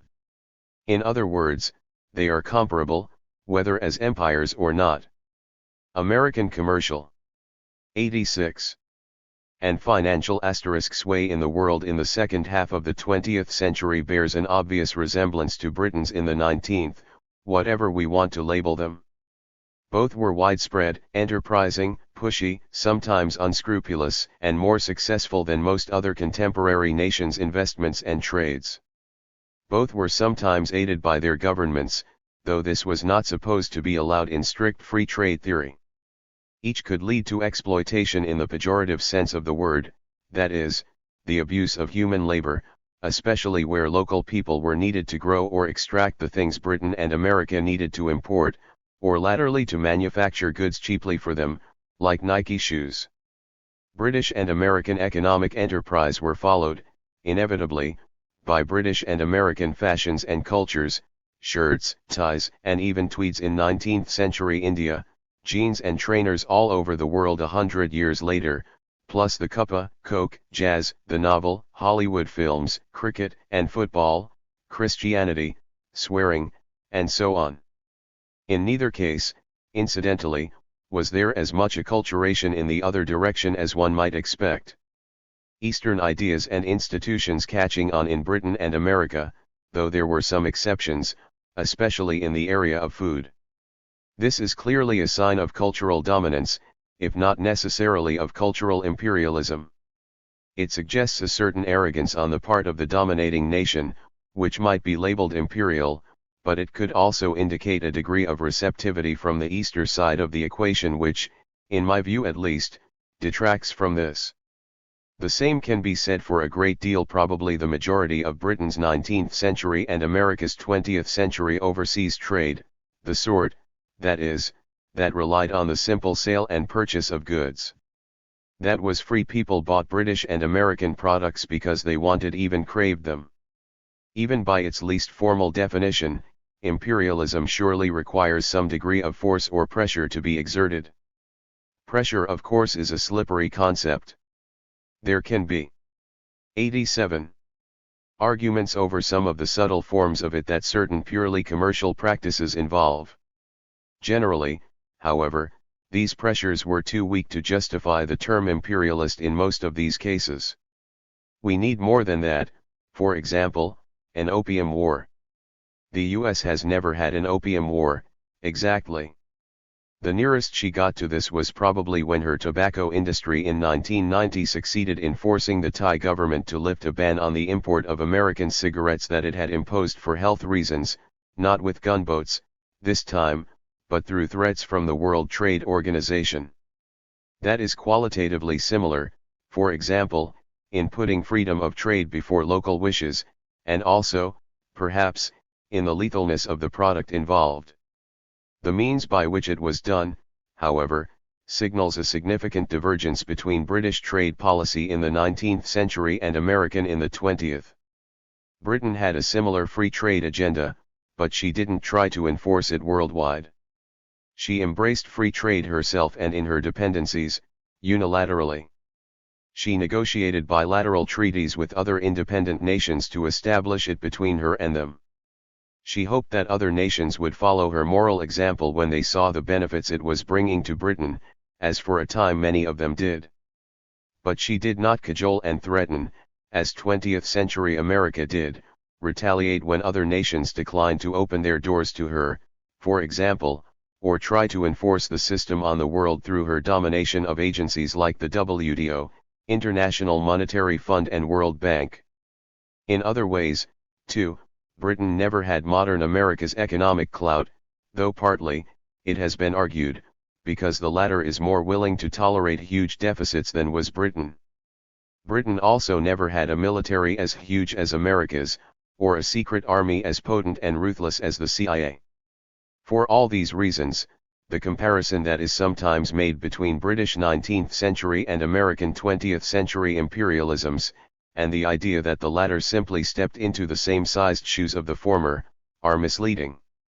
In terms of sheer global muscle, the US was far more dominant, and therefore in some senses more imperial, than her predecessor ever was. Patrick O'Brien characterizes the difference as one between primacy and hegemony. America is the first modern hegemon, imperial or otherwise. Many Americans also believed there was another difference. We have seen this anticipated before, for example, when the US took all those islands in the Pacific. They did that, they insisted, not in their own selfish interests alone, but for the good of the whole world. It was the same with hegemony. Unlike past empires, America was seeking the benefit of all. She thought she was unique in history in this, though she certainly was not, or at least, not in this perception of herself. It is possible to think of several other empires in history, including the British, and even the Soviet, whose aficionados also thought they were uniquely wonderful in this way. That doesn't, of course, mean that they couldn't have been wrong, and America right. Later on, her sense of rightness was greatly boosted when the Soviet Union, her main ideological as well as military rival, collapsed in 1989, which was widely taken to prove the superiority of her free model over all others. One influential 89 scholar, influential probably because he told people what they wanted to hear, announced that the end of history had arrived then, no less, that is, history's culmination, the moment of truth, when all false political religions fell away. This confidence in their system, and in the inevitability of its eventual triumph, is another thing that 20th century Americans shared with many 19th century Britons, but then, as with hegemony, took to much greater lengths. You find it in many of the mid-Victorian English middle classes, but also challenged then by the survival of upper-class paternalistic values, and by working-class socialism, and beginning to fade as the 19th century drew to its end. More Americans, on the other hand, appear to have been morally certain that they had got it right, not only for themselves, but for humankind generally. There are two problems with this. The first, of course, is that they might not have got it right. In that case, her hegemony is bound to appear less benevolent. We shall return to this in the next chapter. It is a contentious issue, naturally. Less contentious is the second problem, that it is sometimes difficult to square the conduct of her foreign policy in these Cold War years with even her own conception of rightness. First of all, there was her support for the hated British Empire, which we have mentioned already. Even when she dropped that, however, all was not democratic sweetness and light. It is universally accepted today, it was often denied at the time, that she bolstered some dreadful foreign dictators in defense of her interests, plotted covertly to remove democratically elected leaders whom she thought might not be sufficiently pro-American, even backed terrorism if it suited her agenda, and got involved in several dozen wars all over the world, some of them unsavory, 2 of them large-scale, and 1 of them a disaster in its outcome for her. One of the results of 90. All this was millions of dead. These do not seem to be the actions of a standard bearer for freedom. The support for dictators, in particular, is another thing marking her off from Britain in the 19th century. This was not generally a tactic of the latter, though possibly only because, as a formal imperial power, she was able to provide her own dictators hopefully more benevolent ones. America didn't have this luxury. This American way could be squared with freedom, but only by seeing communism as the main threat to it, which from Truman to Reagan was the consistent American line. the existence of a hugely armed Soviet Union as a powerful counterbalance to America, and then of the People's Republic of China, exacerbated this, and was what was supposed to legitimize America's enormous military build-up in these years, the CIA plotting, and all those overseas military bases, 702 in 130 countries by one recent count.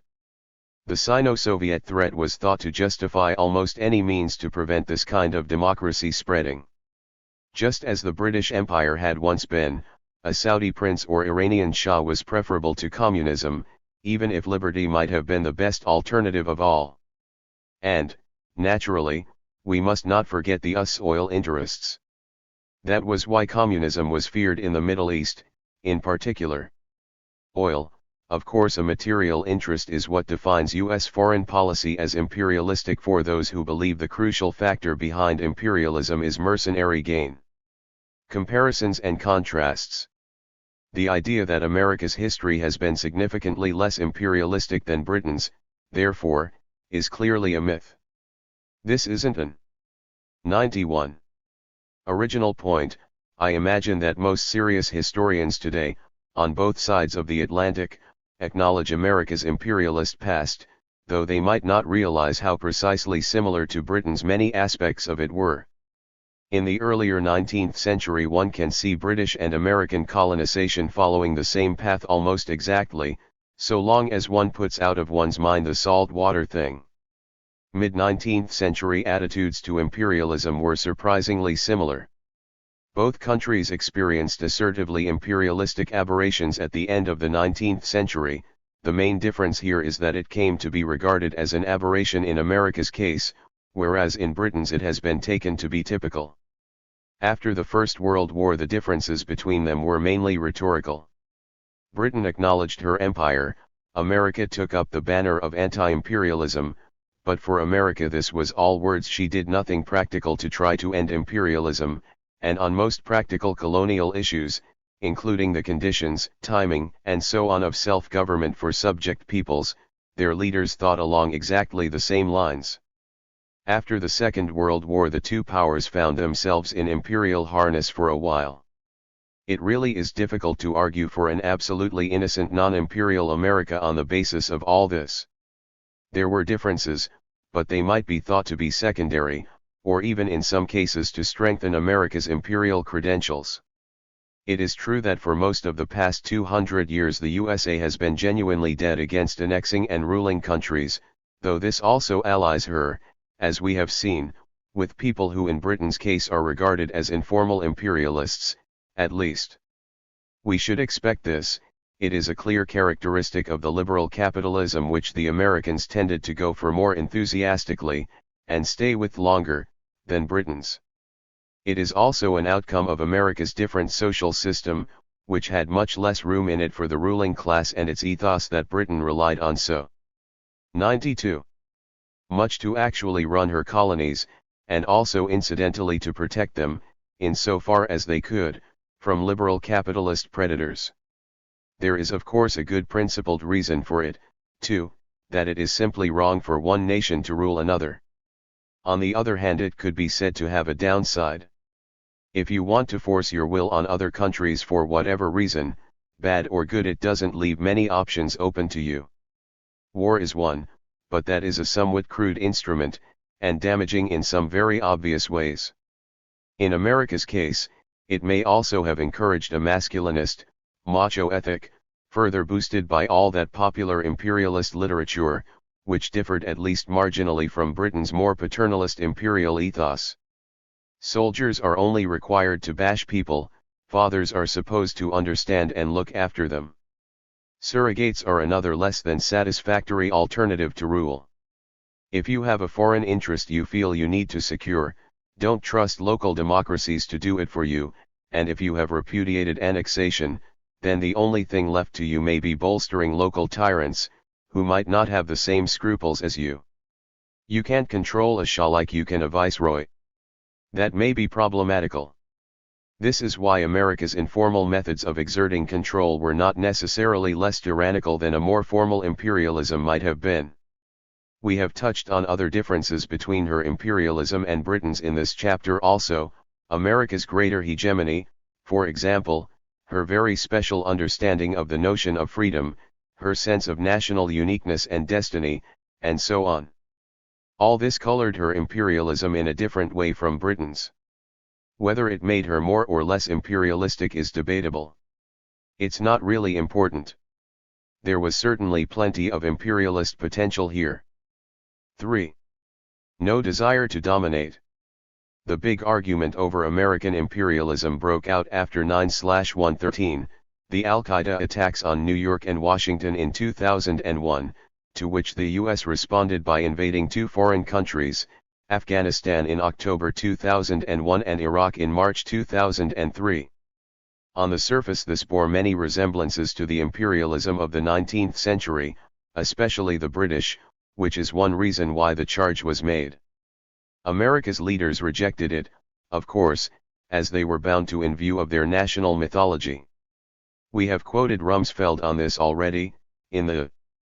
He was echoed by Vice President Dick Cheney, if we were a true empire we would currently preside over a much greater piece of the Earth's surface than we do. That's not the way we operate, and by the President himself, George W. Bush, in his 2004 State of the Union address, we have no desire to dominate, no ambitions of empire. That was unequivocal. Slightly less so might be thought to be the subtle distinction that Condoleezza Rice, Bush's national security advisor, made between imperial, which she accepted the U.S. was, perforce, and imperialist, which she thought was something else entirely. This looks casuistical, but in fact is a valid theoretical distinction. Imperial. 94. Describes a state, a situation, imperialist a policy. It was the idea that the U.S. was out to extend her power for her own ends, as a matter of policy, that these people wanted to quash. That, of course, is what they pictured all previous empires in history doing, including the British, in that case wrongly. Away from the politicians, the E and words featured more positively in analyses of these events by journalists, for example, and academics. Hostile commentators used them to warn America of what she might be getting herself into, exactly what she had thought she had spent her whole history trying to avoid. Supportive ones generally argued that, yes, this was empire, possibly even imperialism, but that it was an entirely different sort of empire from what had gone before. Generally they regarded it as more benevolent. America is the most magnanimous of all imperial powers that have ever existed, wrote Dinesh D'Souza, in an article entitled In Praise of American Empire. William E. Odom and Robert Tujarek thought she differ fundamentally from all past empires in not being dominating. That was in a book called America's Inadvertent Empire. Unfortunately most of these claims were made on the basis of almost no knowledge of any past empires at all, including Britain's. That seems an odd way of going about showing that something is new. The argument of this chapter will be that the modern American Empire, if you want to call it that, is different from at any rate the British Empire, but not in some of the ways it is usually taken to be. In a nutshell, many of America's present-day underlying motives are comparable to Britain's in the 19th century, as are the way their empires have come about. They are similar in what I regard as their dominance, and also strikingly in their contemporary denials of that dominance. They may 95. Possibly differ in the balance between them of idealistic and mercenary motives, though I am not sure to which nation's credit. In most ways, therefore, it is more convincing to see the present-day American empire as standing in a direct line with the British than as something new and unique. The major differences between them are, firstly, the extent of America's hegemony, which we have mentioned already, secondly, the territorial thing her greater reluctance to directly annex countries, thirdly, the amazingly ambitious vision she embraced for her imperialism in the early 21st century, and lastly, 9/11. These are genuine differences, albeit rather less straightforward, more complex and ambivalent than they may seem. There are also significant divergences in the ways the two countries have implemented their imperial designs, deriving partly from changing international circumstances, but also from the disparate elements in their domestic cultures. Not all these distinctions, I think, necessarily favor America, in the sense of making her less imperialistic than previous imperial powers, or more imperially beneficent. The new American century. The event that really established America's hegemony took place a few years before September 11. That was the fall of the Berlin Wall in 1989, or rather, the collapse of the Soviet Empire that it symbolized. This had two broad effects. The first was to lift a restraint on America's power. As everyone at the time said, she was now the world's sole superpower. She was also the world's first sole superpower. Britain was certainly not a precedent here. Even at her imperial zenith, the latter had been nothing like so dominant, except possibly in the area she chose to concentrate on. She had always had powerful rivals. Even the Roman Empire had only been hegemonic in the 96 known world of the time. So this was absolutely new. It looked as though America could do anything she wanted in the world. On the other side, the emasculation of the Russian bear also meant, or seemed to, that she no longer had to do some of the nasty things that she had felt were needed before then to combat communism, like shoring up unpleasant dictators, and plotting against dodgy Democrats. She could use her great power and influence more benevolently. Alternatively, if she wanted to, she could retreat into comfortable isolation again. It should have been the dawn of a bright new age for her. Isolationism looked a possibility for a time. George W. Bush was clearly uninterested in foreign affairs, even foreign countries, when he became president in 2001, and notoriously ignorant of them.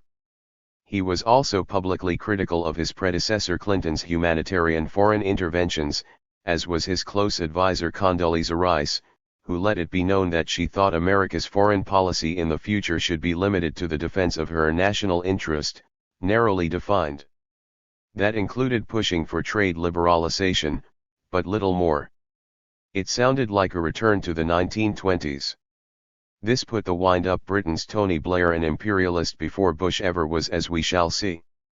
On the other hand, there was a contrary trend in contemporary Republican thinking, called neoconservative, represented by an organization called the Project for the New American Century, whose agenda was a foreign policy that boldly and purposefully promotes American principles abroad, not just interests, and national leadership that accepts the United States' global responsibilities. It also argued for full-spectrum dominance by America, which was defined as being able to defeat any adversary and control any situation across the range of military operations. Quite an ambition. On the face of it, that seemed to have rather more imperialist potential. Whether it would have come to anything but for 9/11 is impossible to say.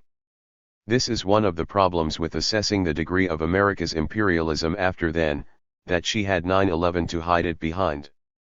That was of course a monstrous attack on her, though possibly not as dangerous as it was presented, which clearly called for defensive measures, and might even justify retributive ones.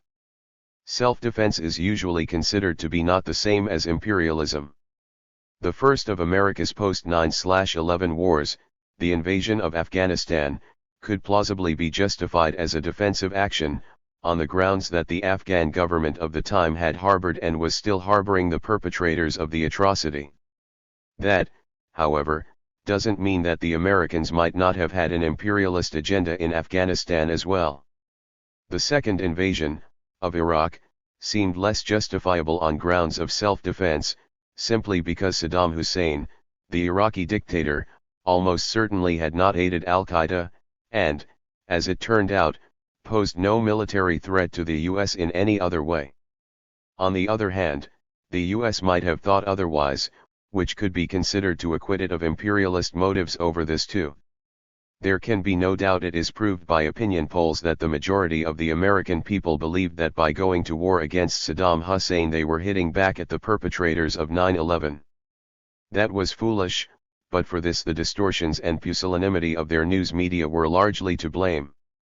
The only queries must be over the thinking of the administration at the time. Was it really as convinced as it said it was by the intelligence it claimed it had of Saddam's links with Osama bin Laden and Iraq's stockpile of weapons of mass destruction?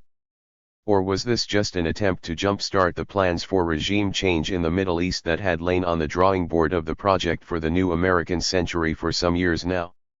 It may be too early yet to answer this question with any certainty. 98. In any case, it may not be an easy one to answer even when all the facts become known. Administrations are made up of different interests and sets of motivations, and of individual people whose own motives may be mixed and confused. We can see this in the case of many 19th century British imperial wars. It is why there is still so much controversy over their causes. Partly, it depends on who you think is manipulating whom. The problem with an entirely cynical reading of these later events is that it may underestimate the gullibility of certain people, and what looks to be the basic honesty of, for example, Secretary of State Colin Powell, who seemed genuine when he presented his evidence for Iraqi WMDs before the General Assembly of the United Nations in February 2003. Also, we may not need to draw a rigid distinction between foolishness and Machiavellian deception here. Politicians are perfectly capable of fooling themselves into believing what others are telling them, or what they want to think. That is obviously true of the weaker, stupider ones. If there was any deliberate duplicity in this case, it probably did not come from the president. The 9/11 attack is clearly a special factor here, not found to anything like the same degree in Britain's case. As it happens, Britain also experienced terrorism at her late 19th century imperial zenith, firstly Irish, and secondly anarchist, albeit of a milder, because less efficient, kind. This may have been an element in the general atmosphere of apprehension that lay behind the new British imperialism of those years, but there were no direct links between them, between Fenians and Boers, for example, even fewer than between Saddam and Osama bin Laden. In any case, the British government's response here was very different, not to bomb the places that were harboring the terrorists, but, in effect, to try to appease the latter, by offering Irish Home Rule. Going further back, there may be a precedent for the shock of 9/11 in the outbreak of the Indian Mutiny in 1857, but this is stretching things a bit. In all essential respects, the Al-Qaeda attacks were a unique feature of this modern manifestation of imperialism. It is possible that without them, the latter would not have happened at all. It can also be argued, however, conversely, that 9/11 could not have happened without American imperialism, that essentially what the attacks on the Twin Towers represented was a form of blowback, Chalmers Johnson's word, against America for all the informal and covert imperialism she had inflicted on the world before then, much of it regarded as bullying in character, especially in the Middle East. The credibility of this idea may be thought to be strengthened by the fact that Johnson had actually predicted something like this, though not, of course, the precise form the blowback took long before September 11, and for this reason. As has happened before in history, Gladstone's invasion of Egypt, to put down a local revolt against other forms of Western dominance there, is a good example. One kind of imperialism was provoked by a reaction to another kind. Few Americans were able to see this, and indeed felt understandably hurt when the point was put to them at the time. There was a famous onslaught on the London Review of Books in October 2001, for example, American subscriptions cancelled, one letter writer threatening to shove your lefty loony faces into some dog shit on his next visit to London, after one contributor suggested that some people might feel about 9/11 that the United States had it coming to her. This, however, was more a reflection of the American people's ignorance of how their country was behaving abroad, and of how it was perceived, than anything else. Many people outside the U.S., and doubtless some Americans, hoped it would lead to a degree of self-reflection along these lines, once the shock and pain of the atrocity had subsided. The Bush administration, as is by now well known, did not take this option, preferring instead to attribute the attacks to hatred of American freedoms, and simple evil. That, of course, was less likely to divert America from her imperialist path.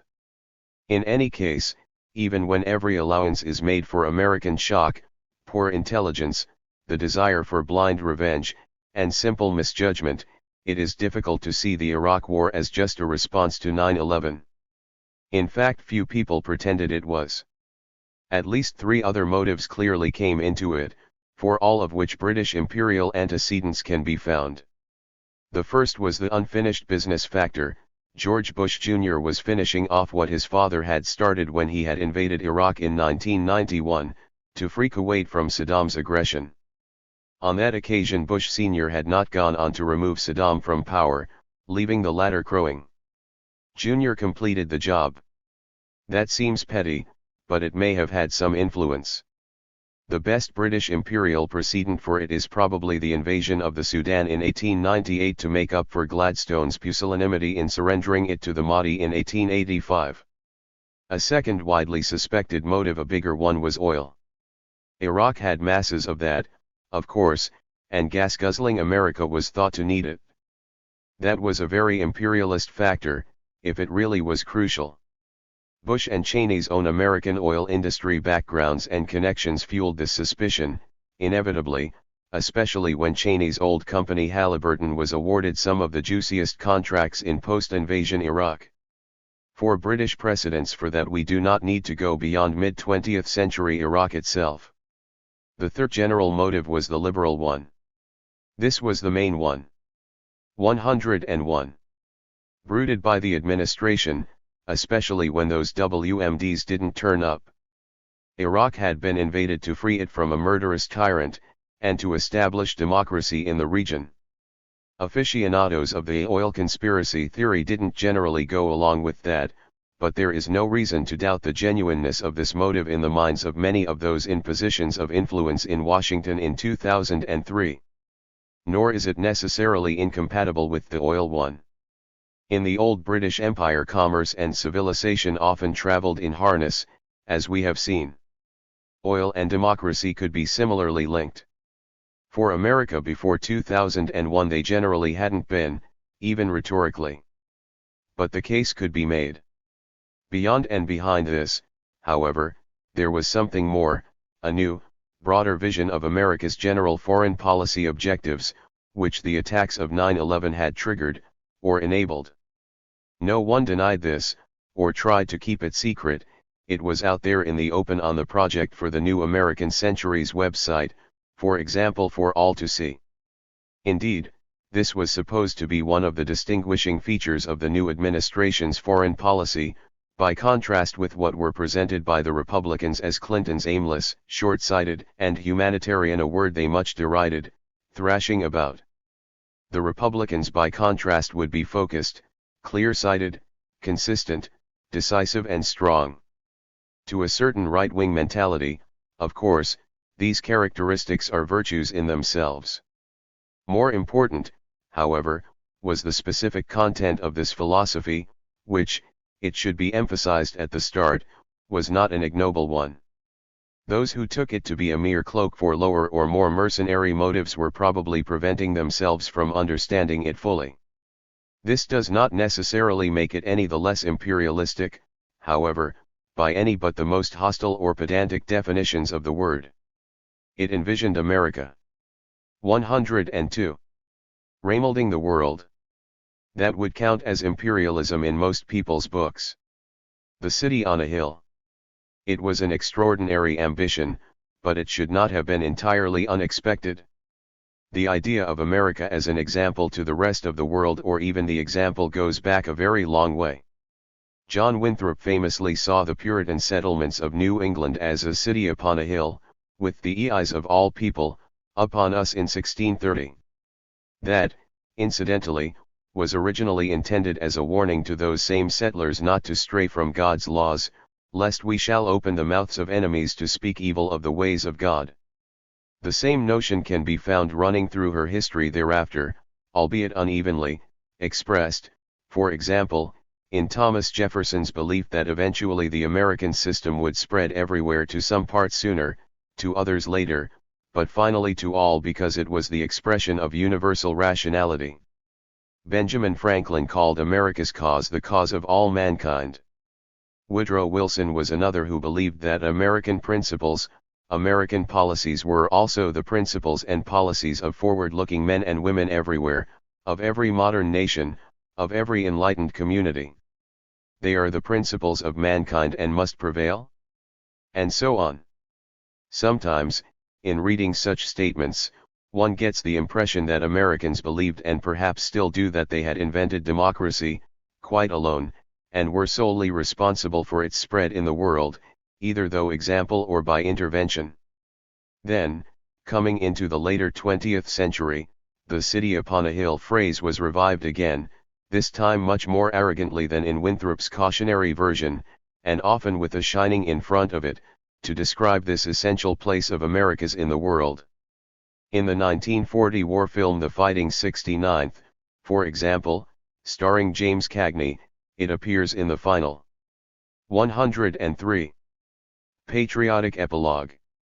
Ronald Reagan was unconscionably fond of the phrase. He probably got it like much of the rest of his American mythology from the movies.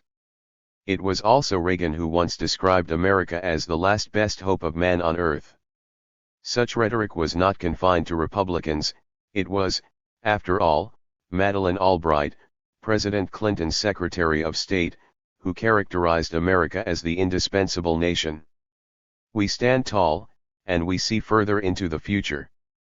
But it seemed to come more easily to Republicans, and especially the neocons.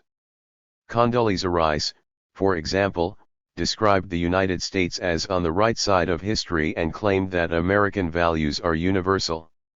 History was often invoked here, especially after the collapse of one alternative reading of it, the Marxist dialectic, in the 1980s. It was a favorite line of Clinton's, too.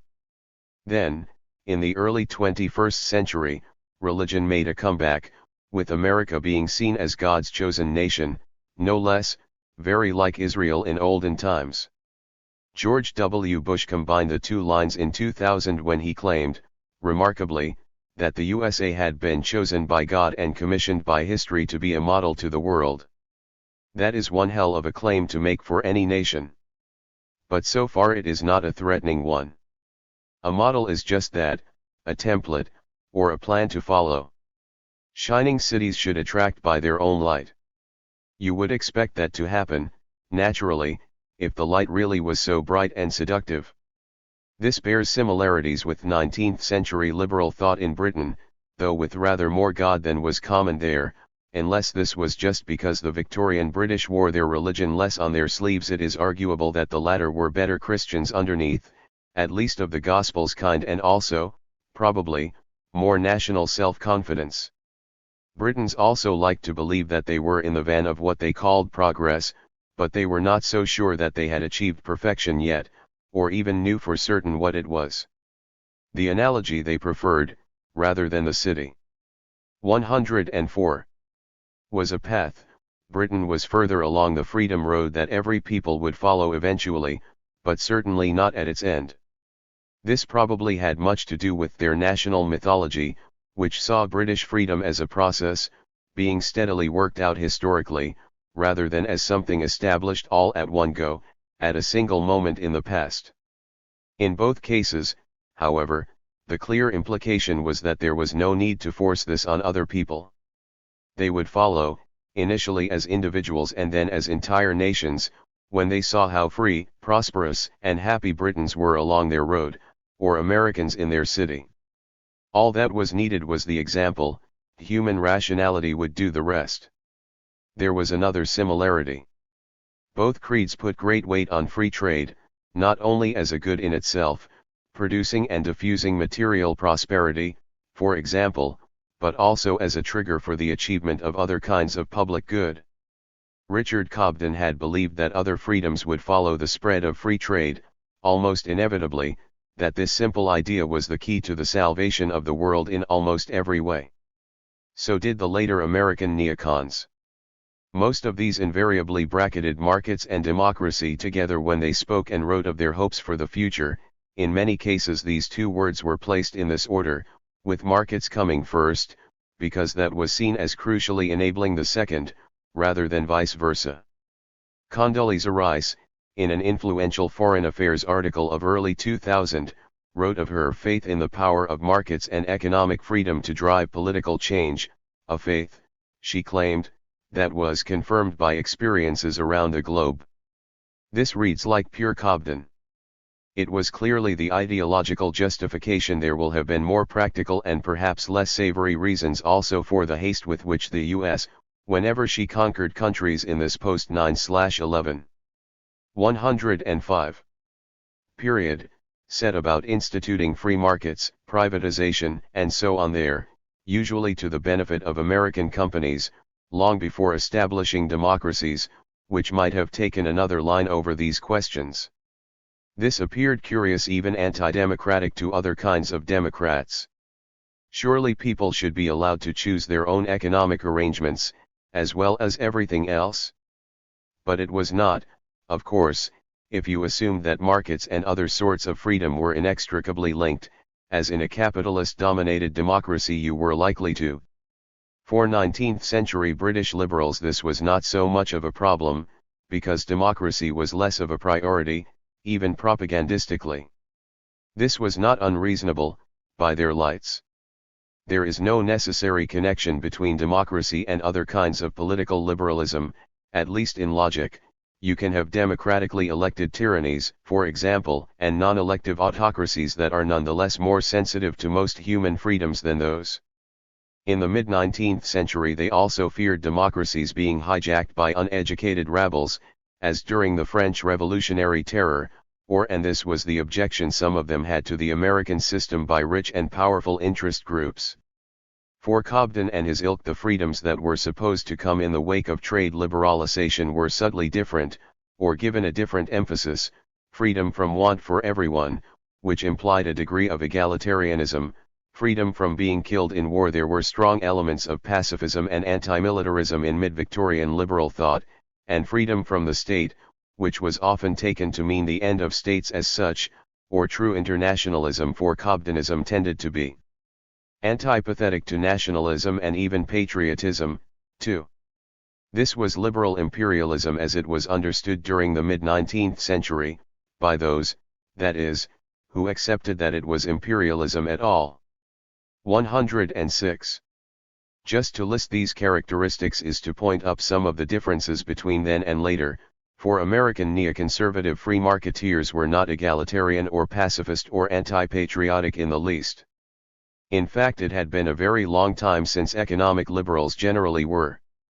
One of the most interesting developments in the history of Anglo-American political thought during the course of the 20th century was the one that led to the separation of the two kinds of liberal over this period, so that concepts of freedom that had used to be associated together now found themselves on opposite sides of the political debate.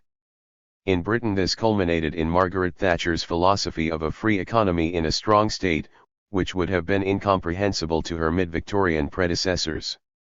In modern America it is exemplified in the obloquy that attaches to the very word liberal in right-wing free market circles. Like Thatcher, the neocons were keen on strength, a punitive penal code, for example, a large military, and a powerful sense of state or nationhood, generally referred to as patriotism. They also had little compunction about trying to spread free trade forcibly, which was the major difference between them and the Cobdenites, in theory at least. The latter had fondly believed that force would prove unnecessary, enlightenment would spread naturally, but, as Andrew Byshvik writes, only the most devout disciple of Adam Smith would count on the market's invisible hand to keep order now. It was this collection of hard libertarian values that had the potential, at least, to transform what would otherwise have been a merely liberal foreign policy ideology into an aggressive liberal imperialist one. The closest historical comparisons combining patriotism, militarism, and enlightenment are probably Napoleon's imperialism, and the expansionary Soviet Union. The 19th century British imperial parallel is less close. 107. Still, it was not inevitable that all that city on a hill stuff, even in this tougher guise, should turn imperialistic. Before September 11 it looked as though the Shining was working well enough on its own. The attractions of certain manifestations of American capitalism and culture worldwide were famous, from the nostrums of the Harvard Business School, through to Coca-Cola, Levi's Jeans and McDonald's. A term coined for this was soft power. America looked to be seducing the globe with its products, and liberating it at the same time. She had faced down Soviet communism, the last serious challenge to her ideology and hegemony. The world was moving in a capitalist direction, quite massively, especially in the old Soviet territories, albeit with some stragglers. All Americans had to do was sit back and wait for the process to work itself out.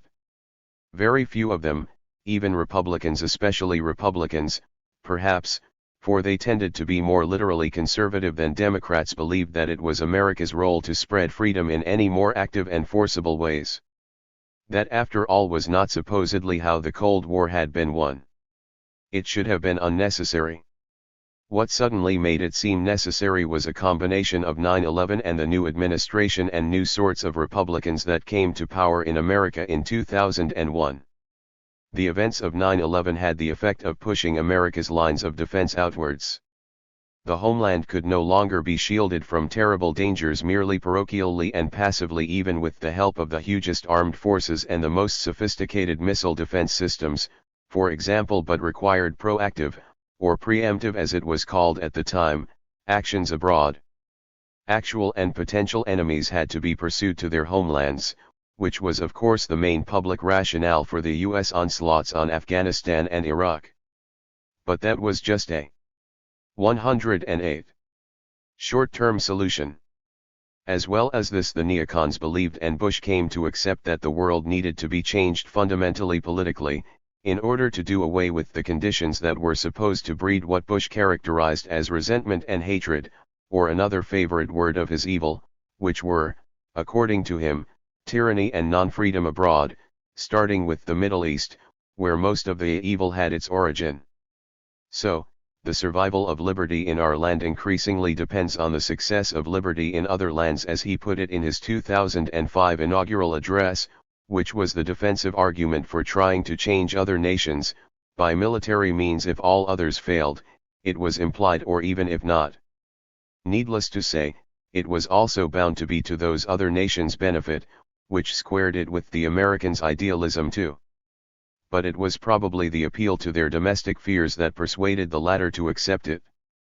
To make her own people safe, America had to revolutionize the world.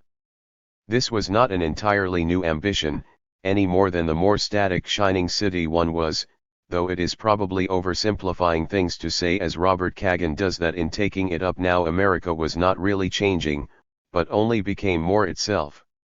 This is to pick just one strand of American history and in the American national character out of the several that are available, and exaggerate it beyond what would have appeared reasonable if the events of the early 2000s had not happened. Very few nations are so straightforward and homogeneous in their cultures as to allow this, though nationalist and imperialist writers compare Seeley are fond of doing it. Nonetheless, there are precedents. The brief period of overt American imperialism in the 1890s, for example, threw up a number, including President McKinley, who justified his own administration's imperialism on the grounds that it would bring liberty. 109. Floating over it, Woodrow Wilson, the self-styled anti-imperialist of 1918, who approved of the way it would enable the spread of American commerce and ideas among the backward races of the earth, and the famously enthusiastic Senator Albert J. Beveridge of Indiana, who thought that America's conquest of the Philippines was a sign that Almighty God no less has marked us as his chosen people, henceforth to lead in the regeneration of the world. So the idea of America's world crusading mission had a pedigree. This was the strand the neocons took up in the 1990s, when they insisted openly on the need for active American world domination, in most people's eyes imperialism, though the neocons preferred expressions like expansive internationalism for it as the only way of achieving global liberty, and hence security for the USA. That sprang from the new idea that democracies could never, by their nature, go to war with one another, which meant that a free world would be a peaceful one also. Some of these people, incidentally including their long-dead guru Leo Strauss, a German originally, who had been attracted to the Shining City in the 1930s while on the run from Hitler's anti-Semitism, but who never really took to American culture, were far from truly democratic in their ideologies, except in so far as they thought the democracy could be harnessed to the cause of a greater America. Strauss also thought war would be intrinsically a good thing for the U.S., in order to toughen up a people feminized by too much democracy. There are resonances here of fascism. For students of the old British Empire, these men also bear a striking resemblance, in most aspects of their thinking, to the more extreme 110. Imperial ideologues of early 20th century Britain. One difference, however, is that in America in the early 2000s they came closer to real power. The same may be true of another apparently important ideological influence in America at this time, which was religion, more specifically, the evangelical Christian kind. The theologian Michael Northcott attributes Bush's own sense of world mission to this, his idea that America was divinely ordained not only to be an example to other lands, but also the instrument for directly bringing liberty to them.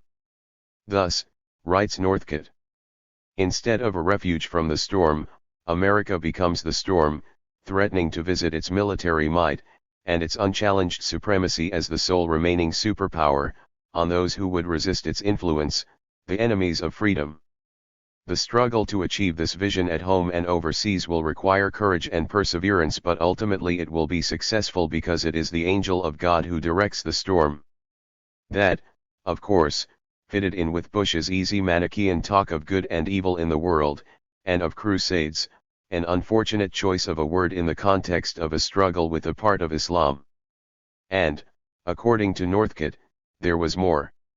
In particular, there was premillennial dispensationalism, a theology supposedly shared by many millions of Americans, especially in the middle and southern states, which gave a very distinctive edge to their imperialism.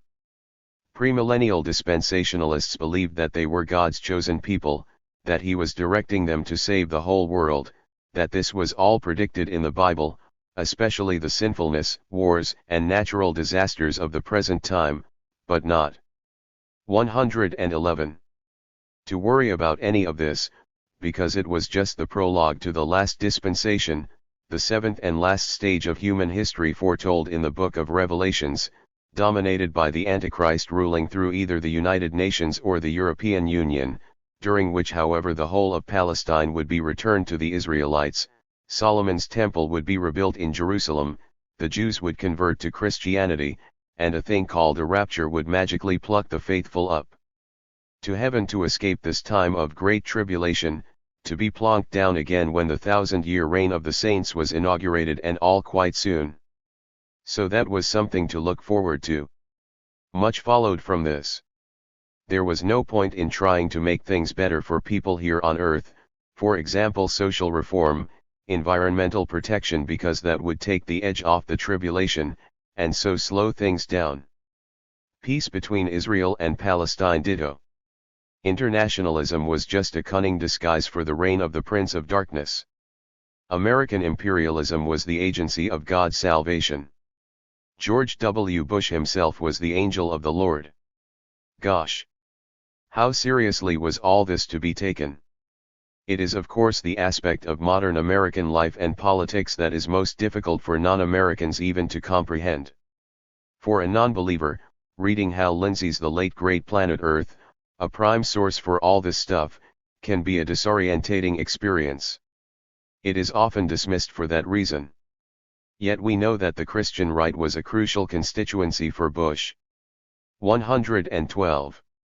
Though it voted for him mainly on issues of personal morality, not foreign policy. Was Bush himself a premillennial dispensationalist? If so, he didn't say, presumably for fear of scaring sensible voters off. If he was, it could have frightening implications, especially for those of us who aren't chosen. It would explain some aspects of his policy in the Middle East, especially vis-a-vis Israel. It suggests a form of imperialism that is far more grandiose than any ever envisioned by any nation in history before. It also points up another stark departure from the British precedent. Victorian Britain had her religious crazies too, but they were marginal in this context. Most practical British imperialists, even Gladstone, the invader of Egypt, who was probably the most religious of Britain's prime ministers, had their feet planted firmly on the ground. Hopefully the Americans who matter, the people who implement policy, have too. But it may be dangerous to underestimate the slight influence, at any rate, of madness in American politics generally, and U.S. foreign policy in particular. It has seized other great nations, after all. There is no reason to think that America, just because she is modern, is immune. Even discounting the madness, however, the sheer scale and simplicity of the set of ideas, what we might call its ideologism, are extraordinary. British imperialists, apart from that brief Indian pre-1857 phase, and on the outer fringes of 1900s politics, had never been like this.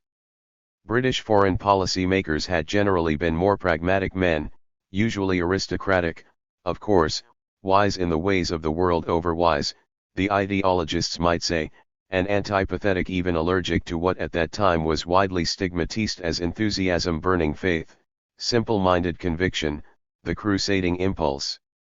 They were the Anglicans of the imperial world.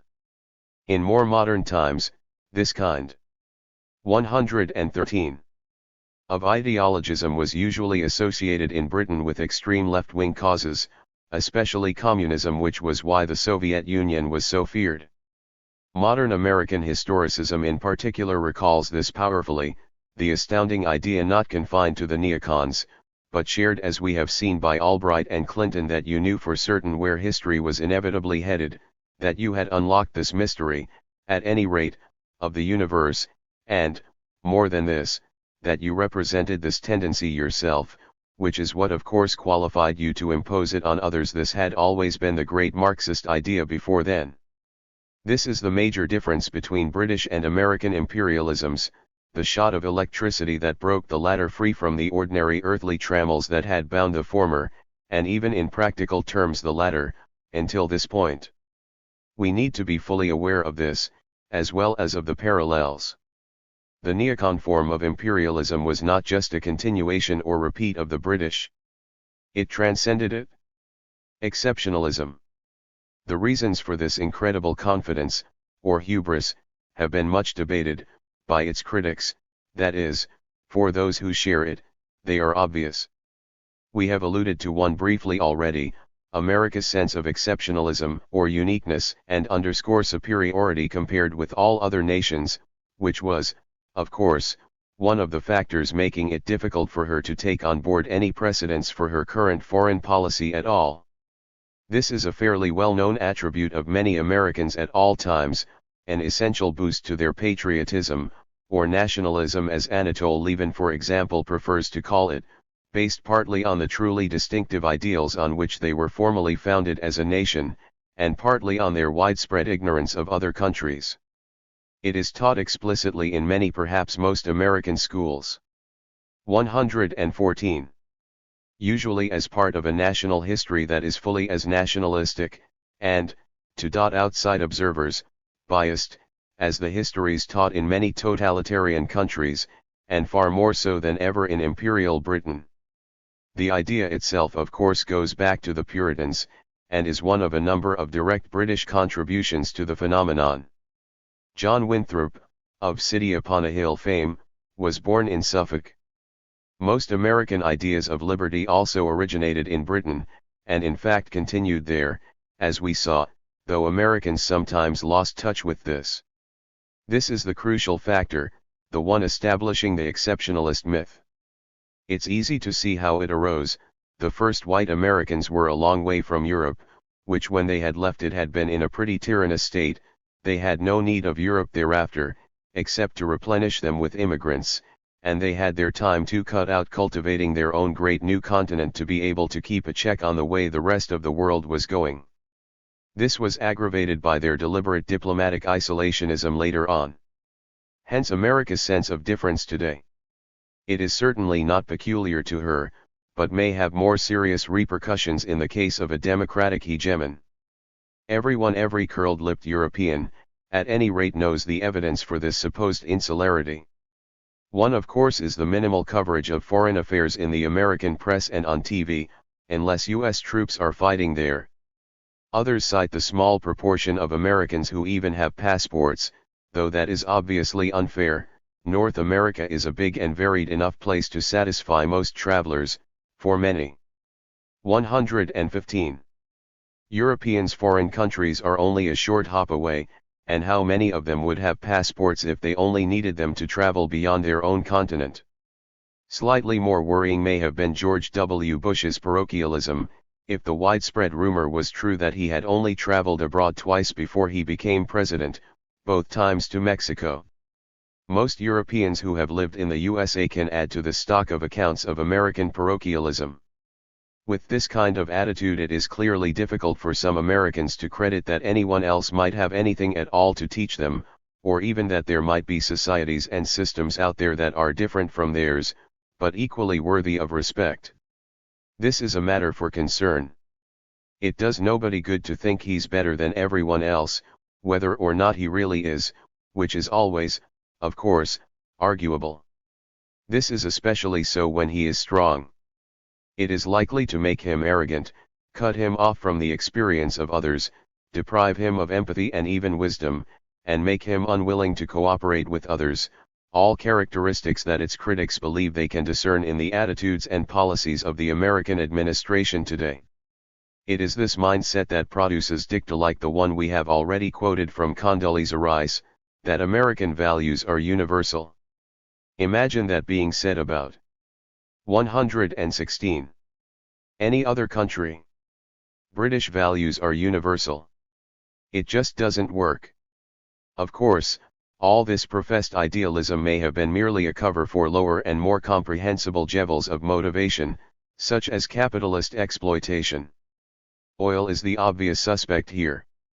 It is well known that America was more dependent on foreign oil than any other country in the world, had the most aggressive oil companies, and, at this time, had an administration, especially the president and vice president, which was soaked in the stuff. Iraq's massive and underexploited oil deposits were an obvious attraction. If the way to discover the motive for an event is to ask cui bono, the oil men leap into the frame immediately. Their ambitions were quite open. It's not as though you need to be ultra suspicious to suspect them. There is no need for conspiracy theories, writes one authority. Never has a conspiracy been less interested in concealment.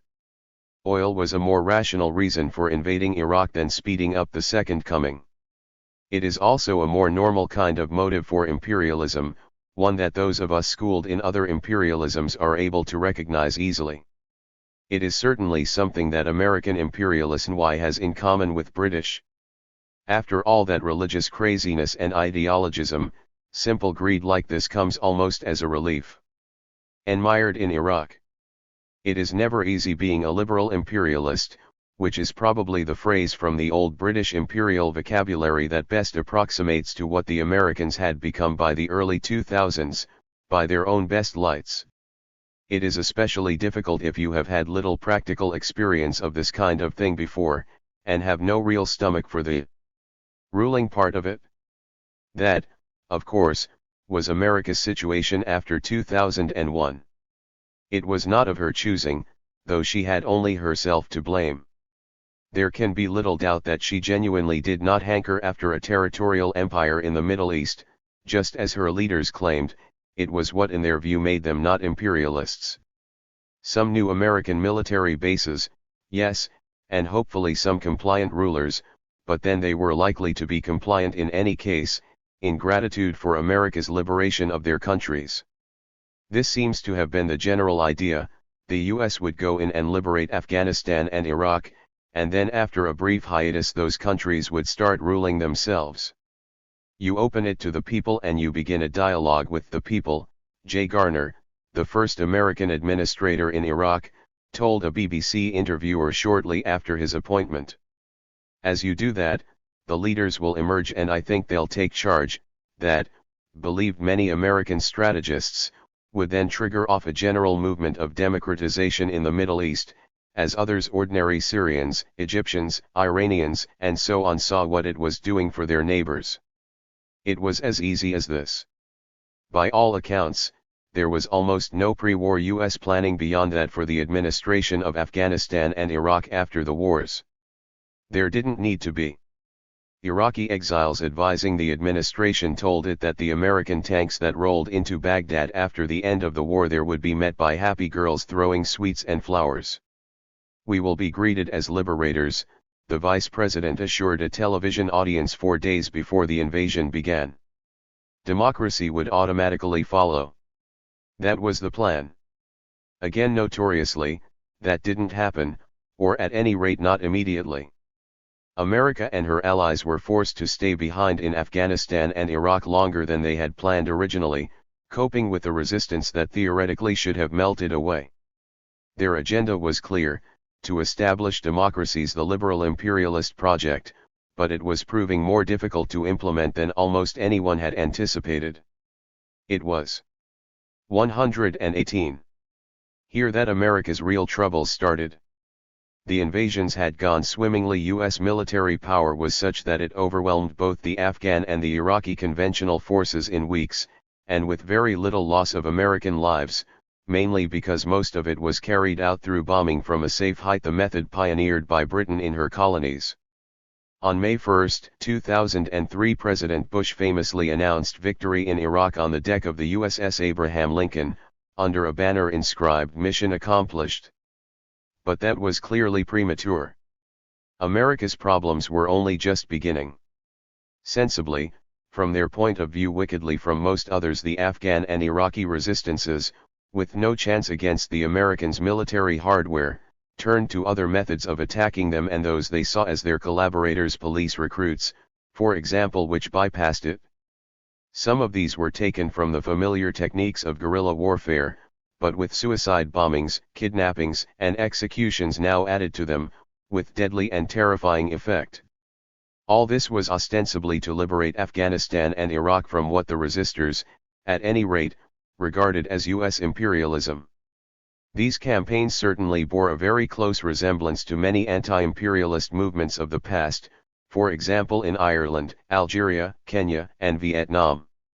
Almost as significantly, the American authorities reacted to them in exactly the same ways. The demonization of suicide bombers, for example, claims that the resistance represented only a small minority of the natives, that many of them were foreign adventurers, that they simply scared more moderate natives into submission to them, that they represented something atavistic and primitive in the human psyche, or medieval in the case of Islam. Even Bush's common characterization of them as evil, all are to be found in the counterinsurgency. 119. Propaganda of past colonial powers, whether there is any truth in any of them or not. From this viewpoint, the U.S. had clearly got herself into a colonial-type situation now in these countries, whatever her original intentions had been. Although the United States has not created an empire in any formal sense, writes Andrew Bishvik, it has most definitely acquired a colonial problem. All could agree on that. This could be seen to lie at the root of her difficulty. Anxious not to appear too obviously imperialist, in denial about her imperial past and with no memories, it seemed, of the practical colonial experience she must have gained in, for example, the Philippines, she had no solid tradition of imperial governance to fall back on. All she had were her military strength, which had got her into the situation, and her ideals, which were supposed to get her out of it. Sheer military force is a notoriously crude instrument for any sort of civil administration, rarely completely effective even on its own terms against peoples who have learned to circumvent its strengths and exploit its weaknesses, and more likely to provoke resistance than otherwise.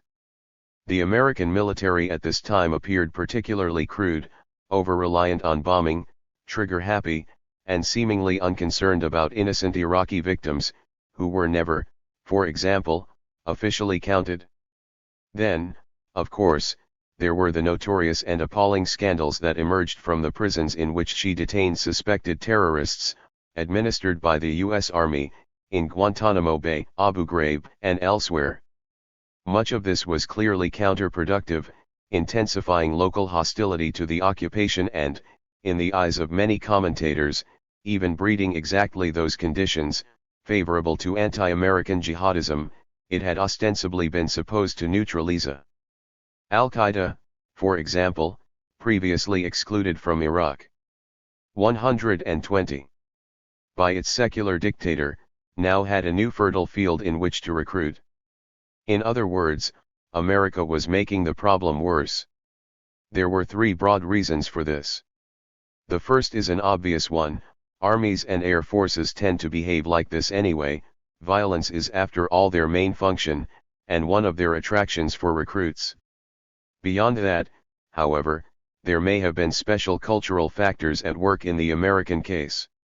Everyone is aware of the reputation, at least, of the USA as a particularly violent domestic society: the murder rates, death penalty, gun ownership, brutal prison regimes, shocking racism, violent Hollywood movies, and so on.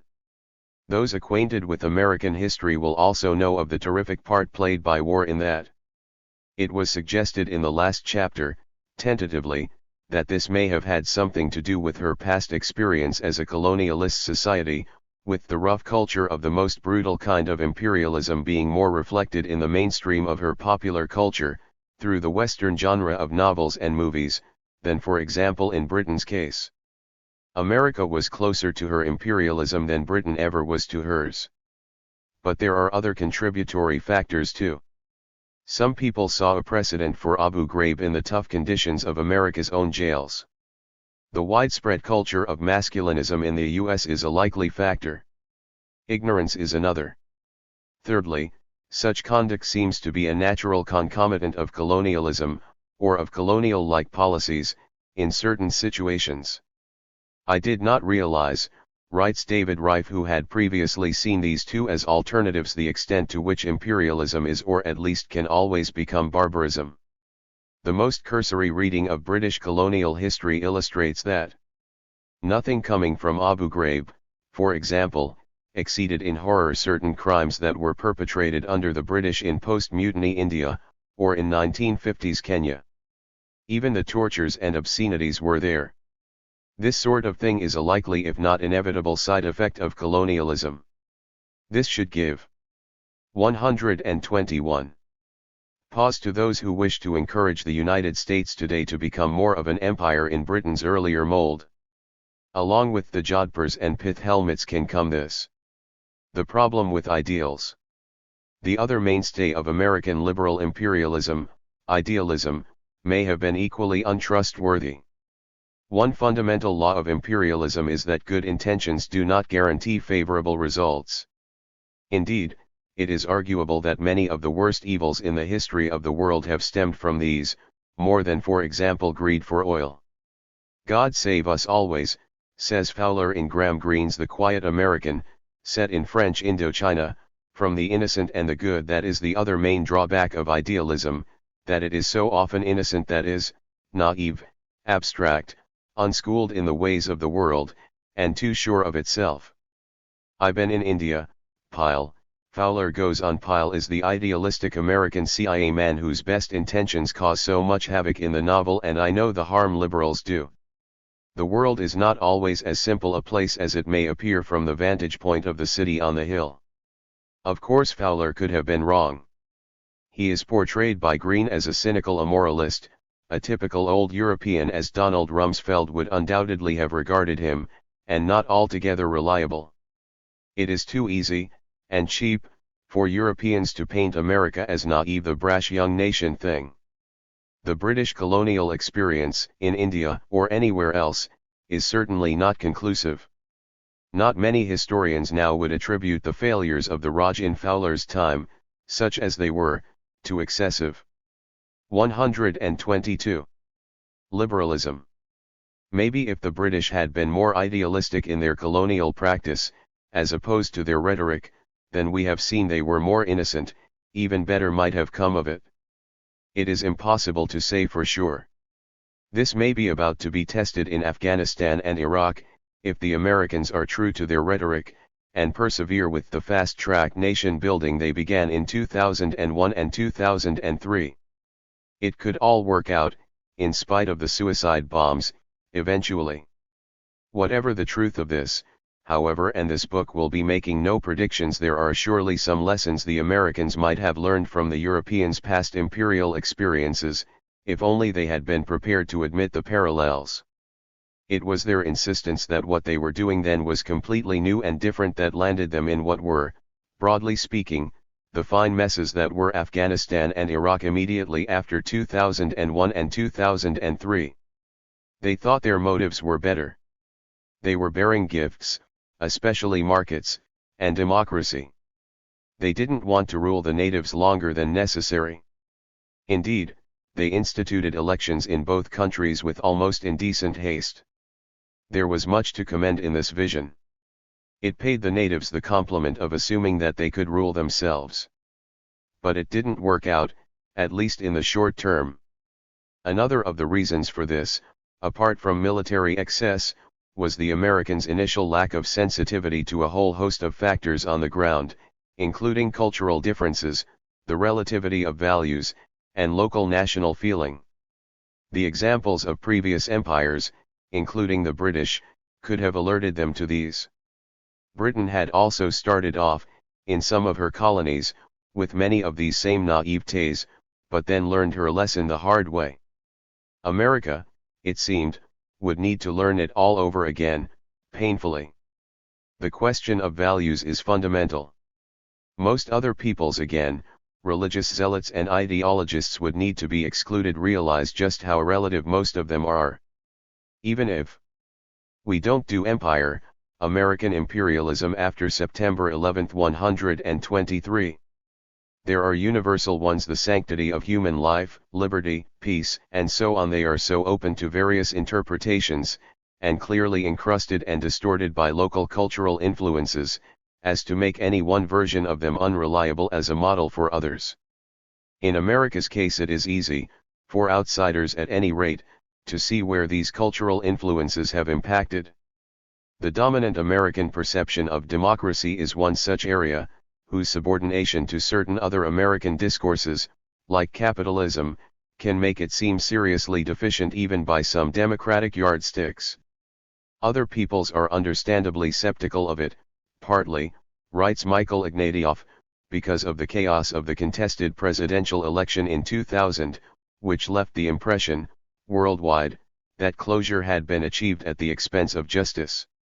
And partly because of the phenomenal influence of money on American elections. Many Europeans believe their systems are more essentially democratic than the American, plausibly, I would say, in the case of Scandinavia. Yet despite this, Ignatieff goes on, Americans have difficulty understanding that there are many different forms that this yearning for freedom can take. Democracy may be a universal value, but democracies differ mightily on ultimate questions. On other issues too, the American model, viewed from the outside, might seem not the best one to follow. Its violent side, mentioned already, was the aspect most often cited: black ghetto communities living in poverty, revealed terribly to all the world in the wake of Hurricane Katrina that engulfed New Orleans in September 2005, was another. But there were other criticisms that were made of the American system too. Even if that had been more ideal than it was, one could understand if foreigners sometimes failed to discern its virtues clearly through the fog of atrocious behavior that America in the recent past had sometimes visited on them: anti-democratic plots, support for tyrants, murders of popular leaders. As I revise this chapter 124.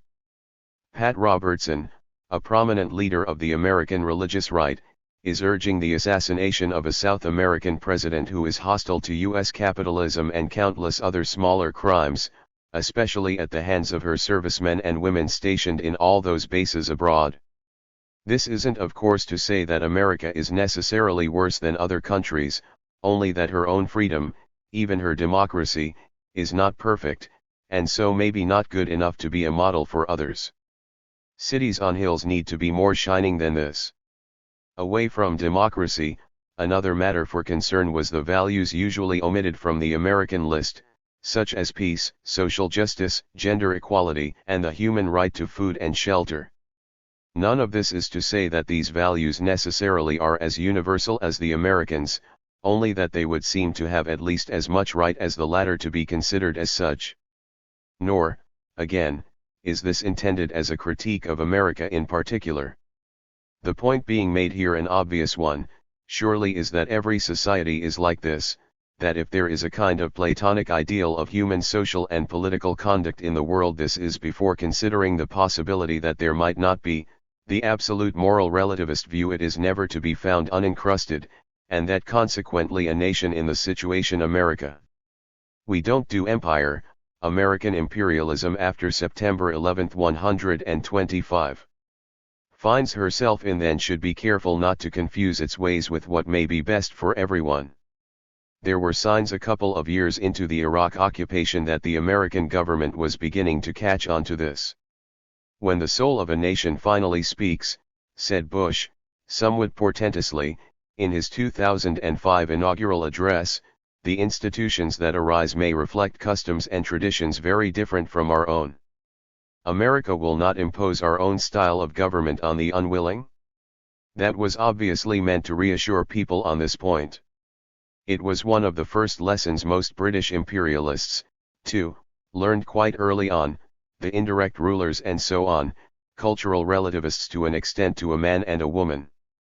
This was one reason why they were able to hang on so long to their empire, in such small numbers, but also probably, it has to be said, why they were not more effective than we have seen they were, as what today would be called nation builders.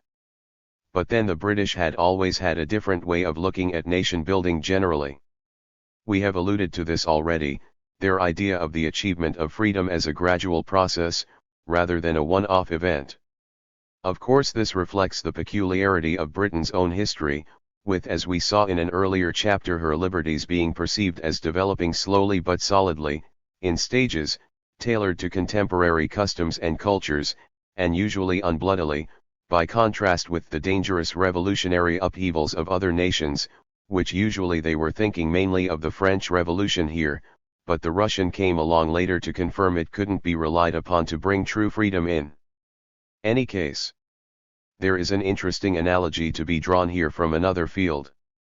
Britain's experience of political progress made her evolutionary in her thought about this. America seems more creationist, the miracle of 1776, and Bush's insistence that freedom is divinely ordained. Britons generally saw it. 126. As a more natural and human development. It is this that inclined them more to gradualist policies in their colonies too, sometimes so gradualist as to be almost imperceptible. We have raised the obvious doubts about the genuineness of Britain's real commitment to even eventual self-government here previously. By contrast, America wanted it done all at once, liberation, a constitution, democracy, 1776-89 all over again. A further implication of this, of course, was supposed to be that America would not need an imperial cadre of men to run her new and very temporary empire for her, which was just as well, because she did not have one. Of course, America had ambassadors, military men, and academics who could do the top jobs for her. The first post-invasion U.S. ambassador to Afghanistan, for example, Robert P. Finn, was a Princeton professor in Middle Eastern Studies, and the first two American administrators in Iraq, J. Garner and Paul Bremer, were a retired general and a career diplomat respectively. None of these, however, was schooled in ruling, or had the distinctive ruling values that had so marked British colonial administrators in the past, the mistrust of capitalism, for example. The reason for this was quite fundamental. It arose from the structure and nature of America's society, and especially its more uniformly market or capitalist ethos, by contrast with 19th and early 20th century Britain's more hybrid one. Paternalists cannot be bred to order. They need the right socio-economic conditions, and ideally a long tradition, to nurture them. It is difficult to imagine the modern democratic and capitalist U.S. producing a proper ruling class of this kind. This is why America will almost certainly not be able to follow Niall Ferguson's well-meaning but, one suspects, not very hopeful advice in 127. Colossus, and emulate the British Empire more closely. That may not necessarily be a bad thing. One thing about rulers, as we have seen, is that they tend to slow things down. But it had important implications for the Americans in Afghanistan and Iraq. It meant that their fast-track strategy, for bringing democracy quickly to these countries, had to work. Otherwise they had little to fall back on, except brute and expensive force. Alternatives? It could work. This needs to be emphasized. There are British imperial precedents for much of what the US is doing today in the Middle East and elsewhere which don't on the face of it seem encouraging, but these are not conclusive. Precedents never are. History doesn't work like this. It never repeats itself exactly. Projects that are unsuccessful once can succeed the next time around.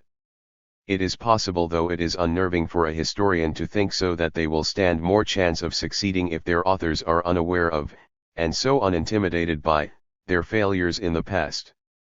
This may all just be the jaded talk of old Europe. Graham Greene's unprincipled Fowler in any case. The piles may be right. History may really be marching on, as Condoleezza Rice puts it, towards markets and democracy. The process may be unstoppable.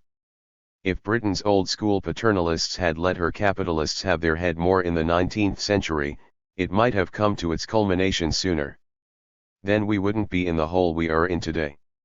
Of course, it requires a great leap of ideology to believe this, equivalent to, for example, the Counter-Reformation's faith in its God in the 16th century, the French Revolution's faith in the Enlightenment project in the late 18th, the British Whig faith in the inevitability of progress in the 19th century, and the Communists' faith in their dialectic in the early 20th. But present day. 128.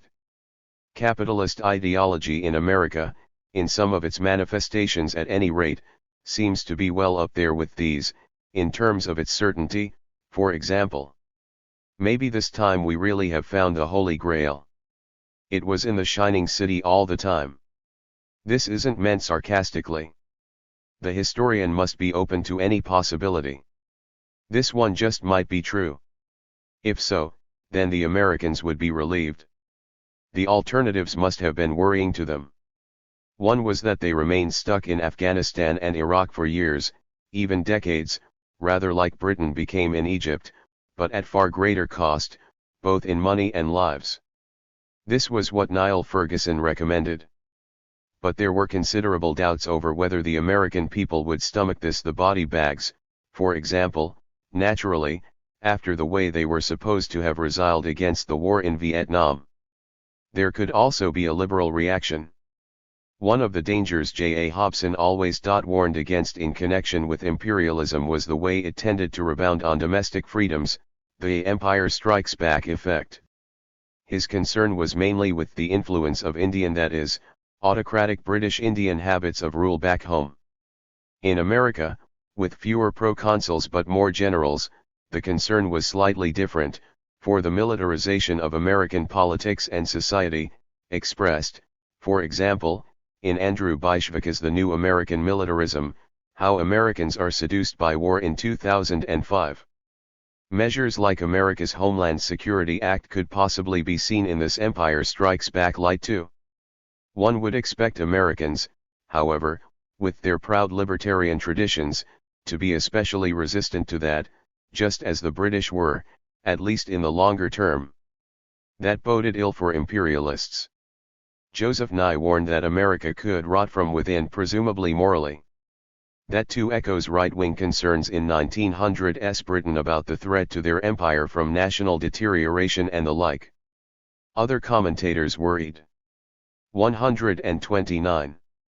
Whether the US, already running a huge national deficit, could afford all this. A lengthy occupation could also have a further repercussion, to make her weaker in other parts of the world, unable to act as freely and decisively as she might like against foreign powers who posed genuine nuclear threats. Rather like 19th and early 20th century Britain was weakened vis-a-vis the continent of Europe, because of what Paul Kennedy called imperial overstretch. His second possibility was chaos and anarchy, if America withdrew prematurely from Afghanistan and Iraq, and history didn't march the way it was supposed to. A third was the free election in these countries of ungrateful and uncompliant governments, maybe even Islamic fundamentalist ones. What would the US do then? A fourth risk was a return to the old American line, of propping up unpleasant regimes simply because they were compliant, and were believed to be necessary to American security, the strategy that had led the US to support Saddam Hussein in the 1980s, for example, and Islam Karimov as late as the early 2000s. Finally, an unsuccessful liberal imperialism would almost certainly further alienate most of the rest of the world, already greatly miffed by America's assertive unilateralism not only in this field, but in others, a fate that did not seem to concern her much originally, when she snubbed the United Nations in 2003, for example, but which came to concern her later, in the age of overstretch, when she began to modify her rhetoric, at least, in order to rebuild international friendships. All these unfavorable outcomes would be avoided, of course, if the ideologues were proved right. It would be a wonderful thing if so, not least, the sight of all those anti-imperialists and old Europeans eating humble pie. 130. American imperialism. Was this imperialism? The consistent line taken in the present book has been that this question doesn't really matter. It is interesting, enlightening and maybe even in some ways useful to compare modern American foreign policy with past imperialisms, but not simply in order to categorize it, or give it a name. Almost every imperialism in history has been in a category of its own. It has shared characteristics with other imperialisms, of course, but there are always distinctive traits.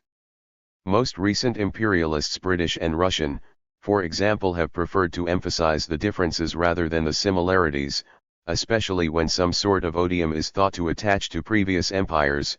Many have maintained that the differences are so significant as not to qualify theirs as imperialism at all. Modern America was simply repeating this. That could be said to be something she had in common with past empires. But of course it wasn't enough to make her outlook imperialist on its own. Whatever it was an extraordinary project. In some ways imperialism seems too small a word for it. America's early 21st century hegemony was already greater than that of any empire in history, though it is arguable that it was not as secure militarily as it might have been if she had not got her forces bogged down in Iraq, or as deep commercially or culturally as those ubiquitous golden McDonald's M's all over the world made it appear. More remarkable from the standpoint of imperialism, that is, the deliberate extension of hegemony, was her vision, or rather, that of the ideologues who guided the second President George Bush, in any other political language, the imperialists. The idea that America could exert full-spectrum dominance over the entire world was awesome, and went far beyond anything dreamed of by previous empires. Even more impressive was the idea that America could be so certain of what 131.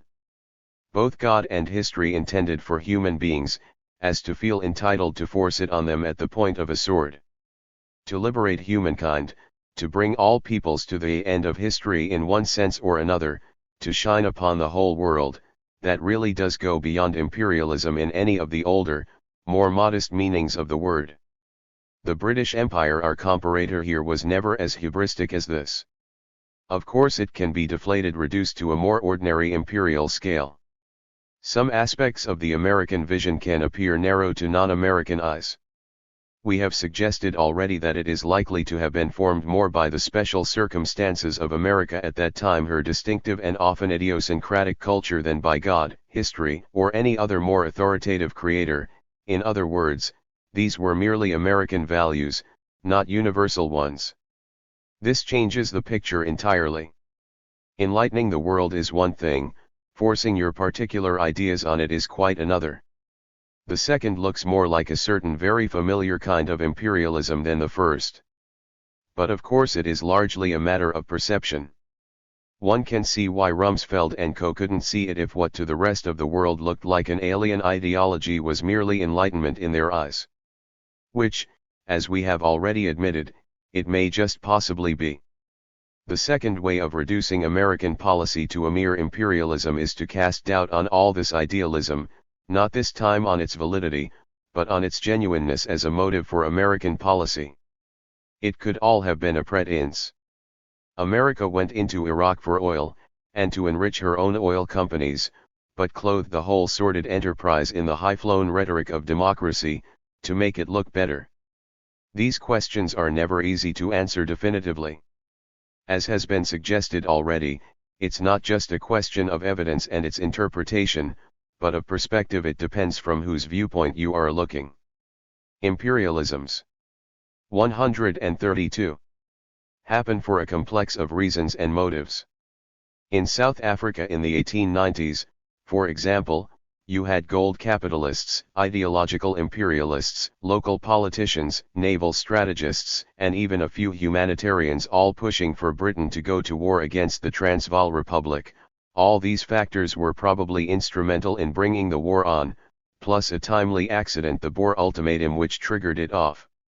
In Iraq, similarly, there was definitely an oil lobby pressing for war, but also this ideological one, and another timely accident, 9/11, and the Iraqi president's mishandling of the fallout from that.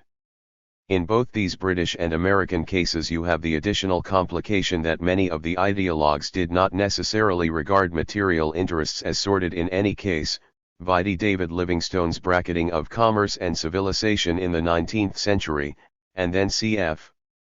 Condoleezza Rice's talk of markets and democracy 150 years later. The ideals of a capitalist culture are different from those of others. So it's complicated. But then, so it was in most previous cases of imperialism, too. Throughout her history, right from her beginnings as a nation, America has been an expansionary power, with expansion being at least as important to her as the rather more celebrated ideal of liberty. We can all probably agree on that. Sometimes that expansion has been peaceful commercial, for example, but not always. Violence and war have also played a prominent and even a characteristic part in it, reflected, for example, to an extent they never were in Britain, in America's national culture. Add to that a powerful economic motive, a sense of mission, unprecedented military strength, a well-placed imperialist faction, a weak-minded president, and a panic about national security, and you have the recipe for what in most contexts would be called imperialism, or, if you like, liberal imperialism, or neo-imperialism, or one of Mark Stein's more vussified 133 Clinto-Blairite terms for it. The main difference in the modern American case, of course, is that she doesn't want to rule other countries directly. Of course she doesn't. Ruling is a difficult, expensive, and thankless business.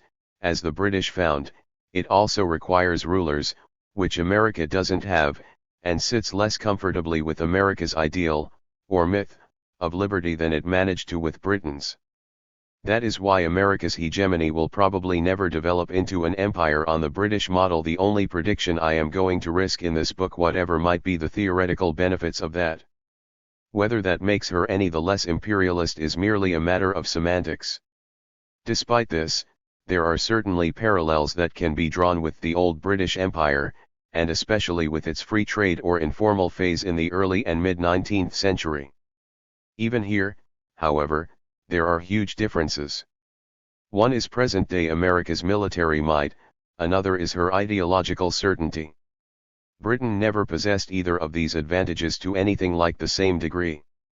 It is these factors, together with the ruling thing, that most distinguish recent American foreign policy from British imperialism, not only in the latter's 19th and early 20th century guise, when Britain had an empire, but also in the early 21st century, when she didn't any longer, but became closely associated incongruously in many ways with George W. Bush's. 4. Still a global player. British post-imperialism. Britain was something else. By joining with America in her invasions of Afghanistan and Iraq, she made it look as though she shared the same imperial or whatever vision with her. Her policy was also widely seen as a return to the British imperialism of 50 or 100 years before. There may have been something in the latter view, but there was very little in the former. In fact, One of the interesting things about the new British imperialism of the early 2000s is the way it exemplifies the differences between the two countries' imperial visions. This wasn't always immediately apparent, because of the way America dominated the alliance, drowning out Britain's smaller voice with her clamor. In many ways, however, America and Britain were rather uncomfortable bedfellows, despite the great show of loyalty, mutual admiration, and even affection that was presented at this time between Bush and Britain's Labour Prime Minister Tony Blair. Imperial remains. The links between the old British imperialism and the new are there, but possibly not quite so straightforwardly as some observers assume. There is a common idea, especially abroad, that Britain never shed her general imperialist culture after 135. Decolonization, but merely kept it hidden under the surface of things. It was well expressed by Martin Jacques, in a Guardian article of October 2002. Once an imperial nation, always an imperial nation, even when the substance of power has long since disappeared. It is a mentality, a way of being and thinking. As a nation we still have a desperate need to believe that we still matter. Buried deep in the national psyche, in a way that affects each and every one of us, is a desperate desire to believe that we are the best. It is a part of our imperial genetic makeup, shared only by other imperial nations like the US and France. So the devil had never been properly exorcised. That was what they were espying looming out of the shadows now. This complements another widespread view of Britain, again particularly abroad, as an ex-imperial power struggling to come to terms with her decline, having lost an empire and not yet found a role, as former American Secretary of State Dean Acheson famously put it in 1962, with the clear implication that she continued hankering after her old imperial ermine, quite pathetically, 4 years afterwards. Hence Prince Harry, perhaps. This is an important idea, because it is taken to be a major explanation for many other features of late 20th century British society, especially negative ones, like racism and Europhobia. In fact, insofar as it is supposed to refer to the British people generally, it is almost certainly false. 136. One of the roots of it may be the assumption that imperialism was ever a big deal for the British people as a whole outside, that is, the prince's shallow set. If it had been, then they must have missed it. But it wasn't, as we saw in Chapter 1. So they didn't. All the evidence points this way. Popular ignorance of the empire is one piece. A survey of public opinion carried out for the Colonial Office in 1948 revealed that most people did not know what a colony was, only 49% could name a single one correctly, and perhaps most revealingly those who knew most about the empire were also the most likely to disapprove. Nearly everyone at the time applauded India's and Pakistan's liberation, and then at least tolerated the other stages of decolonization when they came. There were no great political ructions caused by the process, as in France, no governments thrown out, for example. The only possible exception is the Suez fiasco of 1956, when Britain tried vainly to reassert some of her old imperial control in Egypt, but that was the cause of the downfall of only one prime minister, and the action was widely unpopular in the country. Otherwise the empire was dismantled with hardly a flutter of protest, apart from Enoch Powell, some older Tory buffers, and the ridiculous little League of Empire loyalists. So far as racism and Europhobia are concerned, there are clearly other and more plausible explanations for both. The mass immigration of the 1950s onwards is one. You obviously don't need to have had an empire to experience these things. Denmark also has racism, and Sweden Europhobia. Neither, however, had been an imperial power recently unless you count Greenland and the worldwide hegemony in the pre-packed furniture market of IKEA. In fact, the empire was all but forgotten in Britain in the immediate post-empire age. It was 137. Scarcely ever taught in schools and universities, for example. To the annoyance both of those who still believed it was worth celebrating later they attributed the neglect to political correctness, and of those who thought it was shameful, but felt that young Britons should be told that their country could be appalling too. I remember learning nothing about the empire at my school, for example, or at university, where the only imperial history subject on offer was widely regarded as only for those who weren't up to the alternative history of political thought course. In fact, however, as we have seen, that situation wasn't terribly new. Even at its height the empire had tended to be downplayed in British education. Politically imperialism took on almost wholly negative connotations in the post-war period, owing partly to the influence of Marxist and other left-wing thinking at that time. To say that it was unfashionable is to understate the case. Imperialists were ridiculed, quite literally. Major Bloodnoke in the 1950s radio comedy series The Goon Show is an example. Occasionally one would poke his head above the parapet, not a bad thing, the jolly old empire, only to be met by a fusillade from the vigilant antis. Usually they wisely lay low. How many of these there were, under the surface of Britain's new, modern, post-imperial society, it is impossible to tell. It probably wasn't a large number, and if most of them were ex-colonial servants, their ranks will have been thinning every year. These probably do not constitute the link between the two imperialisms.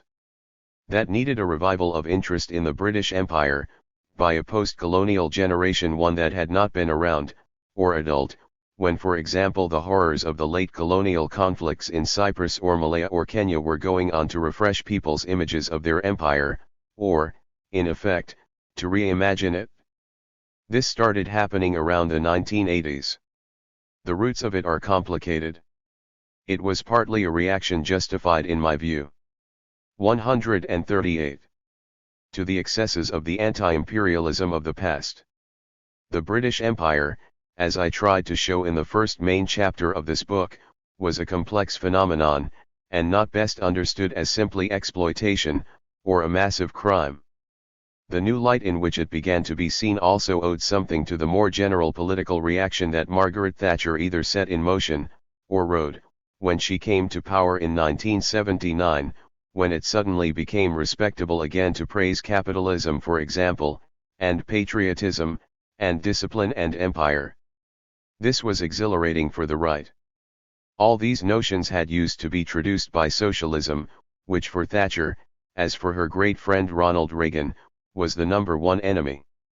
Thirdly, there was a revival of imperial nostalgia, especially in films and TV drama serials set in British India, which, however fair they tried to be to both sides there, inevitably created a sense of imperial splendor which will have been new to many in their audiences, and seemed attractive. One or two academic historians followed on, with popular books and in one case a TV series, self-consciously trying to rehabilitate the empire, that is, to present it as on balance, at any rate, a good thing. They were usually Thatcherites, incidentally, and not imperial historians originally. Most of the latter were critical of them, a fact that unfortunately did not register with many of their foreign readers, especially, who took them to be typical of the endemic imperialism they had always suspected or wished to believe lay under the surface of British society. And so the myth was prolonged. All that, however, is about the British people, who really had little to do with the subject of this chapter, even less than the American people had to do with the subject of the last. It was not they who dragged their imperial ermine behind them into the later 20th century, but their leaders. Several of these, prime ministers especially, exhibited signs, possibly delusions of grandeur, which can be attributed to that. It took some time for those who presided over the demise of the 139. Formal empire, for example, to realize that they couldn't still hang on to some kind of worldwide economic and strategic control for decades to come, perhaps forever informally. Much of their early diplomacy was directed to that. Britain's bomb was also thought to be a factor, a kind of joker in the pack when it came to the relative strengths of nations, for what did it matter if Britain could not afford the legions to compete with the USA and USSR, if she still had the capacity to take out their capital cities with a single blow? These illusions faded around the mid-1960s, however, when Harold Wilson's Labour government was finally forced to withdraw militarily east of Suez. This didn't mean that Britain's imperial past had ceased to exert a pull on prime ministers. But from the 1960s onwards it manifested itself in different ways, in a belief that Britain could still exert leadership, even without her legions, and in the idea that her imperial experience made her uniquely wise in the ways of the world. Looking back on it from today, much of this can appear rather pathetic. Harold Macmillan's image of himself as a wise old uncle to the vigorous young President Kennedy, for example, Harold Wilson's idea that Britain was uniquely placed to bring the war in Vietnam to an end, Margaret Thatcher's embarrassing bombast in Europe, the very idea that it was John Major who stiffened the first President Bush's backbone over Kuwait in 1991, and so on. Most hostile observers, especially abroad, saw more than a smidgen of post-imperial posturing in all this. Thatcher was the prime suspect here, of course, in view of the war she pursued in 1982 actually over a remnant of the British Empire.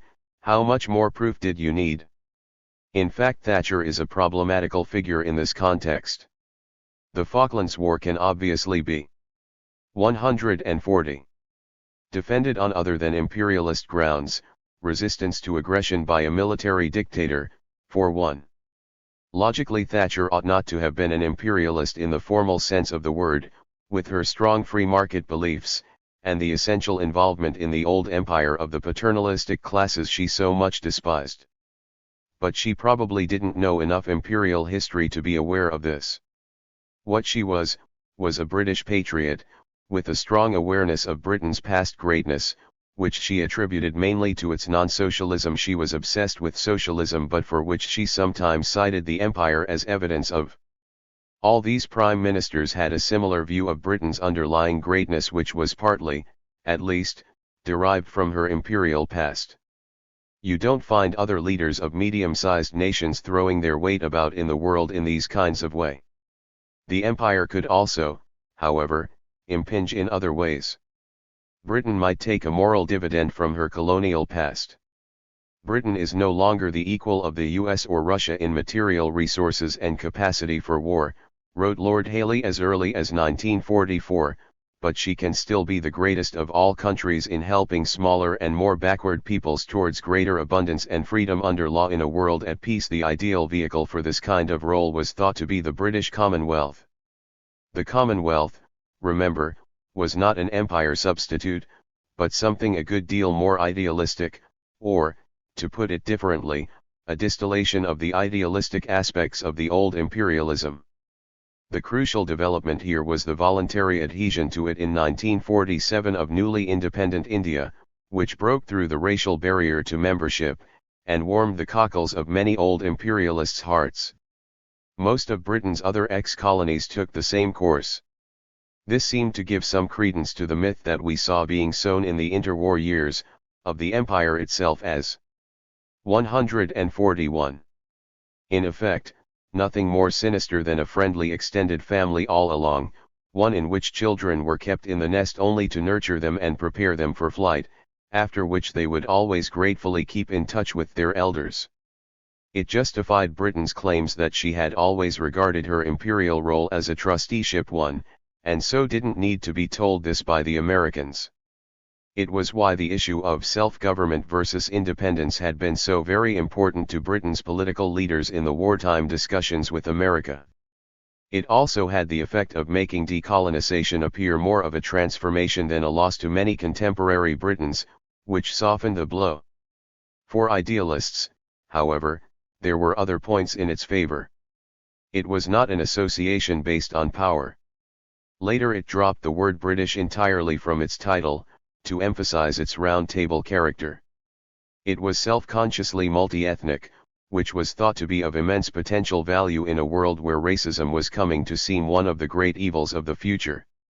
In this respect it held a clear advantage over the United States, whose own racial situation was to say the least problematical, and over the slightly later EEC, the other main rival for Britain's affections, which at that time was almost totally made up of whites. So it was a liberal institution. Those who were most enthusiastic about it after 1947, in fact, were generally not the old, macho power politics imperialists, but the more liberal and utopian kind, together with many quite kosher anti-imperialists including the present author. Naive we may have been, but to have assisted in creating and developing an organization which rejected the domination of one nation or race over others, and bypassed the whole power way of thinking that goes with it, was not an ignoble role. The problem with it was not so much the thing itself, the 142 institution of the Commonwealth and the ideals it represented as the distorted image it gave of the empire that had preceded it, by its focusing on those idealistic aspects of it, and sweeping into the background its seamier sides. It may have been this that aided its rehabilitation later on. New Labour and Imperialism. In British politics and political ideology, imperialism has at least as good a liberal/socialist pedigree as a conservative one. Literal conservatives aren't keen on changing or reforming too much at home, let alone abroad, that's why they call themselves conservatives. As the third Marquis of Salisbury once put it, referring specifically to foreign policy, whatever happens will be for the worse, and therefore it is in our interest that as little should happen as possible. Free marketist conservatives, the more radical kind, are against using the state to bring about reform. That knocks away two crucial legs of most kinds of imperialism, especially the one that purports to be using the power of one nation for the benefit of others. Liberals, on the other hand, if they are confident enough in their liberalism, are quite often found eager to spread its benefits to others, if they, which generally means their governments have the means to do so. Socialists in history have been no different. This is why so few British Labour Party leaders of the earlier 20th century were unequivocally anti-imperialist. Most of them only wanted to put an end to the imperialism of capitalist exploitation. So it should have come as no great surprise that the new Labour government that was elected to power in Britain in 1997 should have exhibited more signs of a liberal imperialist mentality than any of the very free marketist conservative ones that had been in power for 18 years before then. 143. We must be careful here. It depends what we mean by imperialist. By the end of the 20th century that word was coming to be used far more broadly and, it could be said, loosely than 50 years before. We've mentioned this already. In addition, Britain was particularly vulnerable to loose charges of imperialism at this time, on account both of her past history and of the assumption discussed in the last section that she had not been able to get over it. So, if she criticized an African tyrant, for example, it was widely interpreted not least by that tyrant as a sign that Britain still had imperial designs on his nation. If she gave aid to a third world country, it was taken as a symptom of post-imperial guilt, or else a subtle means of exerting post-colonial control. At the very least her attitudes were taken to be imperially patronizing. It was getting to be difficult for her to do anything at all in any part of the world in which she had formerly had a colonial interest, which was most of it outside Europe, without attracting some such obloquy. Even if much of it was unwarranted, this could be seen as a reason for Britain to leave these countries well alone. Her past record, thought one commentator, surely made her the last country on the planet to be interfering in their affairs. For a government that might want to interfere nonetheless, there were two ways of tackling this. One was to emphatically deny the charge. That was Foreign Secretary Jack Straw's strategy. When confronted by it in November 2002, "I don't agree with that stuff. I'm not a liberal imperialist." He then added, for good measure to prove his anti-imperialist credentials, perhaps some stinging criticisms of Britain's past colonial record, which drew predictable protests from the old fogies. The Foreign Secretary traduces the British Empire. "Surely this must be the last straw," chaffed one Daily Telegraph letter writer, as well as from the new academic school of empire rehabilitationists. Straw's response can be compared to Bush and Rumsfeld's in America: "We don't do empire." The second approach was very 144 different. That was to take a leaf from the rehabilitationists' book, defend Britain's imperial record, and almost admit that you were carrying it on. Tony Blair, for example, is supposed to have planned to mention the empire favorably in a speech in Manchester during the general election campaign of 1997, until persuaded to cut it at the last moment by some of his horrified colleagues. Gordon Brown, his chancellor, was less coy, openly admitting to his own pride in the empire in January 2005, and expressing the view that the time had now come for Britons to cease endlessly apologizing for it.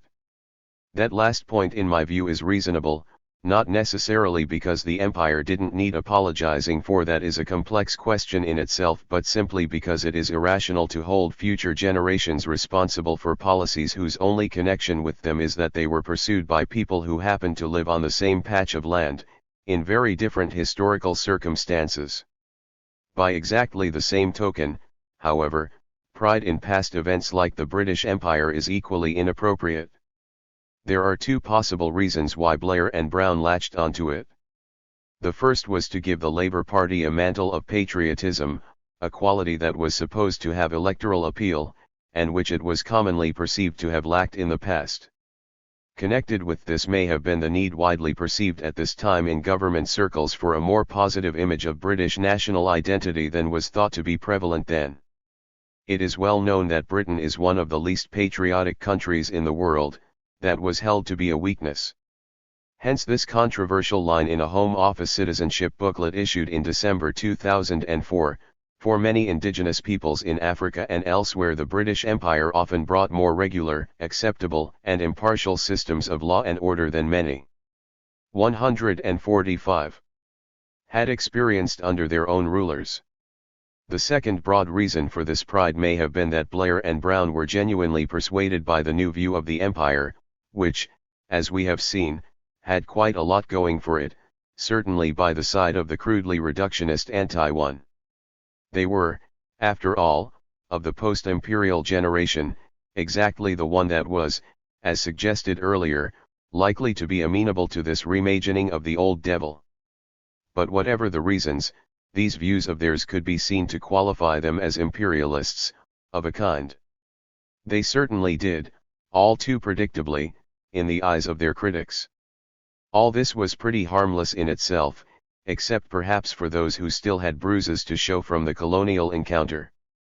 Even they should not have felt too hurt.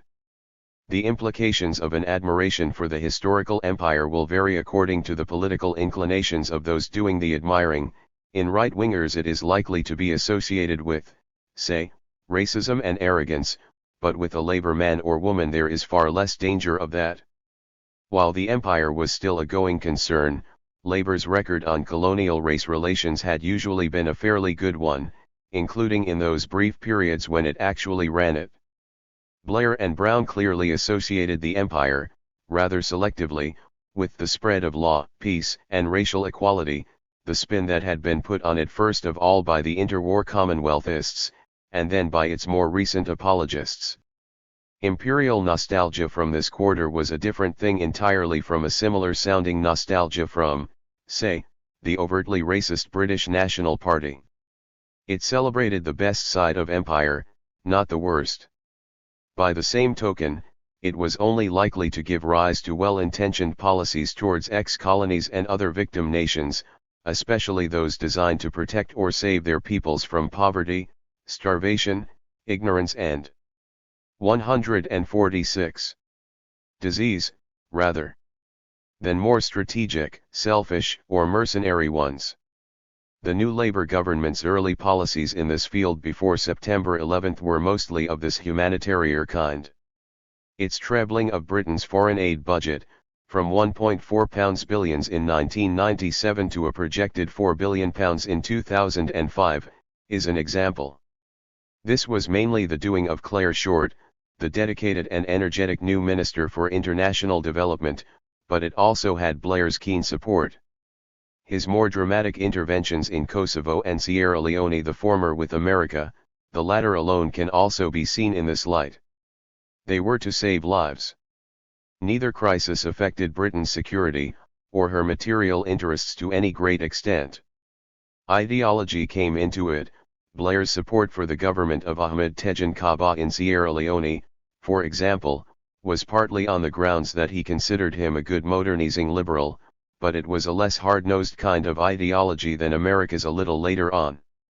Blair's prime motivation appears to have been mainly altruistic, moral, even religious, the sort of thing even religious American Republicans tended to sneer at then. John Campner also sees elements of imperialism in it, Britain's colonial burden returning he calls Sierra Leone. But if so, then it was imperialism in the warm, benevolent, rose-tinted and, it has to be said, largely mythical sense. Blair, however, went much further than this, and in ways that can be seen to have been affected far more obviously by Britain's imperial past. This is because he alluded to it, as a reason for assuming the world role he did, even before September 11 and all that business with the Americans.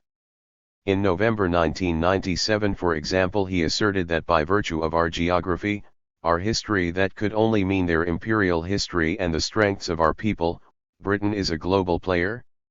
The key statement, however, came a little later, in January 2002, at a partnership summit in Bangalore.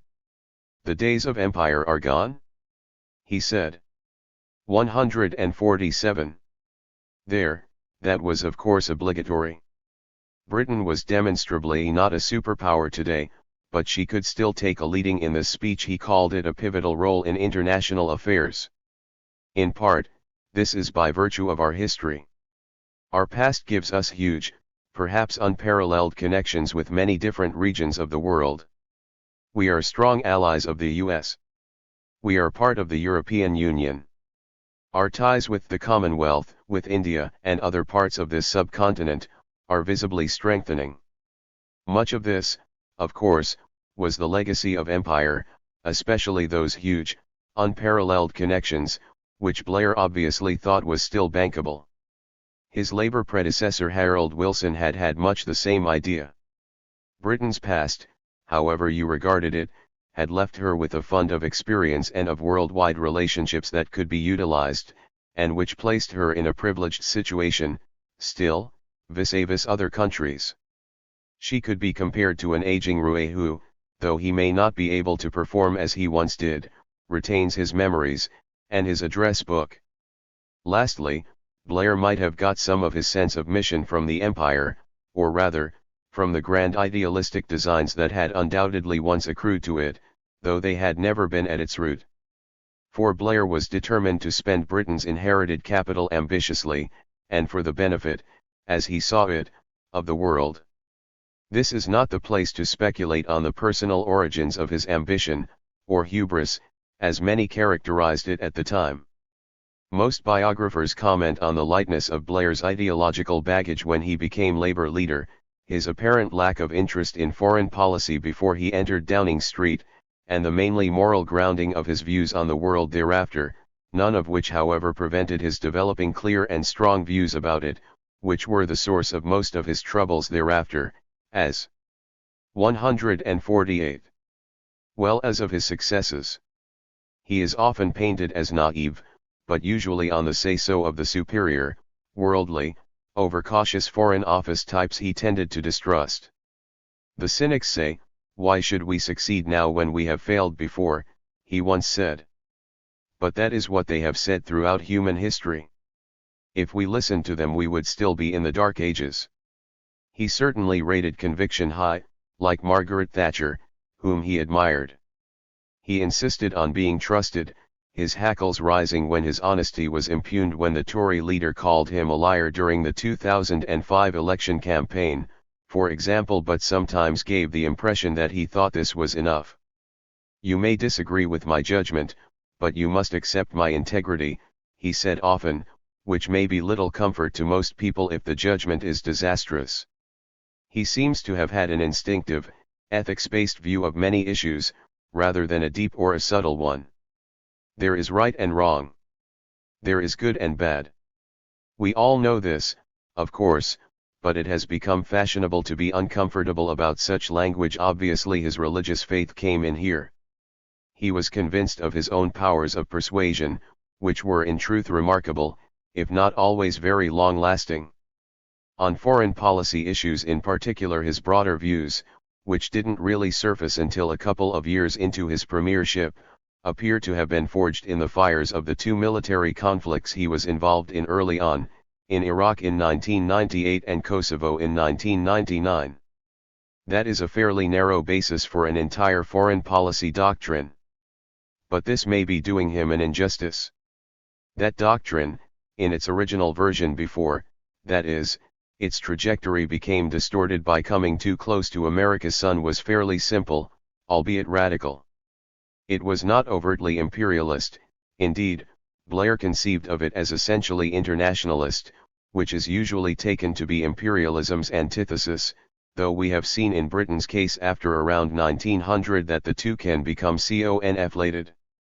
At its core was what Blair called, in his first ever major 149 foreign policy speech, delivered to the Chicago Economic Club in April 1999, the principle of international community. By that he meant that people all over the world now shared a common community, breaking down the old national boundaries between them, the result, of course, of globalization. So everyone was responsible for everyone else internationally, just as they were. He, as a social democrat, would maintain at more local levels, a city or a neighborhood, for example. One implication of this was that national sovereignty should no longer be regarded as so sacrosanct as it used to be, in international law, for example, where almost the only valid ground for war was currently taken to be to counter one nation's aggression against another. In his brief period of immersion in foreign affairs, Blair had seen the blatant shortcomings of that in Africa, the Balkans, and Iraq, where before his time the international community had seemed powerless to prevent mass starvation as the result of civil wars, ethnic cleansing, or even a potential threat to itself. They needed to widen the rules of engagement, therefore, to enable military intervention by other states in circumstances like these. That was the radical part. On the other hand, such interventions would still need to be sanctioned by the United Nations. Blair was quite clear about this. He had even drafted 5 criteria for intervention, which included these are singled out because they became significant later on: are we sure of our case, have we exhausted all diplomatic options, and are we prepared for the long term? So there were rules to be followed. There was, however, one other thing. Blair was convinced that it was vital for the United States to be involved in this. She was the most powerful nation in the world, it would not work without her.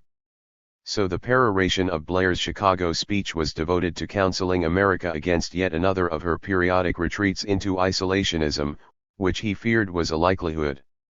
150.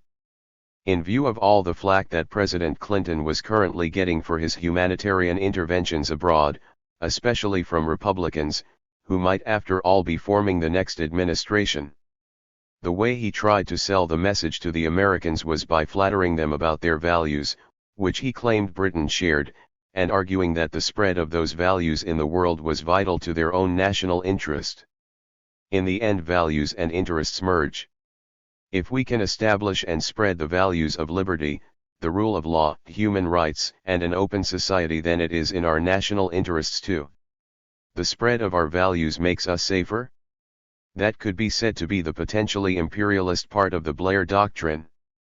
That is certainly how it turned out, but only after the American Republican right had taken it up, with certain changes of its own. Blair and Bush. The reason this chapter has now come to focus so narrowly on Tony Blair is that he appears to have been responsible for Britain's post-9/11 foreign policy virtually single-handedly. Neither of Blair's first 2 foreign secretaries, Robin Cook and Jack Straw, had much of a hand in it. Cook also proclaimed an ethical foreign policy, but with a rather different slant. His main ethical priorities were encouraging human rights, and curbing arms sales. He didn't share Blair's vision, and was removed from the Foreign Office in June 2001. When the ill-prepared Straw took over, Blair's course had already been set. He was probably more powerful vis-a-vis his cabinet than any previous British Prime Minister, though this had been a trend that had been developing for years. The cabinet could have overruled him over the Iraq War, of course, and didn't, but several of its members are known to have been privately unhappy, and it is difficult to imagine any of 151. them taking Britain to war in quite the same wholehearted way, or even at all, if he or she had been Prime Minister in 2001 or 2003. Blair was lucky in Parliament in that although more than half the non-payroll Labour MPs voted against the Iraq War, he still had the Conservative opposition to back him. Most of the general population opposed him. So it was mainly Blair's doing, even though this obviously doesn't exonerate from responsibility those who failed to put a stop to him. This is a chastening thought for historians who don't like to attribute great events to single actors, or chance factors. Over on the other side of the Atlantic, of course, you had a similar thing, this time a small group of ideologues surrounding a vacuous president, largely determining because of another chance the fate of the world. That is equally unsettling. The course of Blair's foreign policy after September 11 is well known. He was enormously sympathetic towards and supportive of America in the immediate wake of the atrocity itself, but then wasn't almost everyone in the world? It has become a cliché to say that there probably hasn't been a moment in recent history when America was more widely identified with, even loved, giving the lie to the notion, common in some circles, that anti-Americanism was visceral, unreasoning, and indiscriminate. Another common cliché is that this furnished a great opportunity for a new kind of international cooperation, of the kind, perhaps, that Blair had talked about in Chicago, rising from the smoldering ruins of the Twin Towers, but that Bush then blew it. They almost seemed to court hostility from their new friends, bullying them, insulting them, refusing to cooperate over what were considered vital issues like 152. Global warming, nuclear proliferation and an international criminal court, and making it clear that they would go their own way, regardless of what anyone else thought, in their response to the Al-Qaeda attacks. Was this deliberate? Did the Americans in some perverse way need anti-Americanism, perhaps? Or to believe that they were the only city on a hill? Or was it just Bush's rough, Texan way? Whatever it was, it alienated people in Britain, as well as everywhere else. The most controversial issue, of course, was the invasion of Iraq in March 2003, highly precipitously, it was generally believed, and possibly illegally without, that is, a specific mandate from the UN. That contradicted two of Tony Blair's essential criteria for intervention in this kind of situation: are we sure of our case, and have we exhausted all the diplomatic options? A third was contravened when it became clear that no, the Americans weren't prepared for the long term in Iraq. Despite this, Blair was one of only a very small number of national leaders who backed the US unquestioningly, and the only one who delivered a significant number of troops. It caused him enormous trouble at home. Blair said it was because he genuinely believed in the cause, and because he thought he could best influence President Bush if he kept on the right side of him. Most observers saw very little sign of such influence working, however, apart from Bush's agreement to Blair's failed attempt to get a new pre-war UN resolution in March 2003. Blair was hoping for progress over Israel/Palestine, the heart of the Middle East problem, as he saw it. He didn't get far with that. On a more mundane, even sordid level, British companies were given only scraps from the Americans' table when lucrative post-war reconstruction 153 contracts were handed out. The most Blair got out of it all were some standing ovations in Congress. If Britain was hoping to be an active and contributory part of the new American imperialism, therefore Robin to the US empire's Batman, it didn't quite work out. There were always tensions, especially between Blair's entourage Jack Straw, for example, and what the latter's opposite number in Washington, Colin Powell, is reputed to have referred to over the phone to him once as the fucking crazies there, the neocons. Imperialisms compared. The Anglo-American tensions were not over imperialism specifically, of course, but they do highlight the differences between the two countries' imperial styles. Not completely, because Blair himself was not the best conceivable representative of what might be considered the British tradition. His embrace of economic liberalism and globalization distanced him from old British paternalism, for example, his religious conviction was very different from the solid realism that had governed most British colonial policy in the old days, and both these things, plus his talk of the spread of freedom, put him closer ideologically to the Americans, which is one of the reasons he got on so comparatively well with them. Neither side made explicit comparisons between their forms of imperialism, naturally, because neither wanted to accept that description of what it was doing, and for those who were prepared to acknowledge it, the comparisons were often fairly crude. Usually it just came down to how alike stained by the sin, or otherwise, of imperialism they were. The unlikenesses, however, are equally significant. There were several, but they can be grouped into three broad categories. All gave rise to 154 frictions of one kind or another between the Americans and the British in Iraq. The first had to do with the Americans' overriding emphasis on military force as the main tool of their imperialism, by contrast with Britain's more persuasive approach. In part, of course, this derived from the disparity in military strength between the two countries, a disparity which, as we have seen, related not only to their present situations, but distinguished America in the early 2000s from Britain at her imperial zenith too. One result of this was to give America more confidence in her armed forces than Britain could ever have, which is what had inclined Britain more towards diplomatic solutions to international problems including appeasement in the past. Appeasement is a word worth mentioning in this context, because it was not only widely deployed at this time to vilify policies that were supposed to be analogous with those of 1930s Europe, but also one often gets the impression thought to tarnish any kind of diplomacy at all.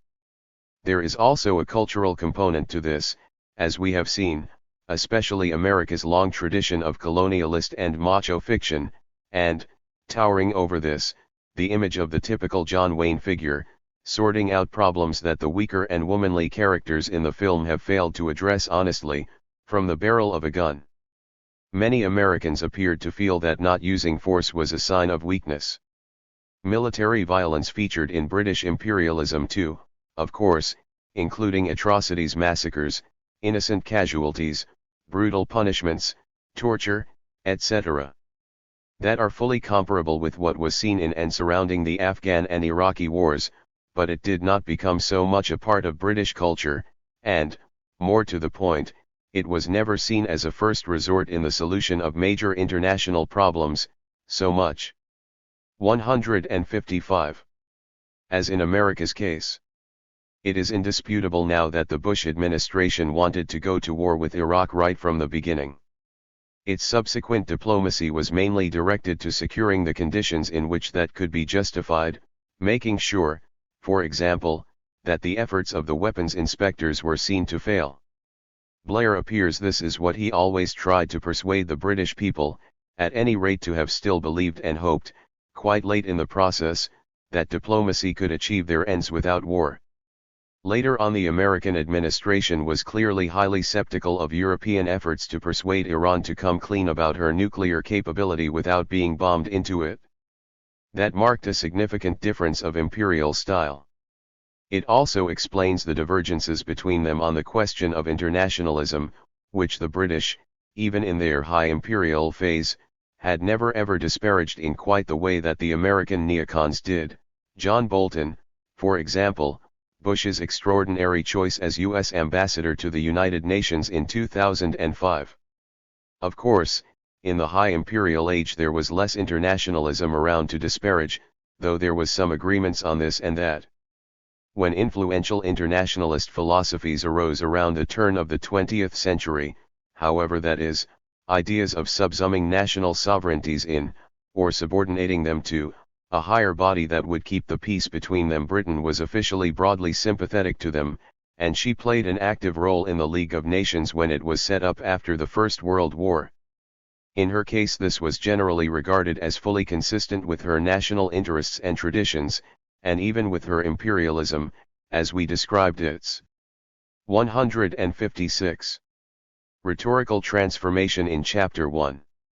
Blair's embrace of internationalism in his Chicago speech, therefore, and his concern for the international legality of the Iraq War afterwards, were part of a long British tradition which the empire had scarcely dented, because the latter had not usually been seen as under threat from it. It was different with 21st century American imperialism. The reasons for this are complex. The prominence of the neocons in American government is obviously one. Their certainty about America's monopoly of wisdom, the city on a hill, and all that may be another. Why consult others when you know you're right? The lower place given to peace on their list of national proprieties is a third. The League of Nations and the United Nations were mainly designed to stop wars, but America didn't necessarily want to do that. A final factor may have been simply America's perceived strength. You don't need to cooperate with others if you have full spectrum dominance. But for whatever reasons, this marks a further difference. British imperialism was internationalist in a way that modern American imperialism is clearly not. The second category of differences between them relates to their best ideals. Leaving aside for the moment the question of the place of these ideals in the broader scheme of things by the side of profit, for example, or glory, or domination, or other darker motives for empire, there are clear distinctions that can be drawn between what America and Britain wanted to do for the world in a good way. The best way of characterizing these is as libertarian on the one side, and humanitarian on the other. Americans wanted to bring economic and political freedom to peoples. Because of the way. 157. Freedom was conceived in America, as chiefly an absence of restraint, that meant mainly simply removing the restraints that currently bound people, especially those imposed by political tyrants, in order to allow freedom to grow. We saw that British liberals had had much the same idea about freedom in the mid-19th century, but grew skeptical of it later on. British self-styled imperialists, who were not usually liberals, looked at freedom in subtly different ways. Democracy, of course, was almost never part of it. It was not part of the main agenda in Britain itself, either, for most of the 19th century, during the whole of which Britons nonetheless prided themselves on being free. It is these sorts of freedom that they offered their colonial subjects too. They included security, peace, equal justice, education, health, adequate food, shelter, and protection against exploitation, none of which is incompatible with democracy, of course, but all of which can be seen as distinct. Americans clearly rated these lower than the British. Hence her generally poor record on human rights, her very enthusiasm for war, her Republican scorn for the well-meaning humanitarian interventions of Clinton, which we have already mentioned, and her neglect of Africa, where the issues were mainly humanitarian because, as Andrew Bishvik puts it, Africa doesn't pay. Hence Bush's embarrassing brush-offs of Blair over the latter's close-to-the-heart issues of African aid and debt relief in 2004-5. What all this seems to indicate is a markedly different set of liberal imperial priorities between the two allies. For most Americans these were security and the spread of economic and political liberty. For Britons, they also included 158.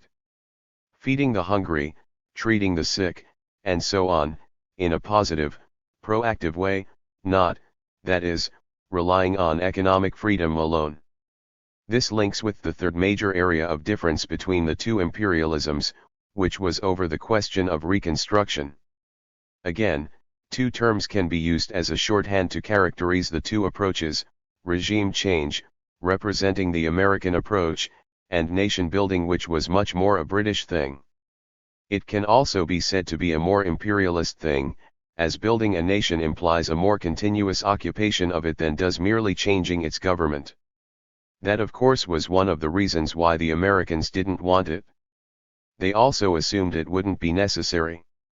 After their ecstatic welcome in the streets, all those flowers and candies, the American liberators would stay just a little while longer to set up an interim administration, and arrange free and fair elections to legitimize it, after which they could leave.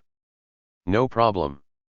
Before and during the Iraq War, Tony Blair several times tried to get Bush thinking about post-war planning, what happens on the morning after, but found it hard to get him to focus, says Kampfner.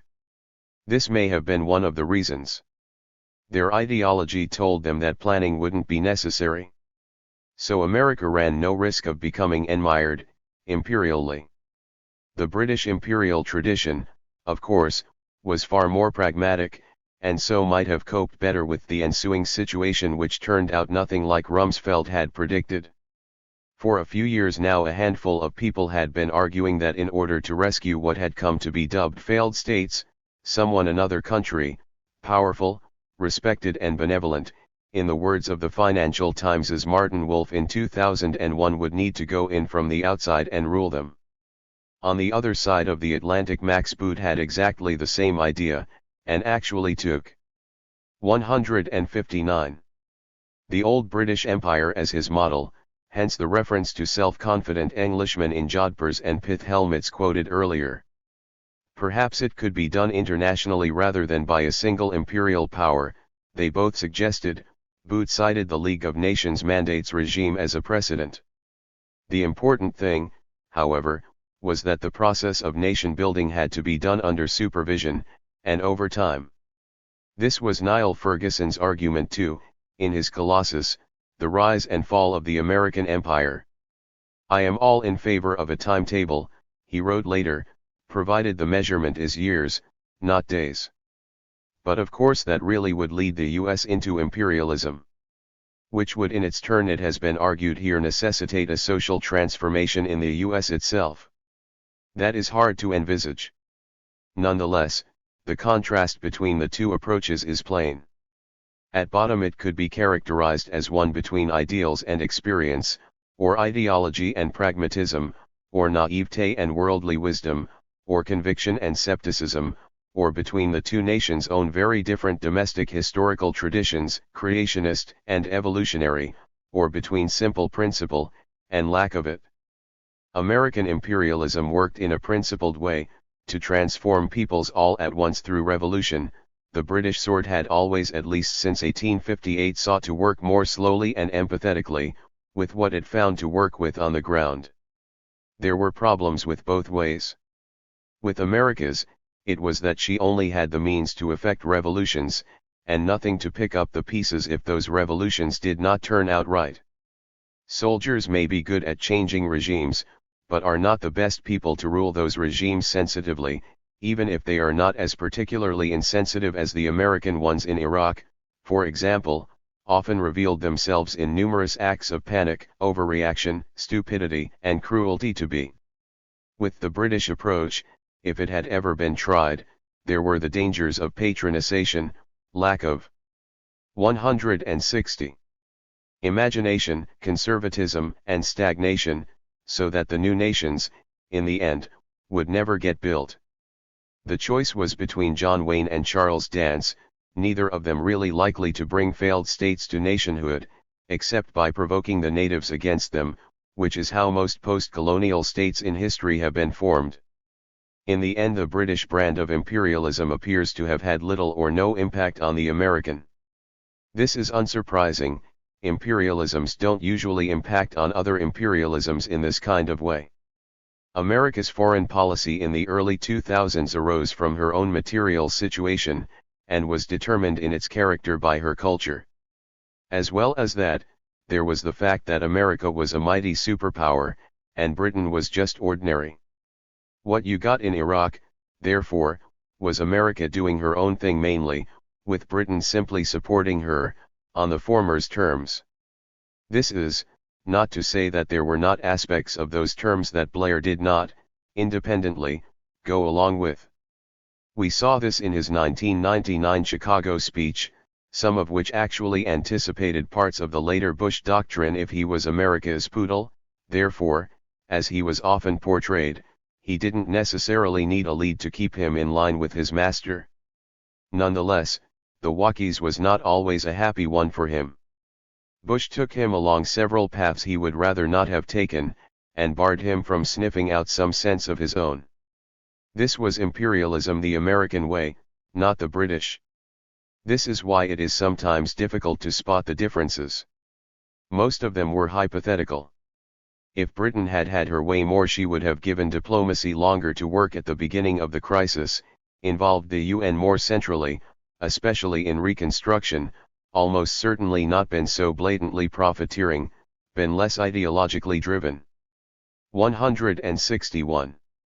Or naive, tried to address the roots of terrorism more, empathized more with cultural differences, settled down for a long post-war occupation and possibly not got anything done. She would also have liked America to be softer, more humanitarian, shown more concern for poverty, for example, in places like Africa that didn't seem to affect US national interests so directly. That is, if Britain's imperial history, or the best side of it, was anything to go by. That history also seemed to teach her that the alternative American approach was not the way to go about things.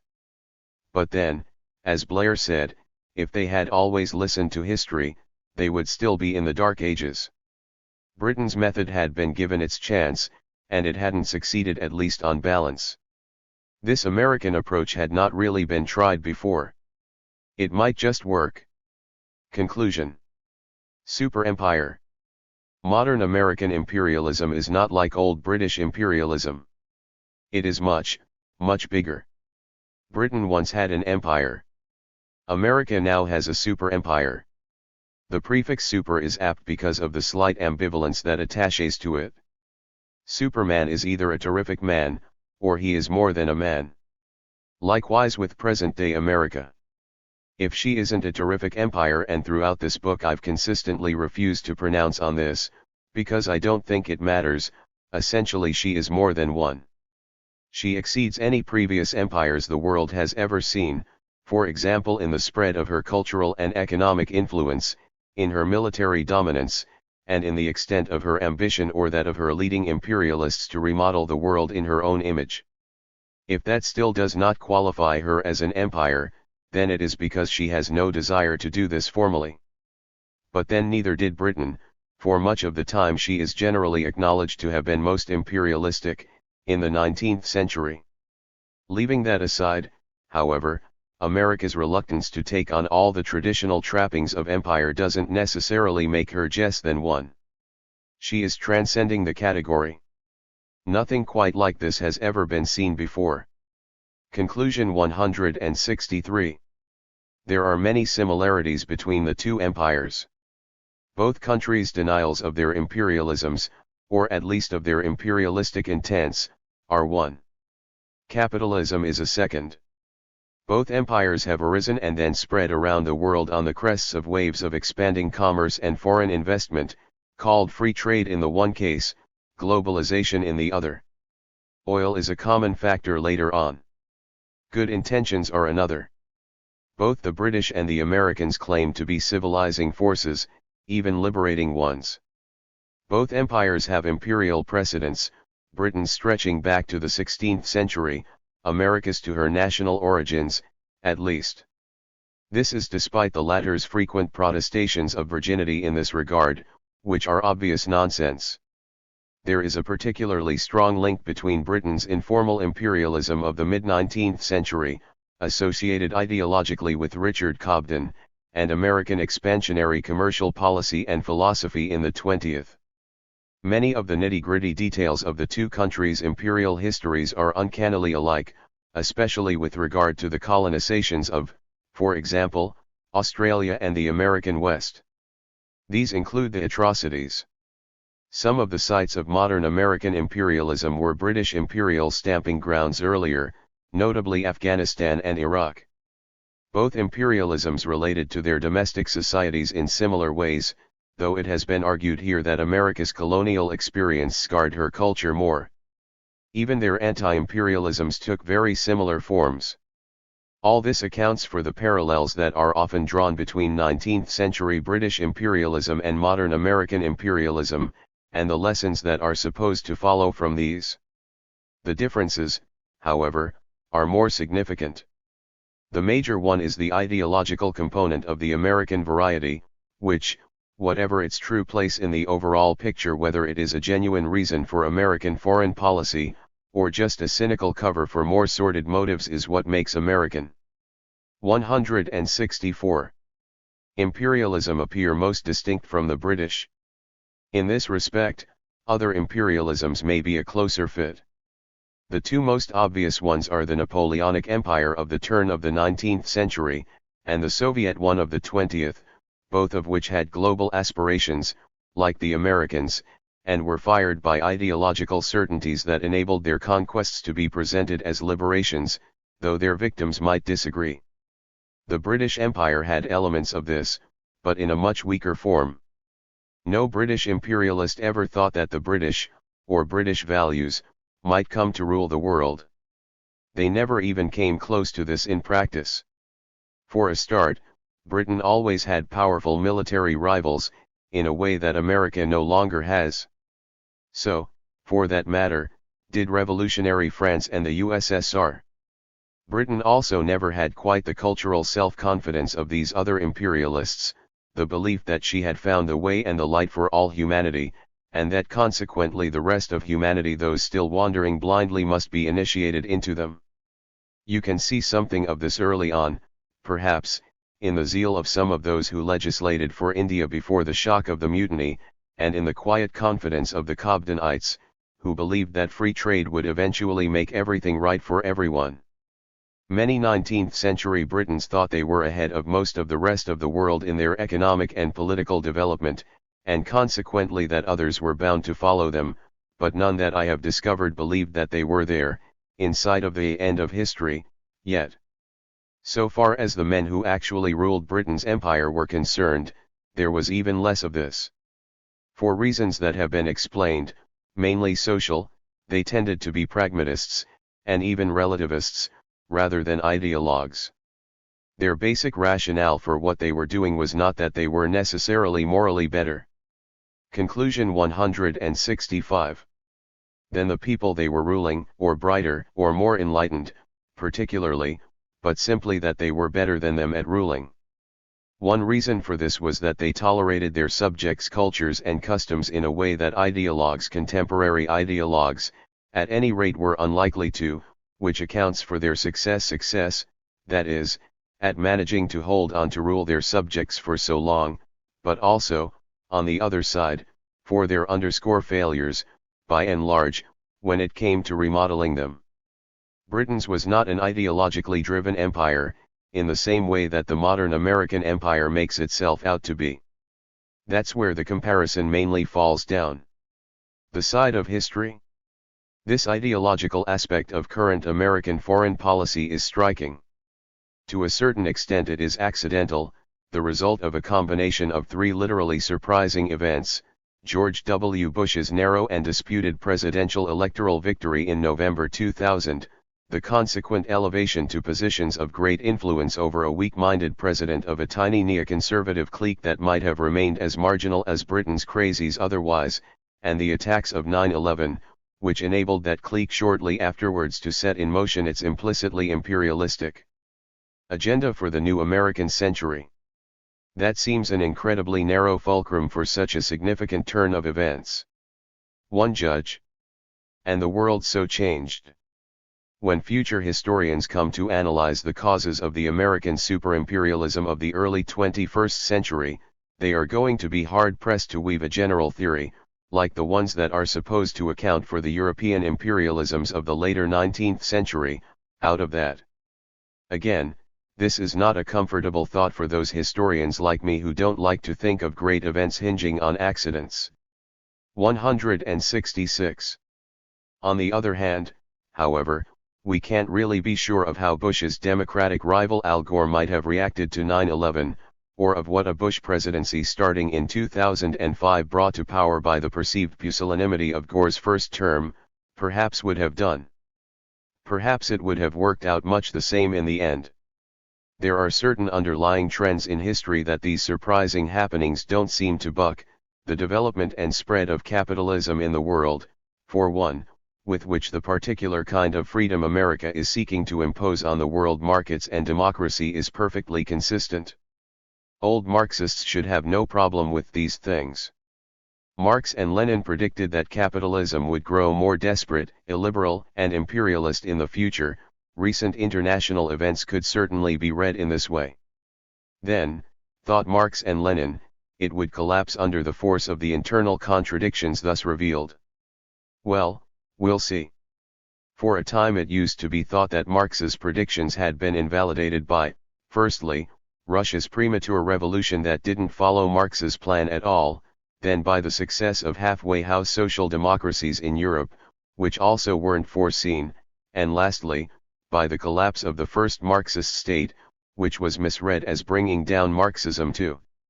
In fact, that last event could be said to have returned the Marxist train to its old theoretical tracks.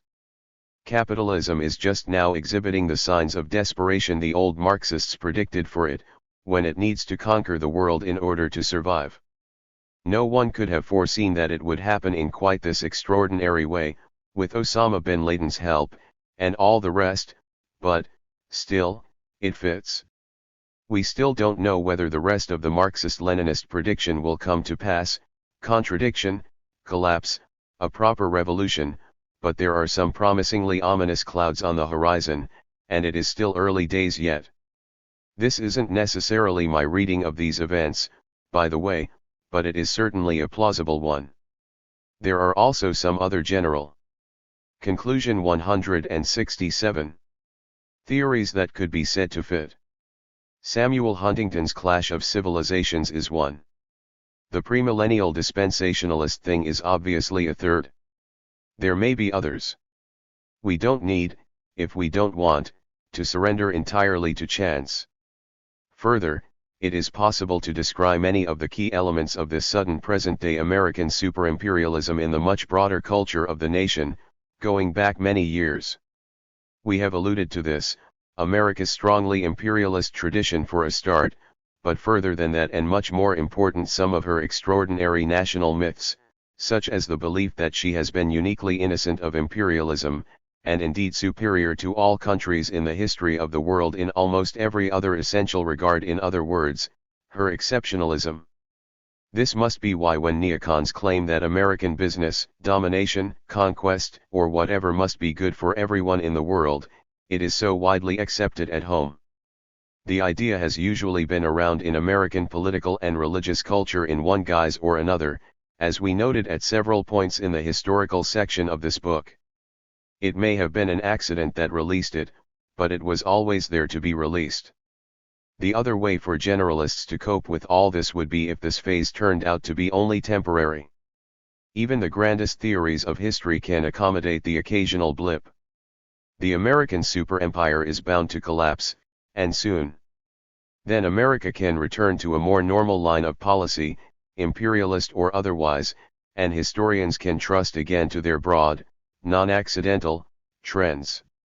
There are a number of people predicting this just as they did, incidentally, at Britain's supposed imperial zenith, around 1900. There were two main factors behind that latter prediction. One was very general indeed, the example of all previous empires in history, but especially the Roman, all of which, without exception, had ultimately succumbed to the tendency known as decline and fall. It seemed to be an iron law. The other reason for thinking it could apply to the British Empire then, or very soon after, was that several of its potential nemesis could already be seen hoving into view over the horizon, of which the most likely, the most widely predicted, at any rate, was the United States of America. So this was foretold. A similar process is going on today, with a number of modern Cassandras predicting the decline of the American superempire, through overstretch, financial weakness, terrorism, foreign rivalry, moral turpitude, implosion, the contradiction that lies at the heart of the idea of a liberal state dominating others, or simply the iron law. It could all blow up in America's face. Against all this are those who argue that the exceptional nature of America's empire, and the fact that Pace Marx and Lenin it has history on its side, will save it in the end. We have seen that most of the exceptions that are often listed for it are not exceptional at all, certainly if you are comparing it with the British Empire, which also claimed many of them but declined and fell nonetheless. In reality, the only truly exceptional feature of the USA is her belief in her exceptionalism, the myth, or delusion that she is different in the ways she thinks she is, but that could be enough to keep her empire going on its own. Myths are powerful things. They may be able to overcome even the most iron of historical precedents. Trends can be bucked. Conditions change, making policies that failed in one set of them quite viable in another. A state might just get lucky. Or its policies may not in fact be straight repeats of previous ones, but have important differences, that can make. Conclusion 169. All the difference to their outcomes. This is why it is important to be clear about the unique qualities of present-day American superimperialism, which, even if they don't include many of the ones that are widely attributed to it, may possibly be crucial all the same. America may have cracked it. In the end, claims a recent Patriot's History of the United States, the rest of the world will probably both grimly acknowledge and grudgingly admit that, to paraphrase the song, God has shed his grace on thee, the thee being, of course, America. That should keep the new superempire going in one form or another for some time, possibly even forever and ever, amen. We have noticed the strong religious flavor to this before, right back to Winthrop's City Upon a Hill. It was probably needed, in order to sustain this enormous leap of faith. Whether it would sustain the American superempire itself was another question. That really depended on America's having got it right about her way, and its intrinsic validity and attraction to other peoples, once they had had their chains cast from them, and could choose how they were governed for themselves. Were American values universal, as we heard Condoleezza Rice claiming in 2000? Many people disputed this. The counter-argument, of course, was that they had their origins in and were defined by a particular culture, and so were not necessarily applicable to other places and times. This could be said of any system of values. Like everything else, wrote a Sri Lankan commentator in April 1999, human rights are not absolute and are relative. They are relative to the culture. The present-day human rights are relative to the present West, which has been successful in establishing their hegemony over the entire world to a large extent. A slightly less relativistic position on this would be to say that there are some basic universal values. 170. But that it is difficult for one country soaked as it is in its own peculiar culture to say what these are, and avoid muddying them with its more parochial ones. In America's case it is easy to see where this has distorted her take on human rights, the stress on markets, for example, and the low priority accorded to issues like peace, welfare and feeding the hungry, which seem to matter more to Britain. Whatever the merits of any of these cases may be, they illustrate how tricky the idea of universality is. If the values you are being asked to take on board are not self-evidently general human ones, then it may be difficult to get them accepted voluntarily. They look like imperialist impositions. And that, of course, provokes resistance. Imperial Britain found this, 100 times. In Britain's case, one solution was to take over her ungrateful pupils and rule them directly, hoping to convince them of some of her values ultimately, but recognizing that it might take many decades.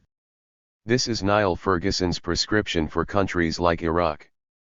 But that is problematical for America. It was fairly problematical for Britain, which in the 19th century was almost as liberal capitalist as America is today, with consequently the same instinctive prejudices against government of all kinds, including imperial, but which also had a small class of people that relished it, and so could actually take the job on. Even then the human and financial resources she possessed for this purpose were strictly limited, which meant as we saw that they couldn't be very effective, especially when it came to nation building. America's situation is much worse. She doesn't have nearly so much of a governing class or ethos.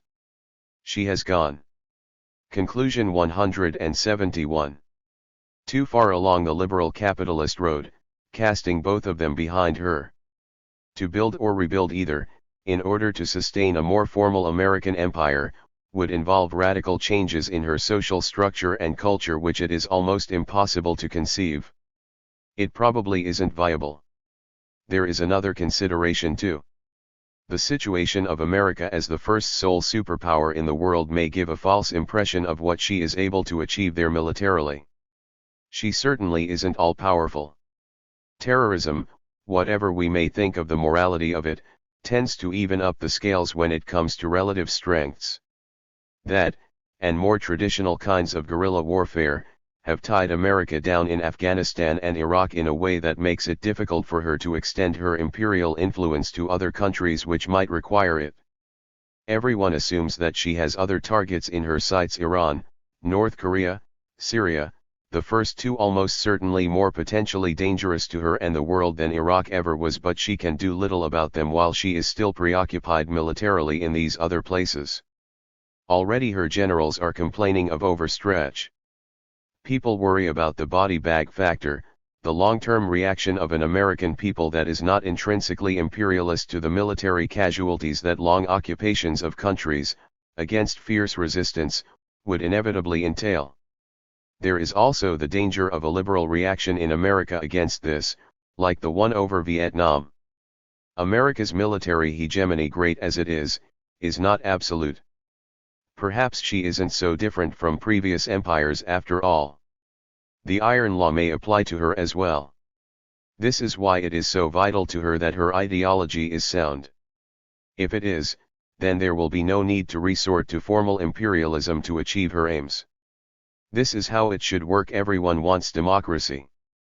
It is also good for America and the world that 172. Everyone gets democracy, because democratic regimes don't fight each other, and don't harbor evil people, terrorists, the way tyrannies do.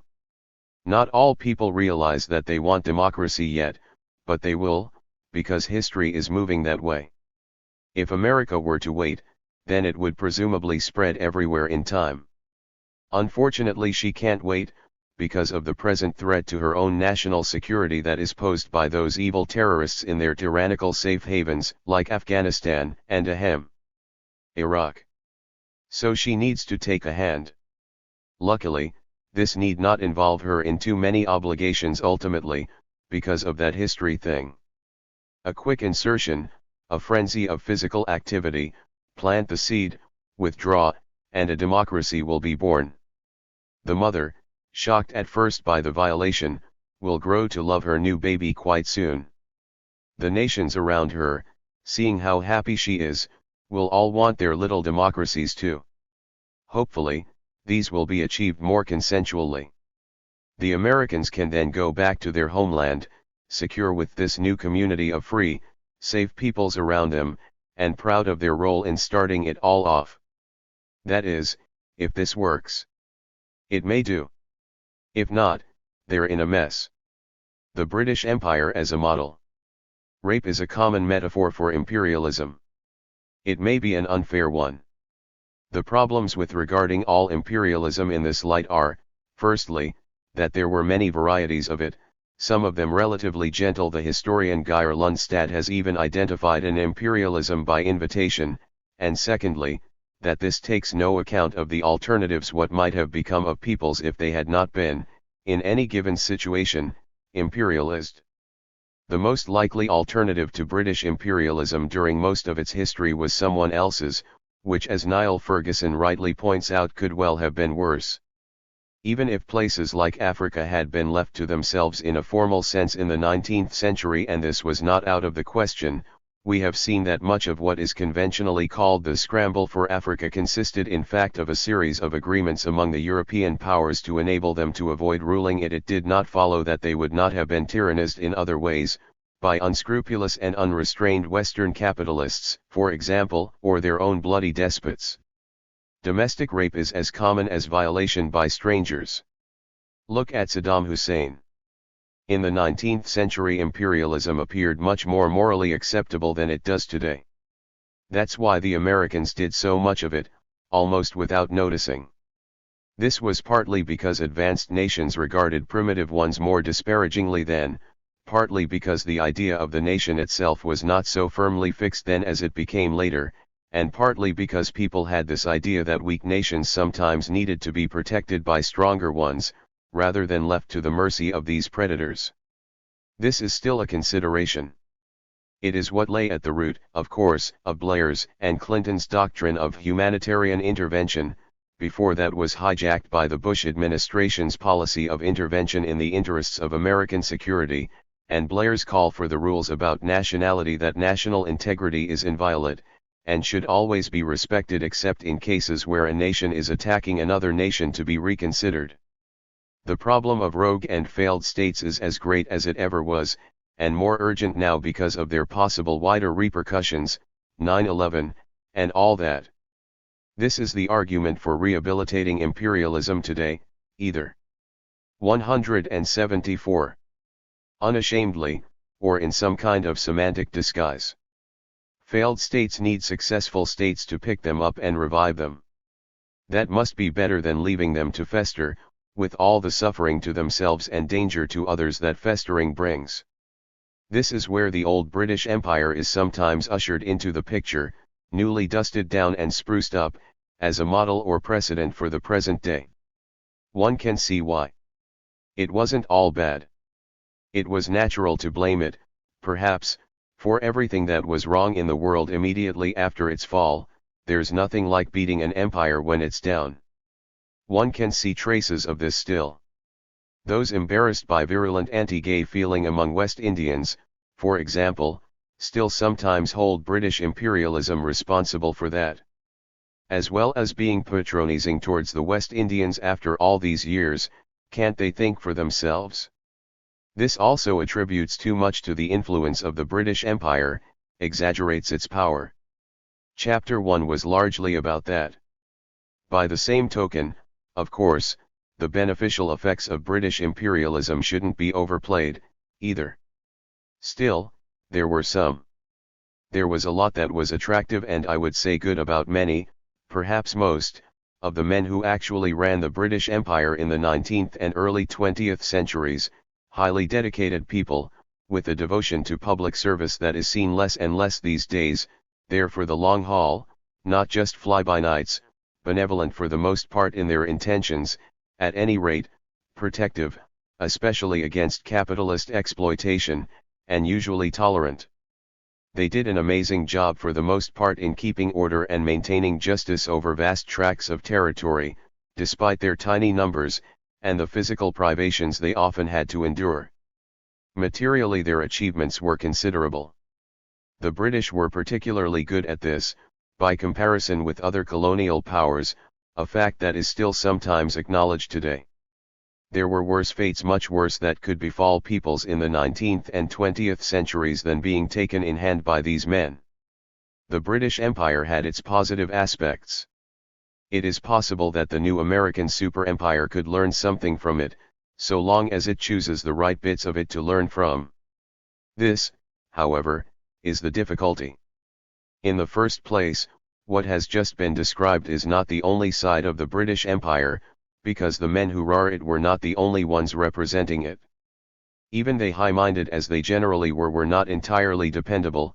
There were many bad eggs among them, and even the better eggs had their bad points. Among these were a stifling conformity, lack of imagination, conservativeness, and a notable lack of skills in the art of nation building. In addition to these men, and greatly outnumbering them, were all those other sorts of imperialists we listed in Chapter 1, most damagingly, probably, the settlers, soldiers and missionaries, the first two of whom were responsible for most of the atrocities that also need to be brought into the overall colonial picture on the debit side: Amritsar, the Kenya emergency, various exterminations of natives, and so on, and the third of whom, the missionaries, provoked some of the worst problems: the Indian Mutiny, for one. Of course these horrors weren't typical of the British Empire, but they were characteristic of it, and maybe so of imperialisms everywhere. Not all imperialists are rapists, but imperialism always seems to bring a certain amount of rapine in its train. That is not the kind of lesson we want the Americans to copy today. The more positive lessons, however, may be beyond them. I have suggested the reason for this already. The days of a more 176 direct and benevolent form of empire are over. They were brought to an end when liberal capitalism finally triumphed, or, rather, when the most liberal capitalist society in the world became the single most powerful one. Capitalism is incompatible with imperialism of this kind. This may read strangely to those accustomed to thinking that imperialism is a function of capitalism. Essentially, Its last stage, according to V. I. Lenin's influential analysis of it, that is, a device capitalism resorts to in order to delay its inevitable collapse. This is still a plausible explanation for many of the expansionary features of global capitalism in the late 20th and early 21st centuries, as I have suggested already, but it never did seem to fit British paternalistic imperialism very well. That is much more convincingly seen as a throwback to pre-capitalist ways of doing things, admixed, as we suggested earlier, with an element of new anti-capitalist social philosophy, neither of which was ever very potent in the USA, and both of which declined even further both there and in most other countries of the world under the impact of globalization. Britain still retains traces of the former, which is supposed to have made her administration of Basra in the south of Iraq after 2003 more sensitive than the Americans further north, but probably not enough to mount a viable paternalistic operation more widely, even if America were willing to turn her responsibilities over to her. The dominant ethos of a developed capitalist economy like hers clearly militates against this, which is why the US genuinely doesn't want to rule other peoples, and appears to be not very good at it. If she doesn't need to, if the world can be democratized relatively easily in the way some of her ideologues appear to believe, and with reasonable people being democratically elected, not anti-American Islamicists, for example, there is, of course, no. Conclusion 177. Problem. History suggests, however only suggests, mind, no more than this, that things don't usually work out this way. Benevolent motives do not always have beneficent outcomes. That is, even when they truly are benevolent, wanting nothing but the best for their beneficiaries, and disregarding the dogmatism, the insensitivity, and the self-delusion that are often aspects of benevolence, as well as the less benevolent motives that inevitably accompany it, the greedy men following in the godly men's tracks. Benevolence from the outside is often resented, perhaps unfairly. Kipling referred to this in his famous lines about incurring the blame of those ye better, / the hate of those ye guard, quoted already, and it is also implied in those sour words in Schweikart and Allen's Patriot's History, about everyone eventually grudgingly admitting that America was right all along. This is also understandable. However, would any of us relish being told how to behave by anyone who doesn't know us, especially someone who is not behaving particularly well himself in our front yard? People have their dignity. Nations have their dignity too, much more so now than in the 19th century, when this factor did not need to be taken into account so much. These, then, are the main arguments against imperialism, of any unilateral kind, formal or informal, at the present time. It can be malevolent, or have malevolence mixed in with it. It is usually insensitive, especially administered by people who aren't trained for this kind of thing. It is bound to be regarded as malevolent and insensitive even if it isn't, and it is consequently likely to be counterproductive. It is also simply impossible, in the light of social and economic trends.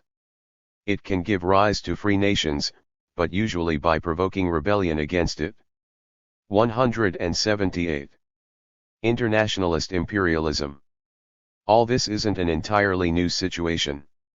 Of course some aspects of it are, 9/11 and WMDs, particularly. The more general issues, however, of what to do about failed states or peoples, instability, foreign tyrannies, closed societies, religious fanaticism, even terrorism, all these dogged Britain in the 19th and early 20th centuries, as they do all of us today. They are constant problems. There was a great debate about them 100 years ago, just like now, and carried on in very similar terms.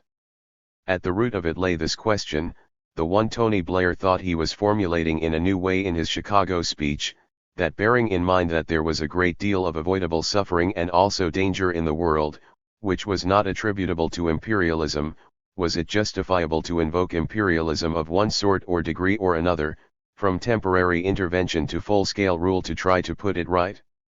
Even turn of the 20th century socialists, some of them, believed it was. This is James Ramsay MacDonald, later Britain's first Labour Prime Minister in 1901. So far as the underlying spirit of imperialism is a frank acceptance of national duty exercised beyond a nation's political frontiers, so far as it is a claim that a righteous nation is by its nature restless to embark upon crusades of righteousness wherever the world appeals for help, the spirit of imperialism cannot be condemned. Morality is universal. I want to make it clear that however successful designing men may be in prostituting the high purposes of the nations to their own ends, or however imperfectly the nations themselves interpret their ideals in their political policies, the compulsion to expand and assume world responsibility is worthy at its origin. Conclusion 179. We must not lightly dismiss the claim which every vital people makes, he wrote on another occasion, that it is the chosen instrument for the advancement of good in the world. On the surface that looks like a clear endorsement of liberal imperialism, an astonishing affirmation bearing in mind its antiquity of America's claims today. But we need to read on. MacDonald was more cautious than this. He was making a theoretical case for imperialism, but the practical flaws in it, he thought, outweighed this. One was the empire strikes back factor. The democracy of Britain is beginning to assume more and more the functions and the mental state of the Indian official, of the South African nigger driver. The events in Africa of the last year or two have brought sentiment in this country nearer and nearer to a lynching potentiality. Secondly, the fact is, civilization is often the excuse of imperialism. Empire follows the course of gold reefs rather than the shadows of human degradation. Thirdly, the different civilizing value of nations cannot be assessed by any impartial and expert assessor. In other words, it wasn't necessarily the best civilizers who got the chance to civilize, simply the strongest. In today's terms, just because the US is in a position to do this, it doesn't necessarily follow that she is the ideal nation to do it. Indeed, the opposite might even be said. And lastly, wrote MacDonald, civilized standards today, human rights or values were relative. Civilization is not expressed by the reading of the Bible, the drinking of rum, and the weaving of cotton, for there are other civilizations besides that of the West. When we have developed the sense of ascertaining, as open-minded inquirers, how far civilization differs with climate and other circumstances, and how far its habits must vary with different peoples, how far, for instance. 180. English civilization can no more be carried to India by Englishmen and lived up to there by them than they can carry ice in their luggage. We cannot pretend to be a great civilizing agency. He elaborated on this. No civilization was better than any other, they were simply different. Every civilization has some political, social, or ethical excellence which in that respect may place it superior to the propagandist civilization itself. And he gave examples. That is interesting in today's context, because it is an anti-imperialist argument, or set of arguments, that takes on board the problems that present-day imperialists and super-imperialists say they are grappling with, but with a far more sophisticated understanding than theirs. To me, although MacDonald was by no means a great or original thinker, his musings on this topic seem way ahead of today's debate. This is probably due to the fact that MacDonald's generation had long experience of formal imperialism, albeit from the blunt end, which Bush's and Blair's don't have. Neither Bush nor Blair is any kind of a historian, either, so they are unlikely to learn any of this vicariously. For MacDonald and his fellow radical critics, neither imperialism nor anti-imperialism was the answer to the problems they agreed with the liberal imperialists were afflicting their world, imperialism for the reasons just listed, and which seem vividly illustrated in the American case today, and anti-formal imperialism the Cobdenite road, traces of which can also be seen there because of the license that gave to unscrupulous. Conclusion 181. Capitalist companies to exploit the weak. Their solution, worked out as both those alternatives were coming to appear somewhat tarnished, was a kind of middling or third way, essentially an internationalist form of imperialism, where the responsibility for nation building could be dispersed and legitimized, hopefully on the basis of a more consensual understanding of universal values than one country could be expected to have on its own. This finds an echo in the thinking of Tony Blair, before his close association with the very unilateralist Bush singed his internationalist wings. It was tried once, after the First World War, and at the insistence of the USA, of all countries, in the form of the League of Nations mandates system. It was not a notable success then, partly because of America's refusal to take practical responsibility for her conception, but as we have suggested in other contexts, one historical failure does not necessarily rule out success a second time around. Progress. That was the progressive solution in 1900. But progressive is liable to change over time. Remember how only 20 or 30 years ago, social democracy used to be regarded as progressive too? Now it appears to be merely a brief diversion in humanity's progress towards the real end of history, an interruption, a step back, a dead end. History marches towards markets and democracy, a market-orientated type of democracy, that is, where competition is all, and cooperation, whether in domestic or in international affairs, simply slows things down. Last year's progressives are today's reactionaries. We need to go with the new flow. If we regard history in this light, then the relationship between the old British imperialism and the new American seems relatively straightforward. The one followed on from the other, but 182. Only after the former had experienced a diversion of its own. The first open-door empire was the one the British believed they were building in the middle of the 19th century, though they were as reluctant as the later Americans to call it that, because of the negative associations the E-word had accrued to it. It consisted of an expanding free trade imperium that was uniquely beneficent, because it didn't oppress anyone, was bound to bring freedom and peace in its train, and, as a result, inevitably spelled the death of imperialism of the more conventional kind. The problem with this program then, however, was that it became compromised, firstly by the existence, side by side with it, of a number of conventional colonies, inherited from a less enlightened time, secondly, by the survival of a class in British society that didn't share the free traders' views of freedom and the like their particular take on freedom, that is, and thirdly, by what might be seen as some problematical aspects of the project itself, the difficulty of creating the conditions for free trade, for example, especially in backward parts of the world, local people's resistance to it, the social disruptions it caused among them, foreign jealousies, and possibly some contradictions intrinsic to it. This led to a kind of metamorphosis of British imperial policy in the later 19th century, at least in part, from free trade or informal, to annexationist or formal, adding to the stock of British conventional colonies in a way that was totally unforeseen by the original free trade ideologues, and greatly deprecated by their successors, but which seemed at that time to be the progressive way. It was around then, for example, that Lord Rosebery, the leading liberal imperialist of the time, dismissed the old ways, picturesquely, as a fly-blown phylactery from a previous age. The future then seemed to lie with the great formal empires, British, French, Russian and American. Yet again, progressive had shifted. As well as an imperialist, Rosebery was a social reformer, almost a social democrat. That was the beginning of the age when free marketism, both at home and abroad, at least in its less restrained forms, was coming to be seen as passé, before the circle turned again.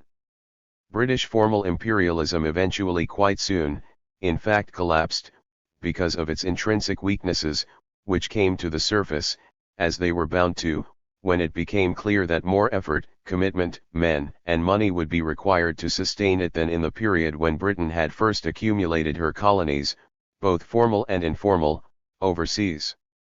Then she had been able to do it liberally, consistently, that is with her proud traditions of domestic liberty. After 1900 this became more difficult. Imperial zealots tried to get her to change her domestic spots to cope with this new situation, to little avail. The empire was able to stagger on a few more years, but only because other nations didn't challenge it, though they were in a position to. When they did, it gave up the ghost. So did other European empires. This of course was predictable, under the liberal historicist scenario.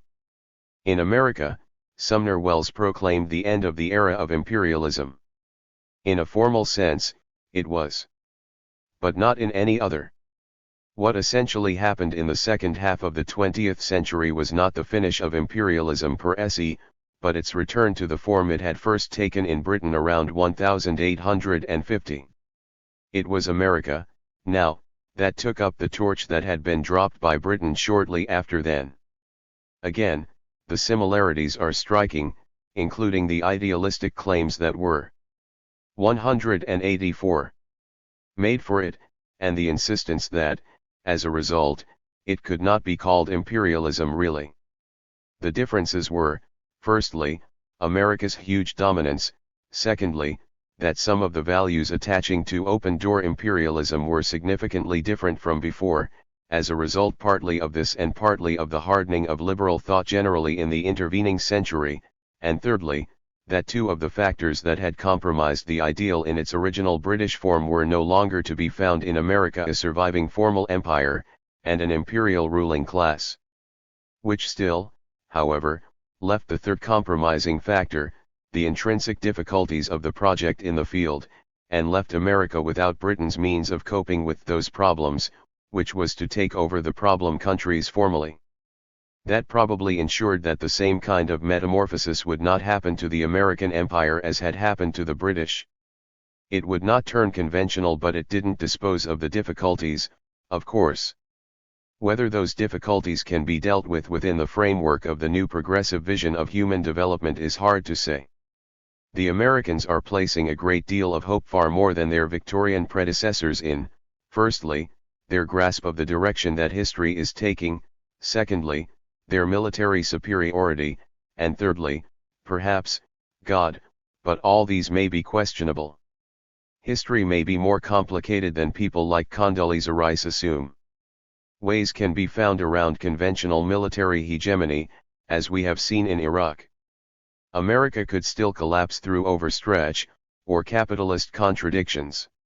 If internationalism has been ruled out of the equation, then there would seem to be no alternatives beyond liberal imperialist success: a world of democracies that won't go to war with each other, with America and Britain proudly basking in the glory. Secondly, a conclusion 185. Perpetual state of military imperialism against those who resist the new dispensation, or thirdly, some form of post-imperial collapse. Unless, perhaps, the progressive will turns once more towards MacDonaldite international imperialism or Blairite international communityism again. Which, if things go badly enough, and superimperialism comes to be seen to be as tarnished as ordinary imperialism was in MacDonald's time, it might